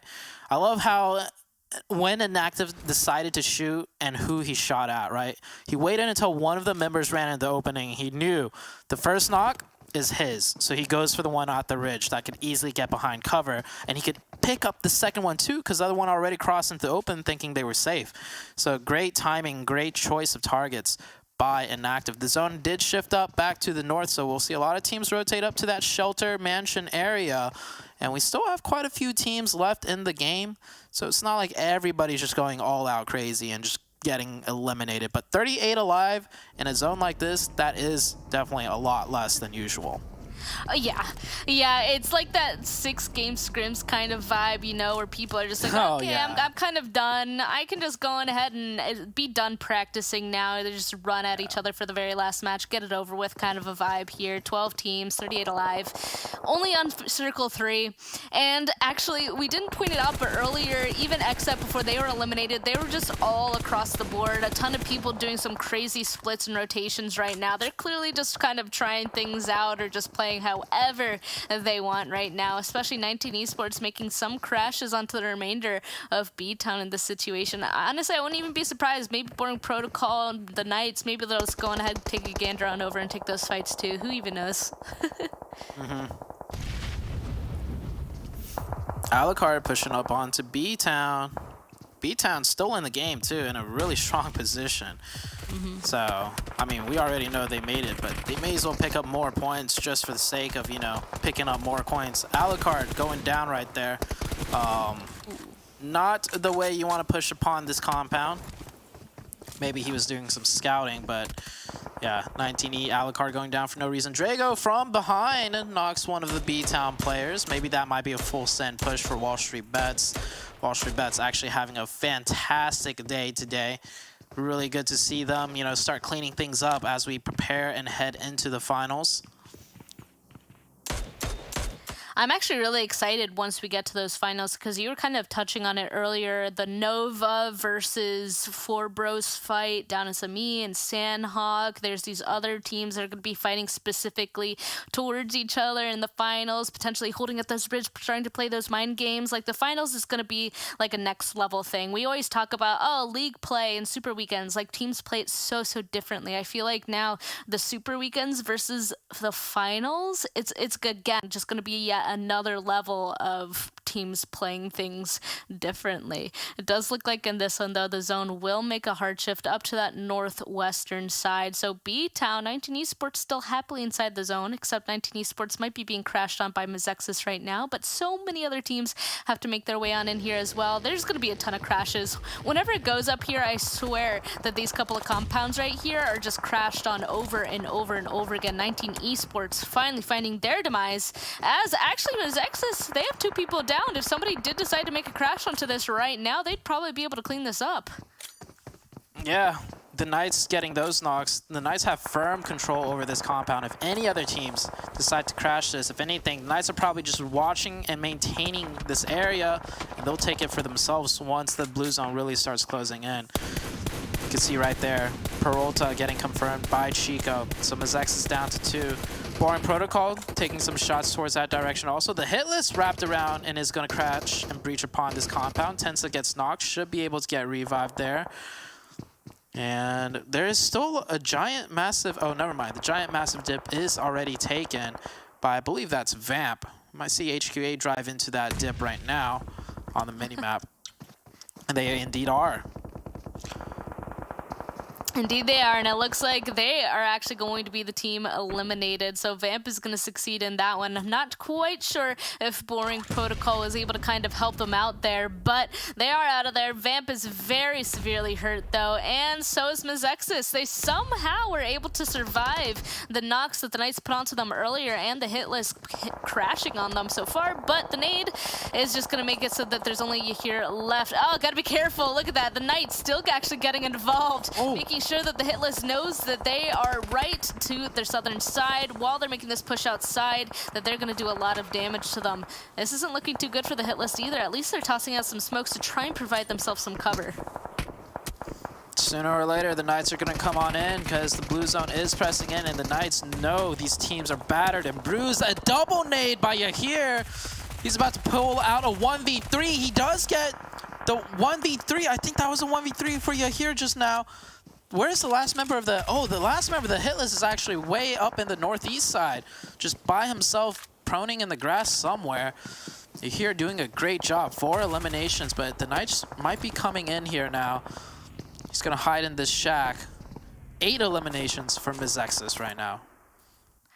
That was a crazy fight. I don't even know what happened there. The Knights, they are getting really close, but it looks like as of right now, they want to play by their vehicles and this rock. Looks like Coops is going to try to get out of there, though, because if Dope continues to take shots at those cars, they're going to explode, and then, of course, it's not going to be a good ending. It does look like Dope does stop the spray towards them, though, so the Knights can continue to play by those rocks. Maybe they just don't want to go into that compound, because I will say, once you're in that compound, it is kind of hard to get out of. But at this point, do you want to get out of that compound? Because it looks like the zone is very much preferring it.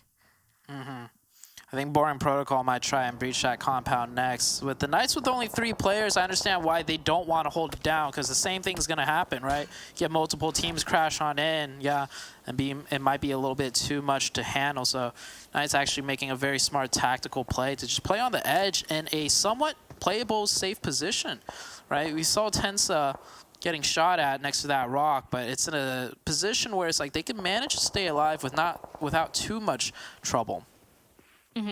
I mean, they at least have their vehicles. I mean, the moving hardcover, right? They got a couple of rocks. Actually, right in this area to the southeastern side of that compound, there are a couple of dips along those trees, so they're clearly trying to utilize them. It's just unfortunate that Dope, honestly, is in this area of the map, because this is the only angle that would be messing the Knights up in this situation. It does look like Flash is, of course, down, though. The rest of Dope is pretty widely spread out. We got the 2 at the rock right here, and the last member Casper is all the way up to the northern side. So honestly, if Dope don't decide to go straight on into where the Knights are, it seems like they're kind of scouting out a different area. Menace goes down though. Oh, here comes Casper actually. Maybe they are starting to focus on making this rotation down towards the southern side, but now the Knights, they're set up. They're inside zone. At this point, they're just playing defensive mode as Dope tries to make their way inside this zone. Casper goes down. It's not looking too hot. Yeah, oh man, the Knights just don't miss. I'm pretty sure that player peeked out for like less than a second and then just got absolutely lasered by Tensa earlier.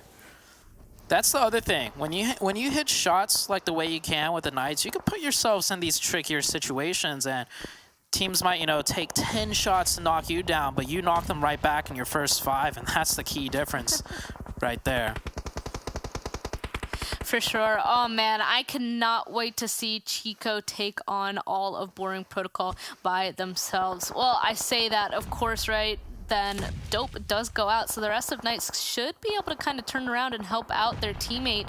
Chico using the smallest little incline, the smallest ridge to protect himself against all of Boring Protocol, but he's definitely being the person in the front lines, kind of calling out the distance that Boring Protocol is, and we can see that Tenza, Coops, they're starting to take some shots in Boring Protocol's direction. Now, this is the time where I'm curious to see if the solo from Mezexis inside the compound, or even Vamp now that have found themselves a home in the compound, are going to start peeking out and getting involved. Same with Lazarus and WallStreetBets up to the north. They're taking a big fight that WallStreetBets actually wins out on. They're going to continue to be able to stay 3 up as well. This is going to be, honestly, down to a bunch of 3-man teams for the win. Yeah. Man, WallStreetBets taking out Lazarus in a tough push too, so WallStreetBets looking better and better. This is probably the best we've seen WallStreetBets, and it's at a perfect time right before the finals about to start. BTOWN still in this game. They know they made it in. Now they're running up onto the Knights. Coops, the front line of defense.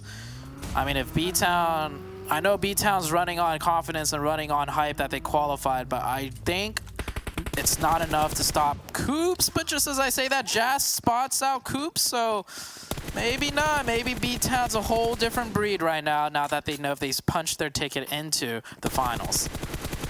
Almost spoke too soon there, Zute. Just a little bit. That one definitely wasn't your curse. But we do have the Knights down to 2 people left. And BTOWN, I want to see them continue to be aggressive, honestly. They just got to knock and a flush onto Coops. Like, keep on going, honestly. The Knights now are going to kind of be sandwiched between BTOWN and Boring Protocol. Honestly, who's ever inside of this building, this compound by the very end, might be the winner. I don't know. Everybody that's deciding to stay outside of it are definitely just keen on destroying everybody down there on the outskirts of this compound. Oh, Chico in a very precarious situation. If he takes shots at BTOWN from the right, he could get shot from the left from Boring Protocol. He did see Brarg jump up or get up and go back prone. Any more movement, Brarg might get spotted out, but the patch of grass right there is kind of thick. Oh, going back up, standing, and taking shots at Tensa. That's going to prompt Chico to take his shots, and Chico's going to get one. And nice. The second one, maybe either that, Tensa got the knock on the second player, and that's 2 of BTOWN down. They're not going to be able to get revived, but just like I predicted, the second they shoot, Boring Protocol shoots back, and Tensa gets knocked and confirmed. It is now all down to Chico and BTOWN trying to crawl their way to Jas, and maybe Jas can get a revive on one, as Boring Protocols now focus on WallStreetBets. Carnage goes down to 1 HP and gets the trades coming in and out. Everybody playing so on point. Nothing goes unanswered right now in these last final moments. Oh, yeah, I said this is going to be down to a bunch of teams with 3 people still up. No, this is going to be down to like a bunch of solos at this rate. Everybody has at least one other person down. So it seriously is a ton of solos. Huge nades coming through. Big explosion from WallStreetBets, taking out Boring Protocol. And the zone shift actually shifted in their favor. So WallStreetBets getting this res, this is going to be huge. Because as of right now, BTOWN hasn't gotten that res. WallStreetBets as of right now with that duo is the biggest team in this. And they have the best spot in zone. It does look like BTOWN will get the res, but Steve-O, he had to take the spot shots. them out there. Just take the shots. Game sense will tell you that there's probably players lined up on that wall. think Steve-O's just making sure. Yeah, here, by the way, is still in this game, the player that 1v3'd. He's just still in the shack, and he's been playing so quiet. Steve-O throwing some nades towards the smokes. Those smokes are definitely a distraction. There's nobody actually in those smokes. Steve-O, I want to see him just like spray a couple of shots. He's at no risk right now. They have the zone and everything. He's going to play a bit more. Oh, I think Steve-O is shooting now, but not connecting anything. Chico's got the longest way to go. And BTOWN is looking for the last player of the Knights right now. If he gets anywhere close, Josh will be able to spot him out. I was going to say maybe WallStreetBets is taking this a little bit more cautiously because it really does. The game does change when you're down to a two-man. Like when you're down to a duo and a solo, like people, their aggressiveness just changes completely. It does look like Steve-O did figure it out though, getting a little bit of damage onto Jas in there, but unfortunately not enough. Here we go. Big nade though. This could be it for BTOWN, especially if now they're both on the same side of the wall. They're not, but they do get the knock onto Jas and they instant flush. BTOWN is just out. Yahir actually helping out with a nade of himself. So they now know that Mezexis is somewhere nearby. They don't know, I believe, where Chico is. And Vamp, they're just still chilling inside of this building. Yeah, Vamp has the zone, so he doesn't have to move.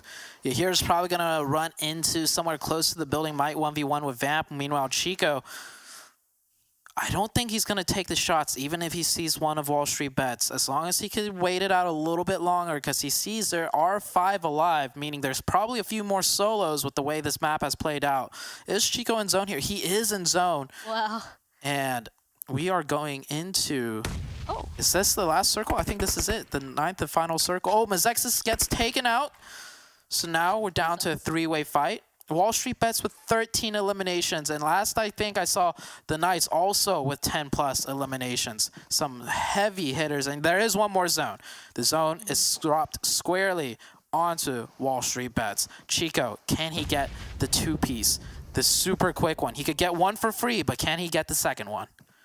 He's trying to line it up. He's really trying to. WallStreetBets, they're smart though. They at least have Draco is purposely on the other side of like a little carriage or bus there. So he knows he's trying to make sure that they're not just lining up for somebody to potentially pop out. But honestly, if Chico takes down Steve-O and Godv gets down Draco, that could be it for WallStreetBets, and that's going to be 1v1. Unfortunately, those nades are not going to be close enough whatsoever. WallStreetBets now distracted by Vamp. If they decide to full-on push him again, they could be on the open for Chico to do something, but no, actually he's out.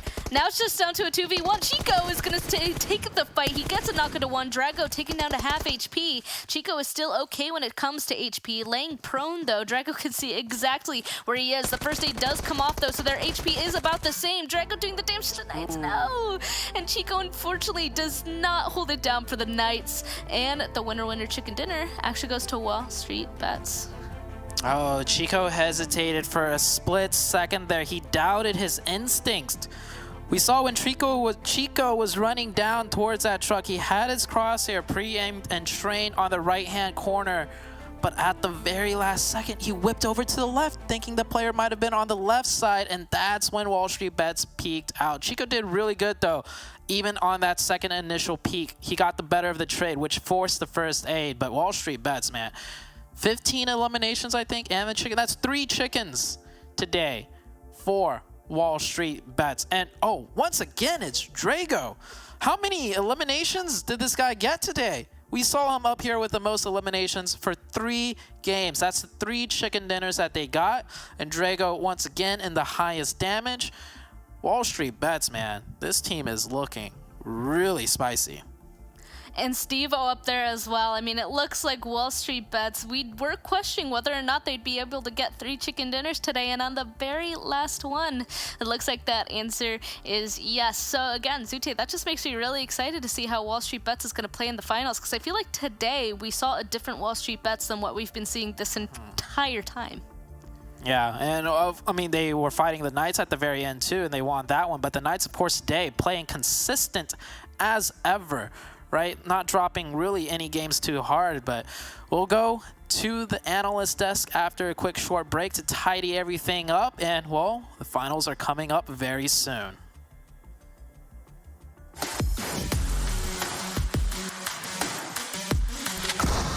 This is the most common noise that hits your earbuds when you go for a high-stake hot drop inside Pachinki. Shotguns are one of the most common weapons that spawn across the map, but it is also the least understood category by newbies and pros alike. Let us understand how shotguns work. The 12 gauge spreads out over distance once you shoot it from the shotgun, meaning that the further you are away from your target, the larger the spread of the bullets, which means that more of them are going to miss the opponent's hitbox.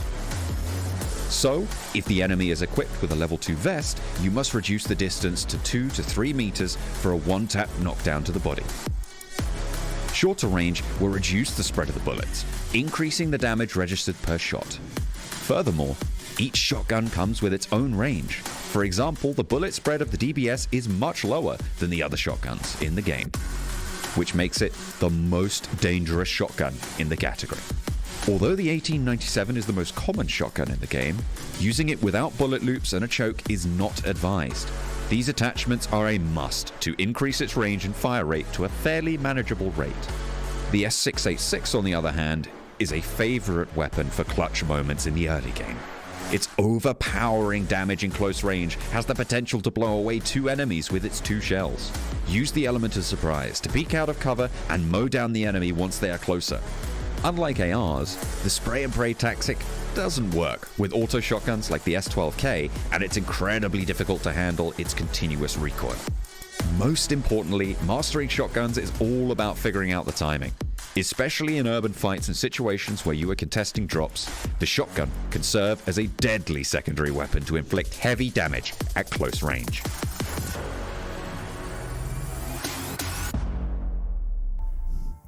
And just like that, it's all over. For the final time, everybody, I got to give a big thank you to Monster Energy, our official energy drink partners here for the PMPL. Man, I ain't gonna lie, that last game felt like a roller coaster with one very large hill and then a plateau. You know what I'm saying? K19, hunting them down, BTOWN, and then once they ended, it was just all smooth sailing after that, Seven. It really was. I mean, wow. Dang, WallStreetBets. Wow. Yeah, you know what? Let's give credit where credit's due. WallStreetBets, 3 chicken dinners today. This is a team that, I mean, I've been on for a minute now. We've been hyping it up too, Glitter. I'm glad to see that they're performing this way, and I'm hoping that they can carry this kind of momentum with them. And BTOWN Esports, you guys showed up when you needed to show up. You won the fight that you needed to win, 14 points. But now that we're going to be going to the finals, guess what? No more baby for you guys. You guys better have thick skin, because trust me, it's going to be coming your way. Then at the end there, we have Dope Esports as well with the 3 points. I think what the people want to see is the overall. So let's try to rush through all this. You see the hit list there, 3 points as well. They're not going to be going to the finals. Lazarus helping go to the direction. All those teams. One major concern, if I must add to this Super Weekend, what's the way Nova played? Like, Glitter, what happened to Nova? Know. I have the same question, honestly. I don't know if I'm concerned or if they, like I said earlier, they were napping. They were just getting a little extra rest in before finals because they knew they weren't about to, like, you know, fall out of the top 16 anytime soon. So, we'll first day of finals, we will decide what happened. I think that's about right. You know, just take a little nap. Don't even worry about nothing. Don't give away any more secrets, right? We'll see what happens in the finals. But you know what? Let's talk about today's MVP. Who is it gonna be? It has to be, right? It has to be anybody from WallStreetBets. Honestly, just put the whole team up here on this point. Yes. But it's Drago, baby. 3,000 on the dot? Wow. Dang. Wow. What? Seven, you couldn't do that if you tried, bro. 3,000 on the dot? What you mean, bro? I had 7,000. Just kidding. I'm joking. Yeah, 22 elims though. Yo, I'm impressed with that average survival time with the 3 chicken dinners that he got. It shows that he was there every single time, and it's impressive because I'm sorry, I'm gonna have to do this, QC. If we look at what the stats that QC used to put up, right? It was always elims, but the average survival time was pretty low. So it's 15 minutes. Good to see that out of Drago right there. Yeah, 15 minutes. Dude, 22 elims, that's more than most teams did today. Like, that's crazy how well he performed. I mean, WallStreetBets at the end of this whole thing, they definitely put their flag in the sand. Said, here we are, and we're ready to play. So I love to hear that. Let's take a look at the top 3 players by elims from all Super Weekends, okay? So this is going to be who are the best of the best. Who's got the most eliminations? And look at that. It's Coops, the only player in this entire tournament so far to get over 3 digits in elims, Glitter. Dang. I mean, I knew Coops was going to be number 1. I didn't realize he was going to be at almost 120 eliminations, almost 20,000 damage. If I can read that correctly, like that is obscene, and honestly with a pretty high survival time. So very impressive from Coops, even with the fall off. 7QZ still making an appearance up here, and then of course, not to be outdone, you still have the duo in Xenox making his way up here as well for the top 3 players. And those are people, those are the numbers, the type of stats that we are keeping our eyes on for finals, because that needs to be repeated. Yep. That's right. You know, that race for MVP, there's a lot to it, a lot of math to be done to find out who that's going to be. But I mean, with those numbers like that, I mean, that's pretty dang good, right? Let's talk about what we all want to see, right? The top 5 teams from all Super Weekends. Any guess on who it is, guys? No. WallStreetBets, though! They made it. Wow. And it wouldn't have been without today. It really wouldn't have been without their performance today. Posting out a top 3, this is solid 7. Yeah, and I mean, top 3 in regards to, this is just based on eliminations, too. 205 elims for that team. That's impressive, being able to, in a way, beat the defending champs with the elims. But I mean, the main story here is going to be who can stop Knights. We just saw some of those player stats. We just saw what Coops was able to do. I'm really intrigued to see how these teams are going to be setting themselves up when they actually fight Knights and when they fight Coops. I'm so intrigued to see what's going to happen between now until next Friday. And you know what? A lot of homework. That's for sure. A lot of homework needs to be done, because come next Friday, it's going to be insane. Well, it's that time, guys. Glitter, 7, drum roll, please, right? Let's pull up the overall leaderboards and see where everybody did in just a little bit. Yeah, right. Psych, guys. Right? We'll pull that up here in just a little bit. Well, one last thought.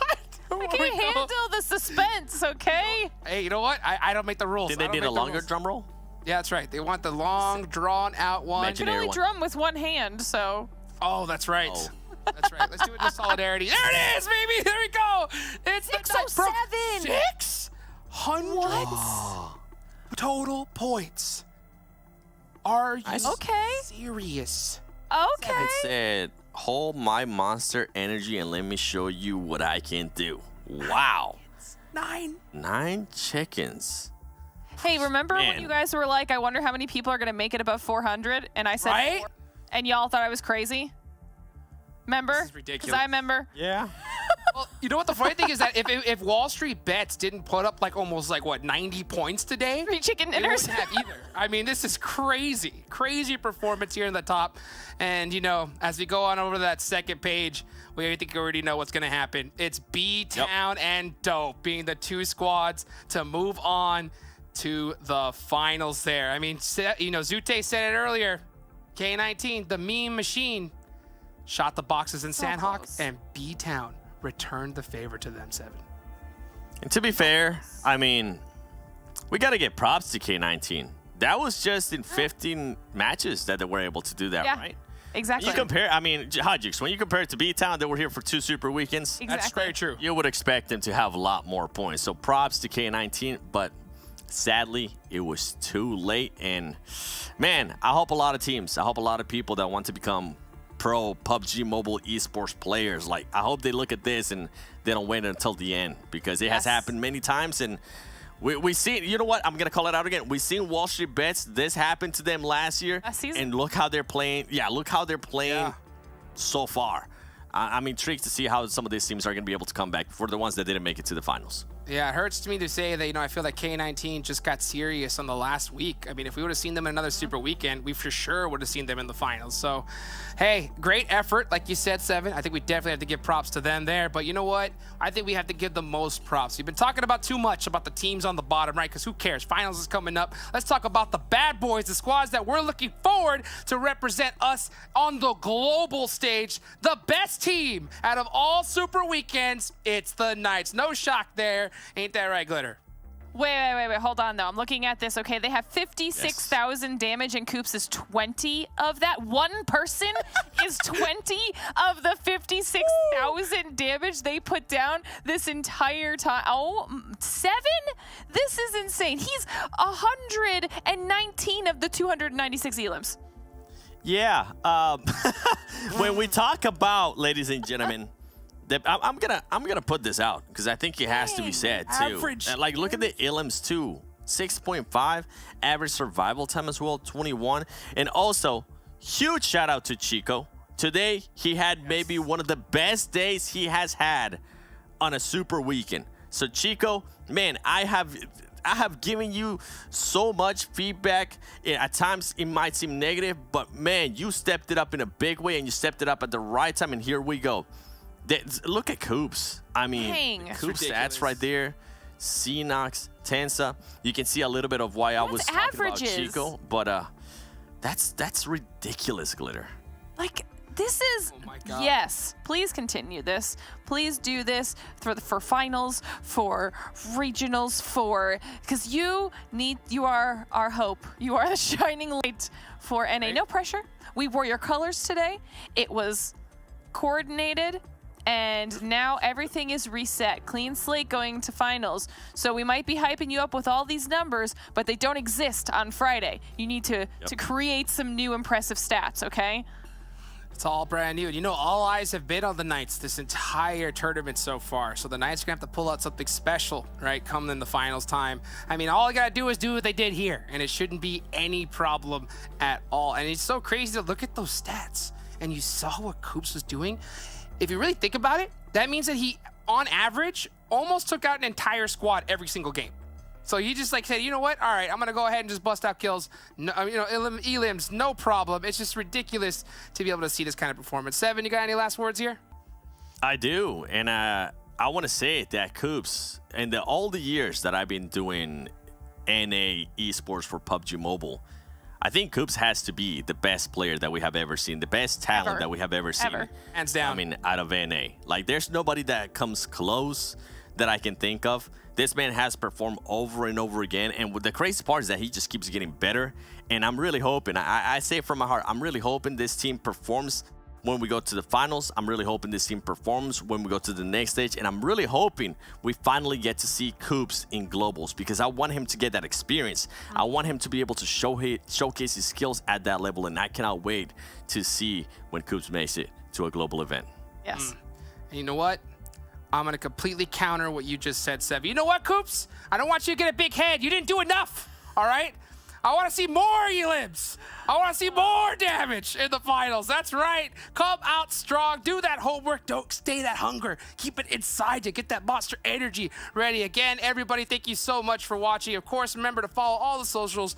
Thank you for watching. On behalf of me, Hot Juke, Seven, Glitter, follow them as well. We will see you guys at the finals. Use that hashtag PMPL as well. That's really important. Ain't it right, Glitter? It is so important. Do your homework, teams. You have 4 days. Get it together. 4 days. 4 days and counting. That's it. We're out of this. You guys have a great night. See ya.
freaks and hotties.